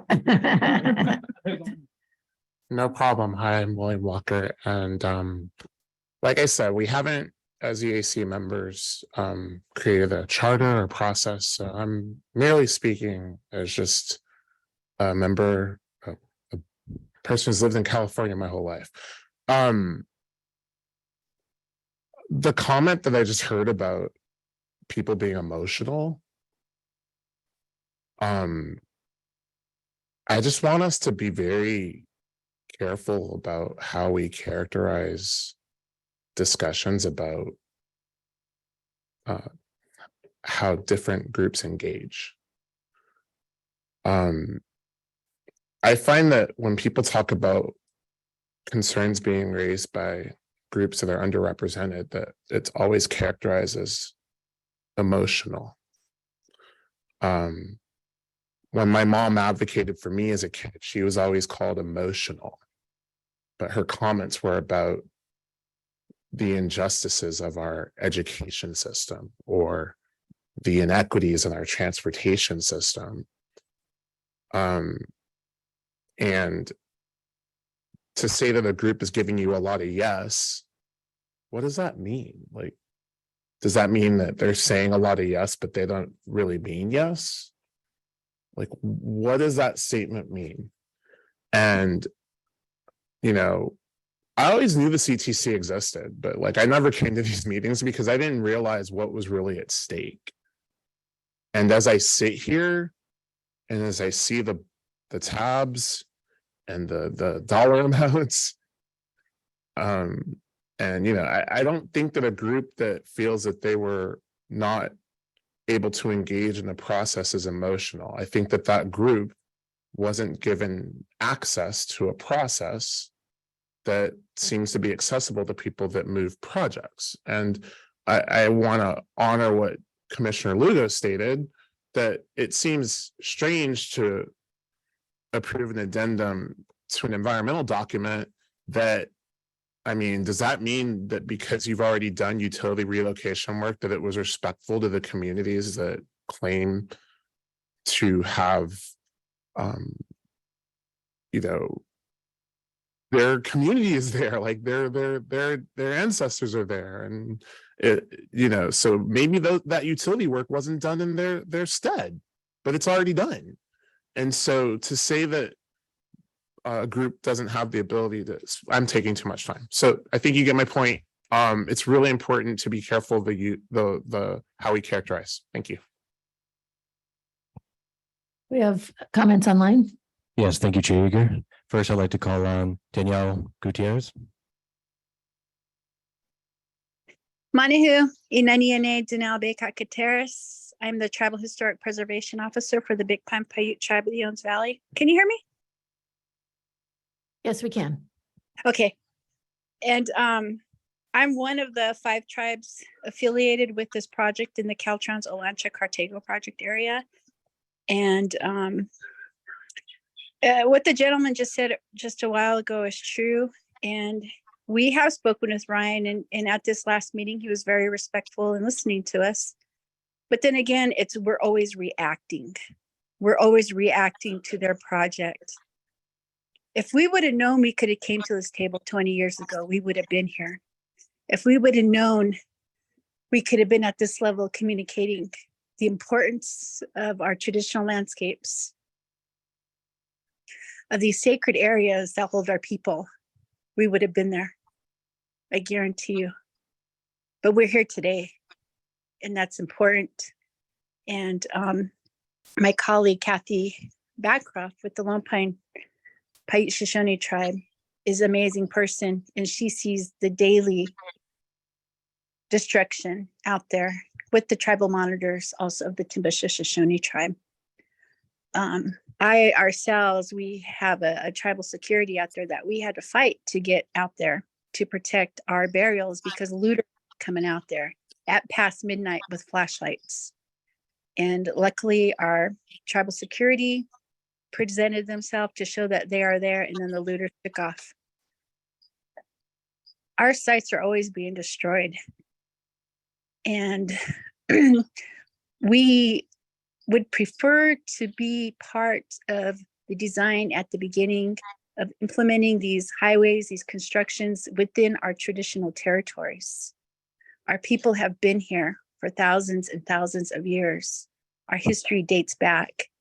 And we as a people were forced marched out of the area. Genocide at us, at our families, in our people. We came back to our homelands to have our lands stolen from us. The only places we have now are reservations that we were put on by the government. Our bands were all separated. We were all one person, one nation at one time. And we still see each other as one nation, as relative tribes in support of one another in our lands for our ancestors, for our traditional ways to keep it sacred, to keep it protected. This project is tearing through the heartlands of our people. This whole area is sacred to our people. Patsiata is just right within this vicinity across the way, and that's the Owens Lake with the highest PM10 at one time. And we had to work with DWP to get these lands back and just trying to protect what's out there also. This area is rich with culture. It's embedded with our birth and with our death out there in these areas. They are sacred landscapes and we honor them to this day. And all we're asking is for respect for our lands. None of the tribes chose this route. None of them wanted this route.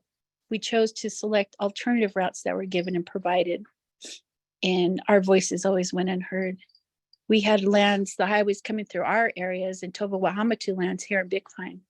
Our elders tried to stop that 4-lane. Why? Because it was going over burial. And that is a 2-lane straightway. And there are still wrecks to this day, which our elders said was going to occur because they're going over burial grounds.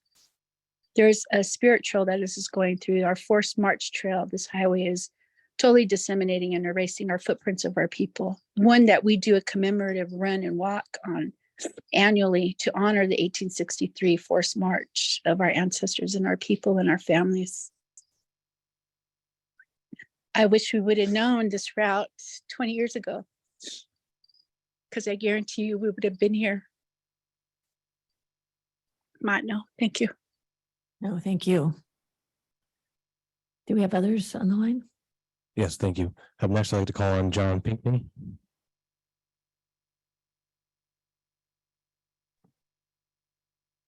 Good evening, Commission, Chair Ager, John Pinckney, Assistant Director of Public Works, Inyo County. I work with the Inyo County Local Transportation Commission. I realize some of what you've heard is very concerning or even disturbing. There have been, the Inyo County Local Transportation Commission has worked on this project since the 1990s. Has facilitated community meetings and outreach and planning and environmental.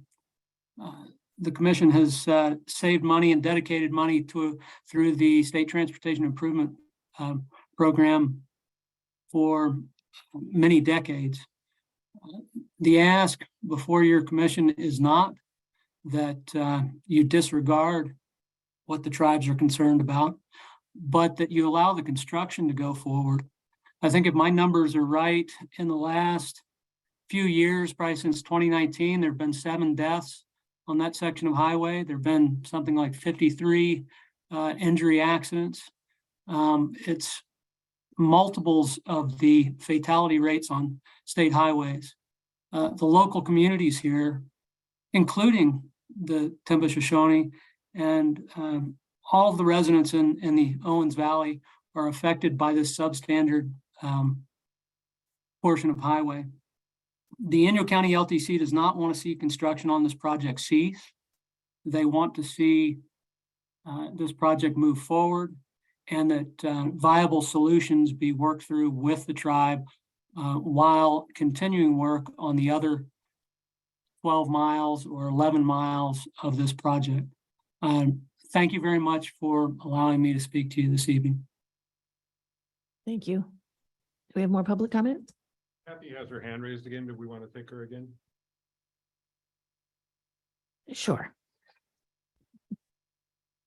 Thank you, Chair Eager. Up next, we have Kathy Bancroft.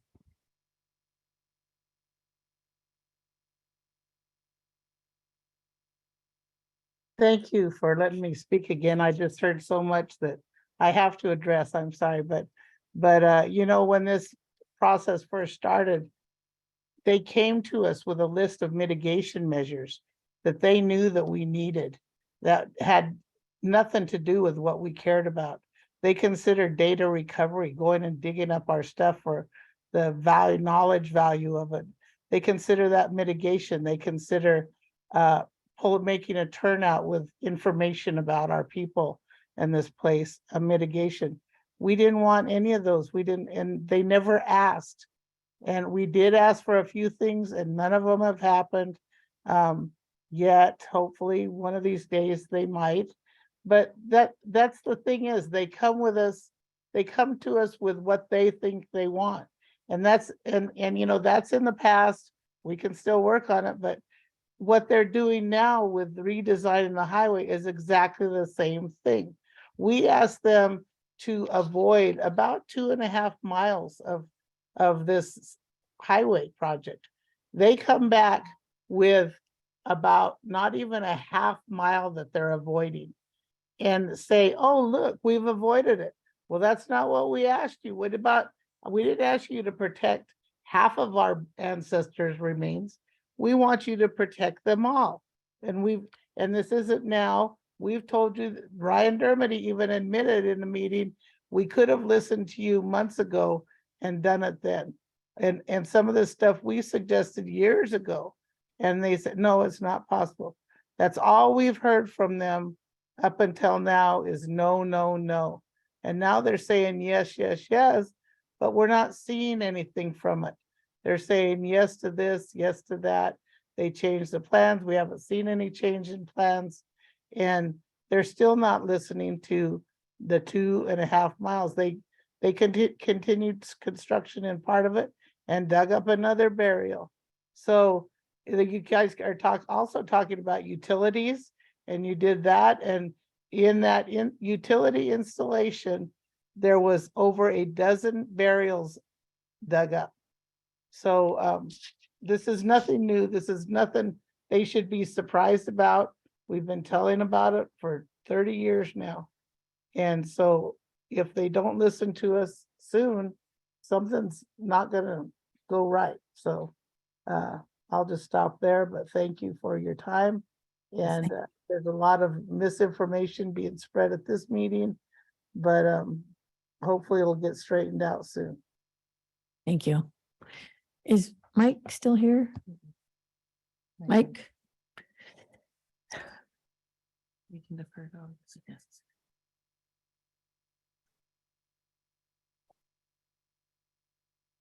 So can I ask you if, for this particular issue, if we defer it to August, what would that do to the project?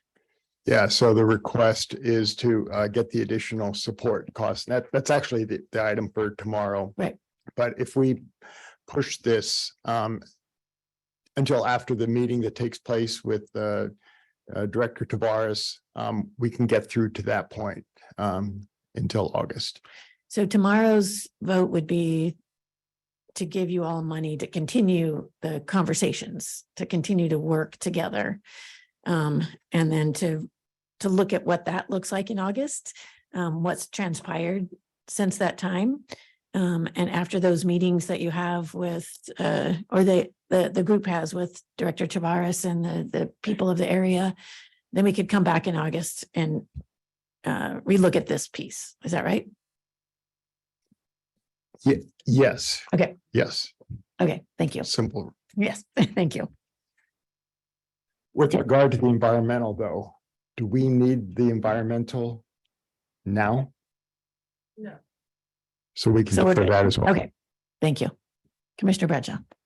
Yeah, I know everyone's probably getting pretty tired, but Commissioner Martinez gave me a double shot of caffeine, so I'm feeling pretty good. Yeah. And there's sugar. I mean, we got all kinds of cool stuff up here. None of it paid for by the taxpayers. You know, I appreciate the dialogue in this be raised. I just want to put out a couple things, and thank you, Chair Eager, because you know, this commissioner, look, I've come from the construction world, represent highway workers like my brother, you know, Joe, not to speak for him. So, you know, I look at the jobs and the safety issues and all that, kind of where I start. Although, you know, and I don't know if Williams left, but always illuminated by his comments and even keeping an eye on some of my shorthand terms and things like that. But this whole dialogue, it just feels to me in the gut that, you know, communications have broke down. There's certainly a sense of frustration, and I mean that respectfully, that we're talking about not dictating to folks, here's the deal. We're talking about bringing them to the table as the collaboration and a fulcrum point in when we look at transportation and equity and involvement and ownership and all that. Again, not to be dictated to, but as a partner.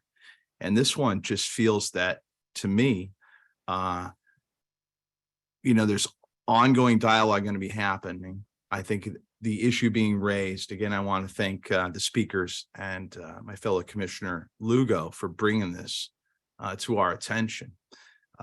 Certainly, we want to address the safety and the issues going on with that corridor. But again, for all the conversation and more importantly, actions happening around equity with our team. Hey, William, good to see you. I called you out there, bro, because I didn't see you.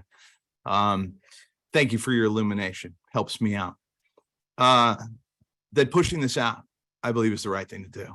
I'll keep it short. Would you like to make that motion? I'll make that in the form of a motion. Okay. We have Mike. I'd like to correct my earlier statement. In order to act on tomorrow's item, we need to have take the step today on the environmental. So I'd like to appeal to you that we approve the environmental in order to allow the conversation to continue to tomorrow for item 99. Now I'm baffled. So we can't vote tomorrow to approve 99 at tab 99 to give you the authority to continue, to give you the money to continue to do the work unless we vote on 59 today. Is that what you're trying to say? That's what I understand procedurally. Yes. Does staff? That is correct. We must cross the CEQA hurdle before we can allocate the funds. Let me offer this, Madam Chair. Can we continue this item to tomorrow? Bring the two items closer together to have the full conversation. I will chat with the department. I will chat with Commissioner Lugo. I will get all of the pieces so that we have a full understanding of the challenges. I will also chat with my friend who thinks I talk too much, Mr. Lorraine. And we will work on this and continue working on this issue. I will modify my motion to push it to tomorrow for further conversation. Again, just to emphasize that, hey, look, where I'm coming from as commissioner, love to see a fantastic project. And when you talk about safety and what's going on in the highways, you pretty much have me at Jump Street. But, here's the deal, the engagement. And I believe what was testified today, folks feeling, not feeling, the folks that were left out. I believe what they are saying. And, I take that seriously because, and I've raised it before, and I'm just going to do it again. Where I live in Oakland, there's a scar that runs through it, and it's called Interstate 880, which by design was to decimate the Black community where I live. And that's a fact. And I'm not saying that's what you're doing. I'm saying that this is really important that the engagement is held. So I'll happily modify it to push it to tomorrow, but and I appreciate Tanisha that will engage the professionals to see what we have to do to move forward or not. But and thanks, I appreciate the honesty. You had me when you came back up and changed your mind. So your motion is to push it to push it off tomorrow's till tomorrow, agenda. yes. We'll put them closer together. Yep. Thanks. Okay. Madam Chair, we don't need a formal motion for that. Oh, great. Okay, We could just, we'll just move it till tomorrow. Okay, Make it informal and blame the feds. yeah. Thank you. So we'll bring this up again tomorrow. And hopefully come to some conclusion tomorrow. So quickly, because we have a party to go to and we need to celebrate Tanisha. So take us home, Jaden. Okay, will do. Commissioners, tabs 36 through 58 and 60 through 81 are action items on the consent calendar. Please also make note of the change list for tabs 36, 58, 63, 67, 68, 69, and 73. Staff recommends approval of tabs 36 through 58 and 60 through 81. Great job, Jaden. Motion to approve Martinez. Do I have a second? Second, Bradshaw. Second, Bradshaw. All those in favor? Aye. Motion carries. Let's party. We are adjourned for today.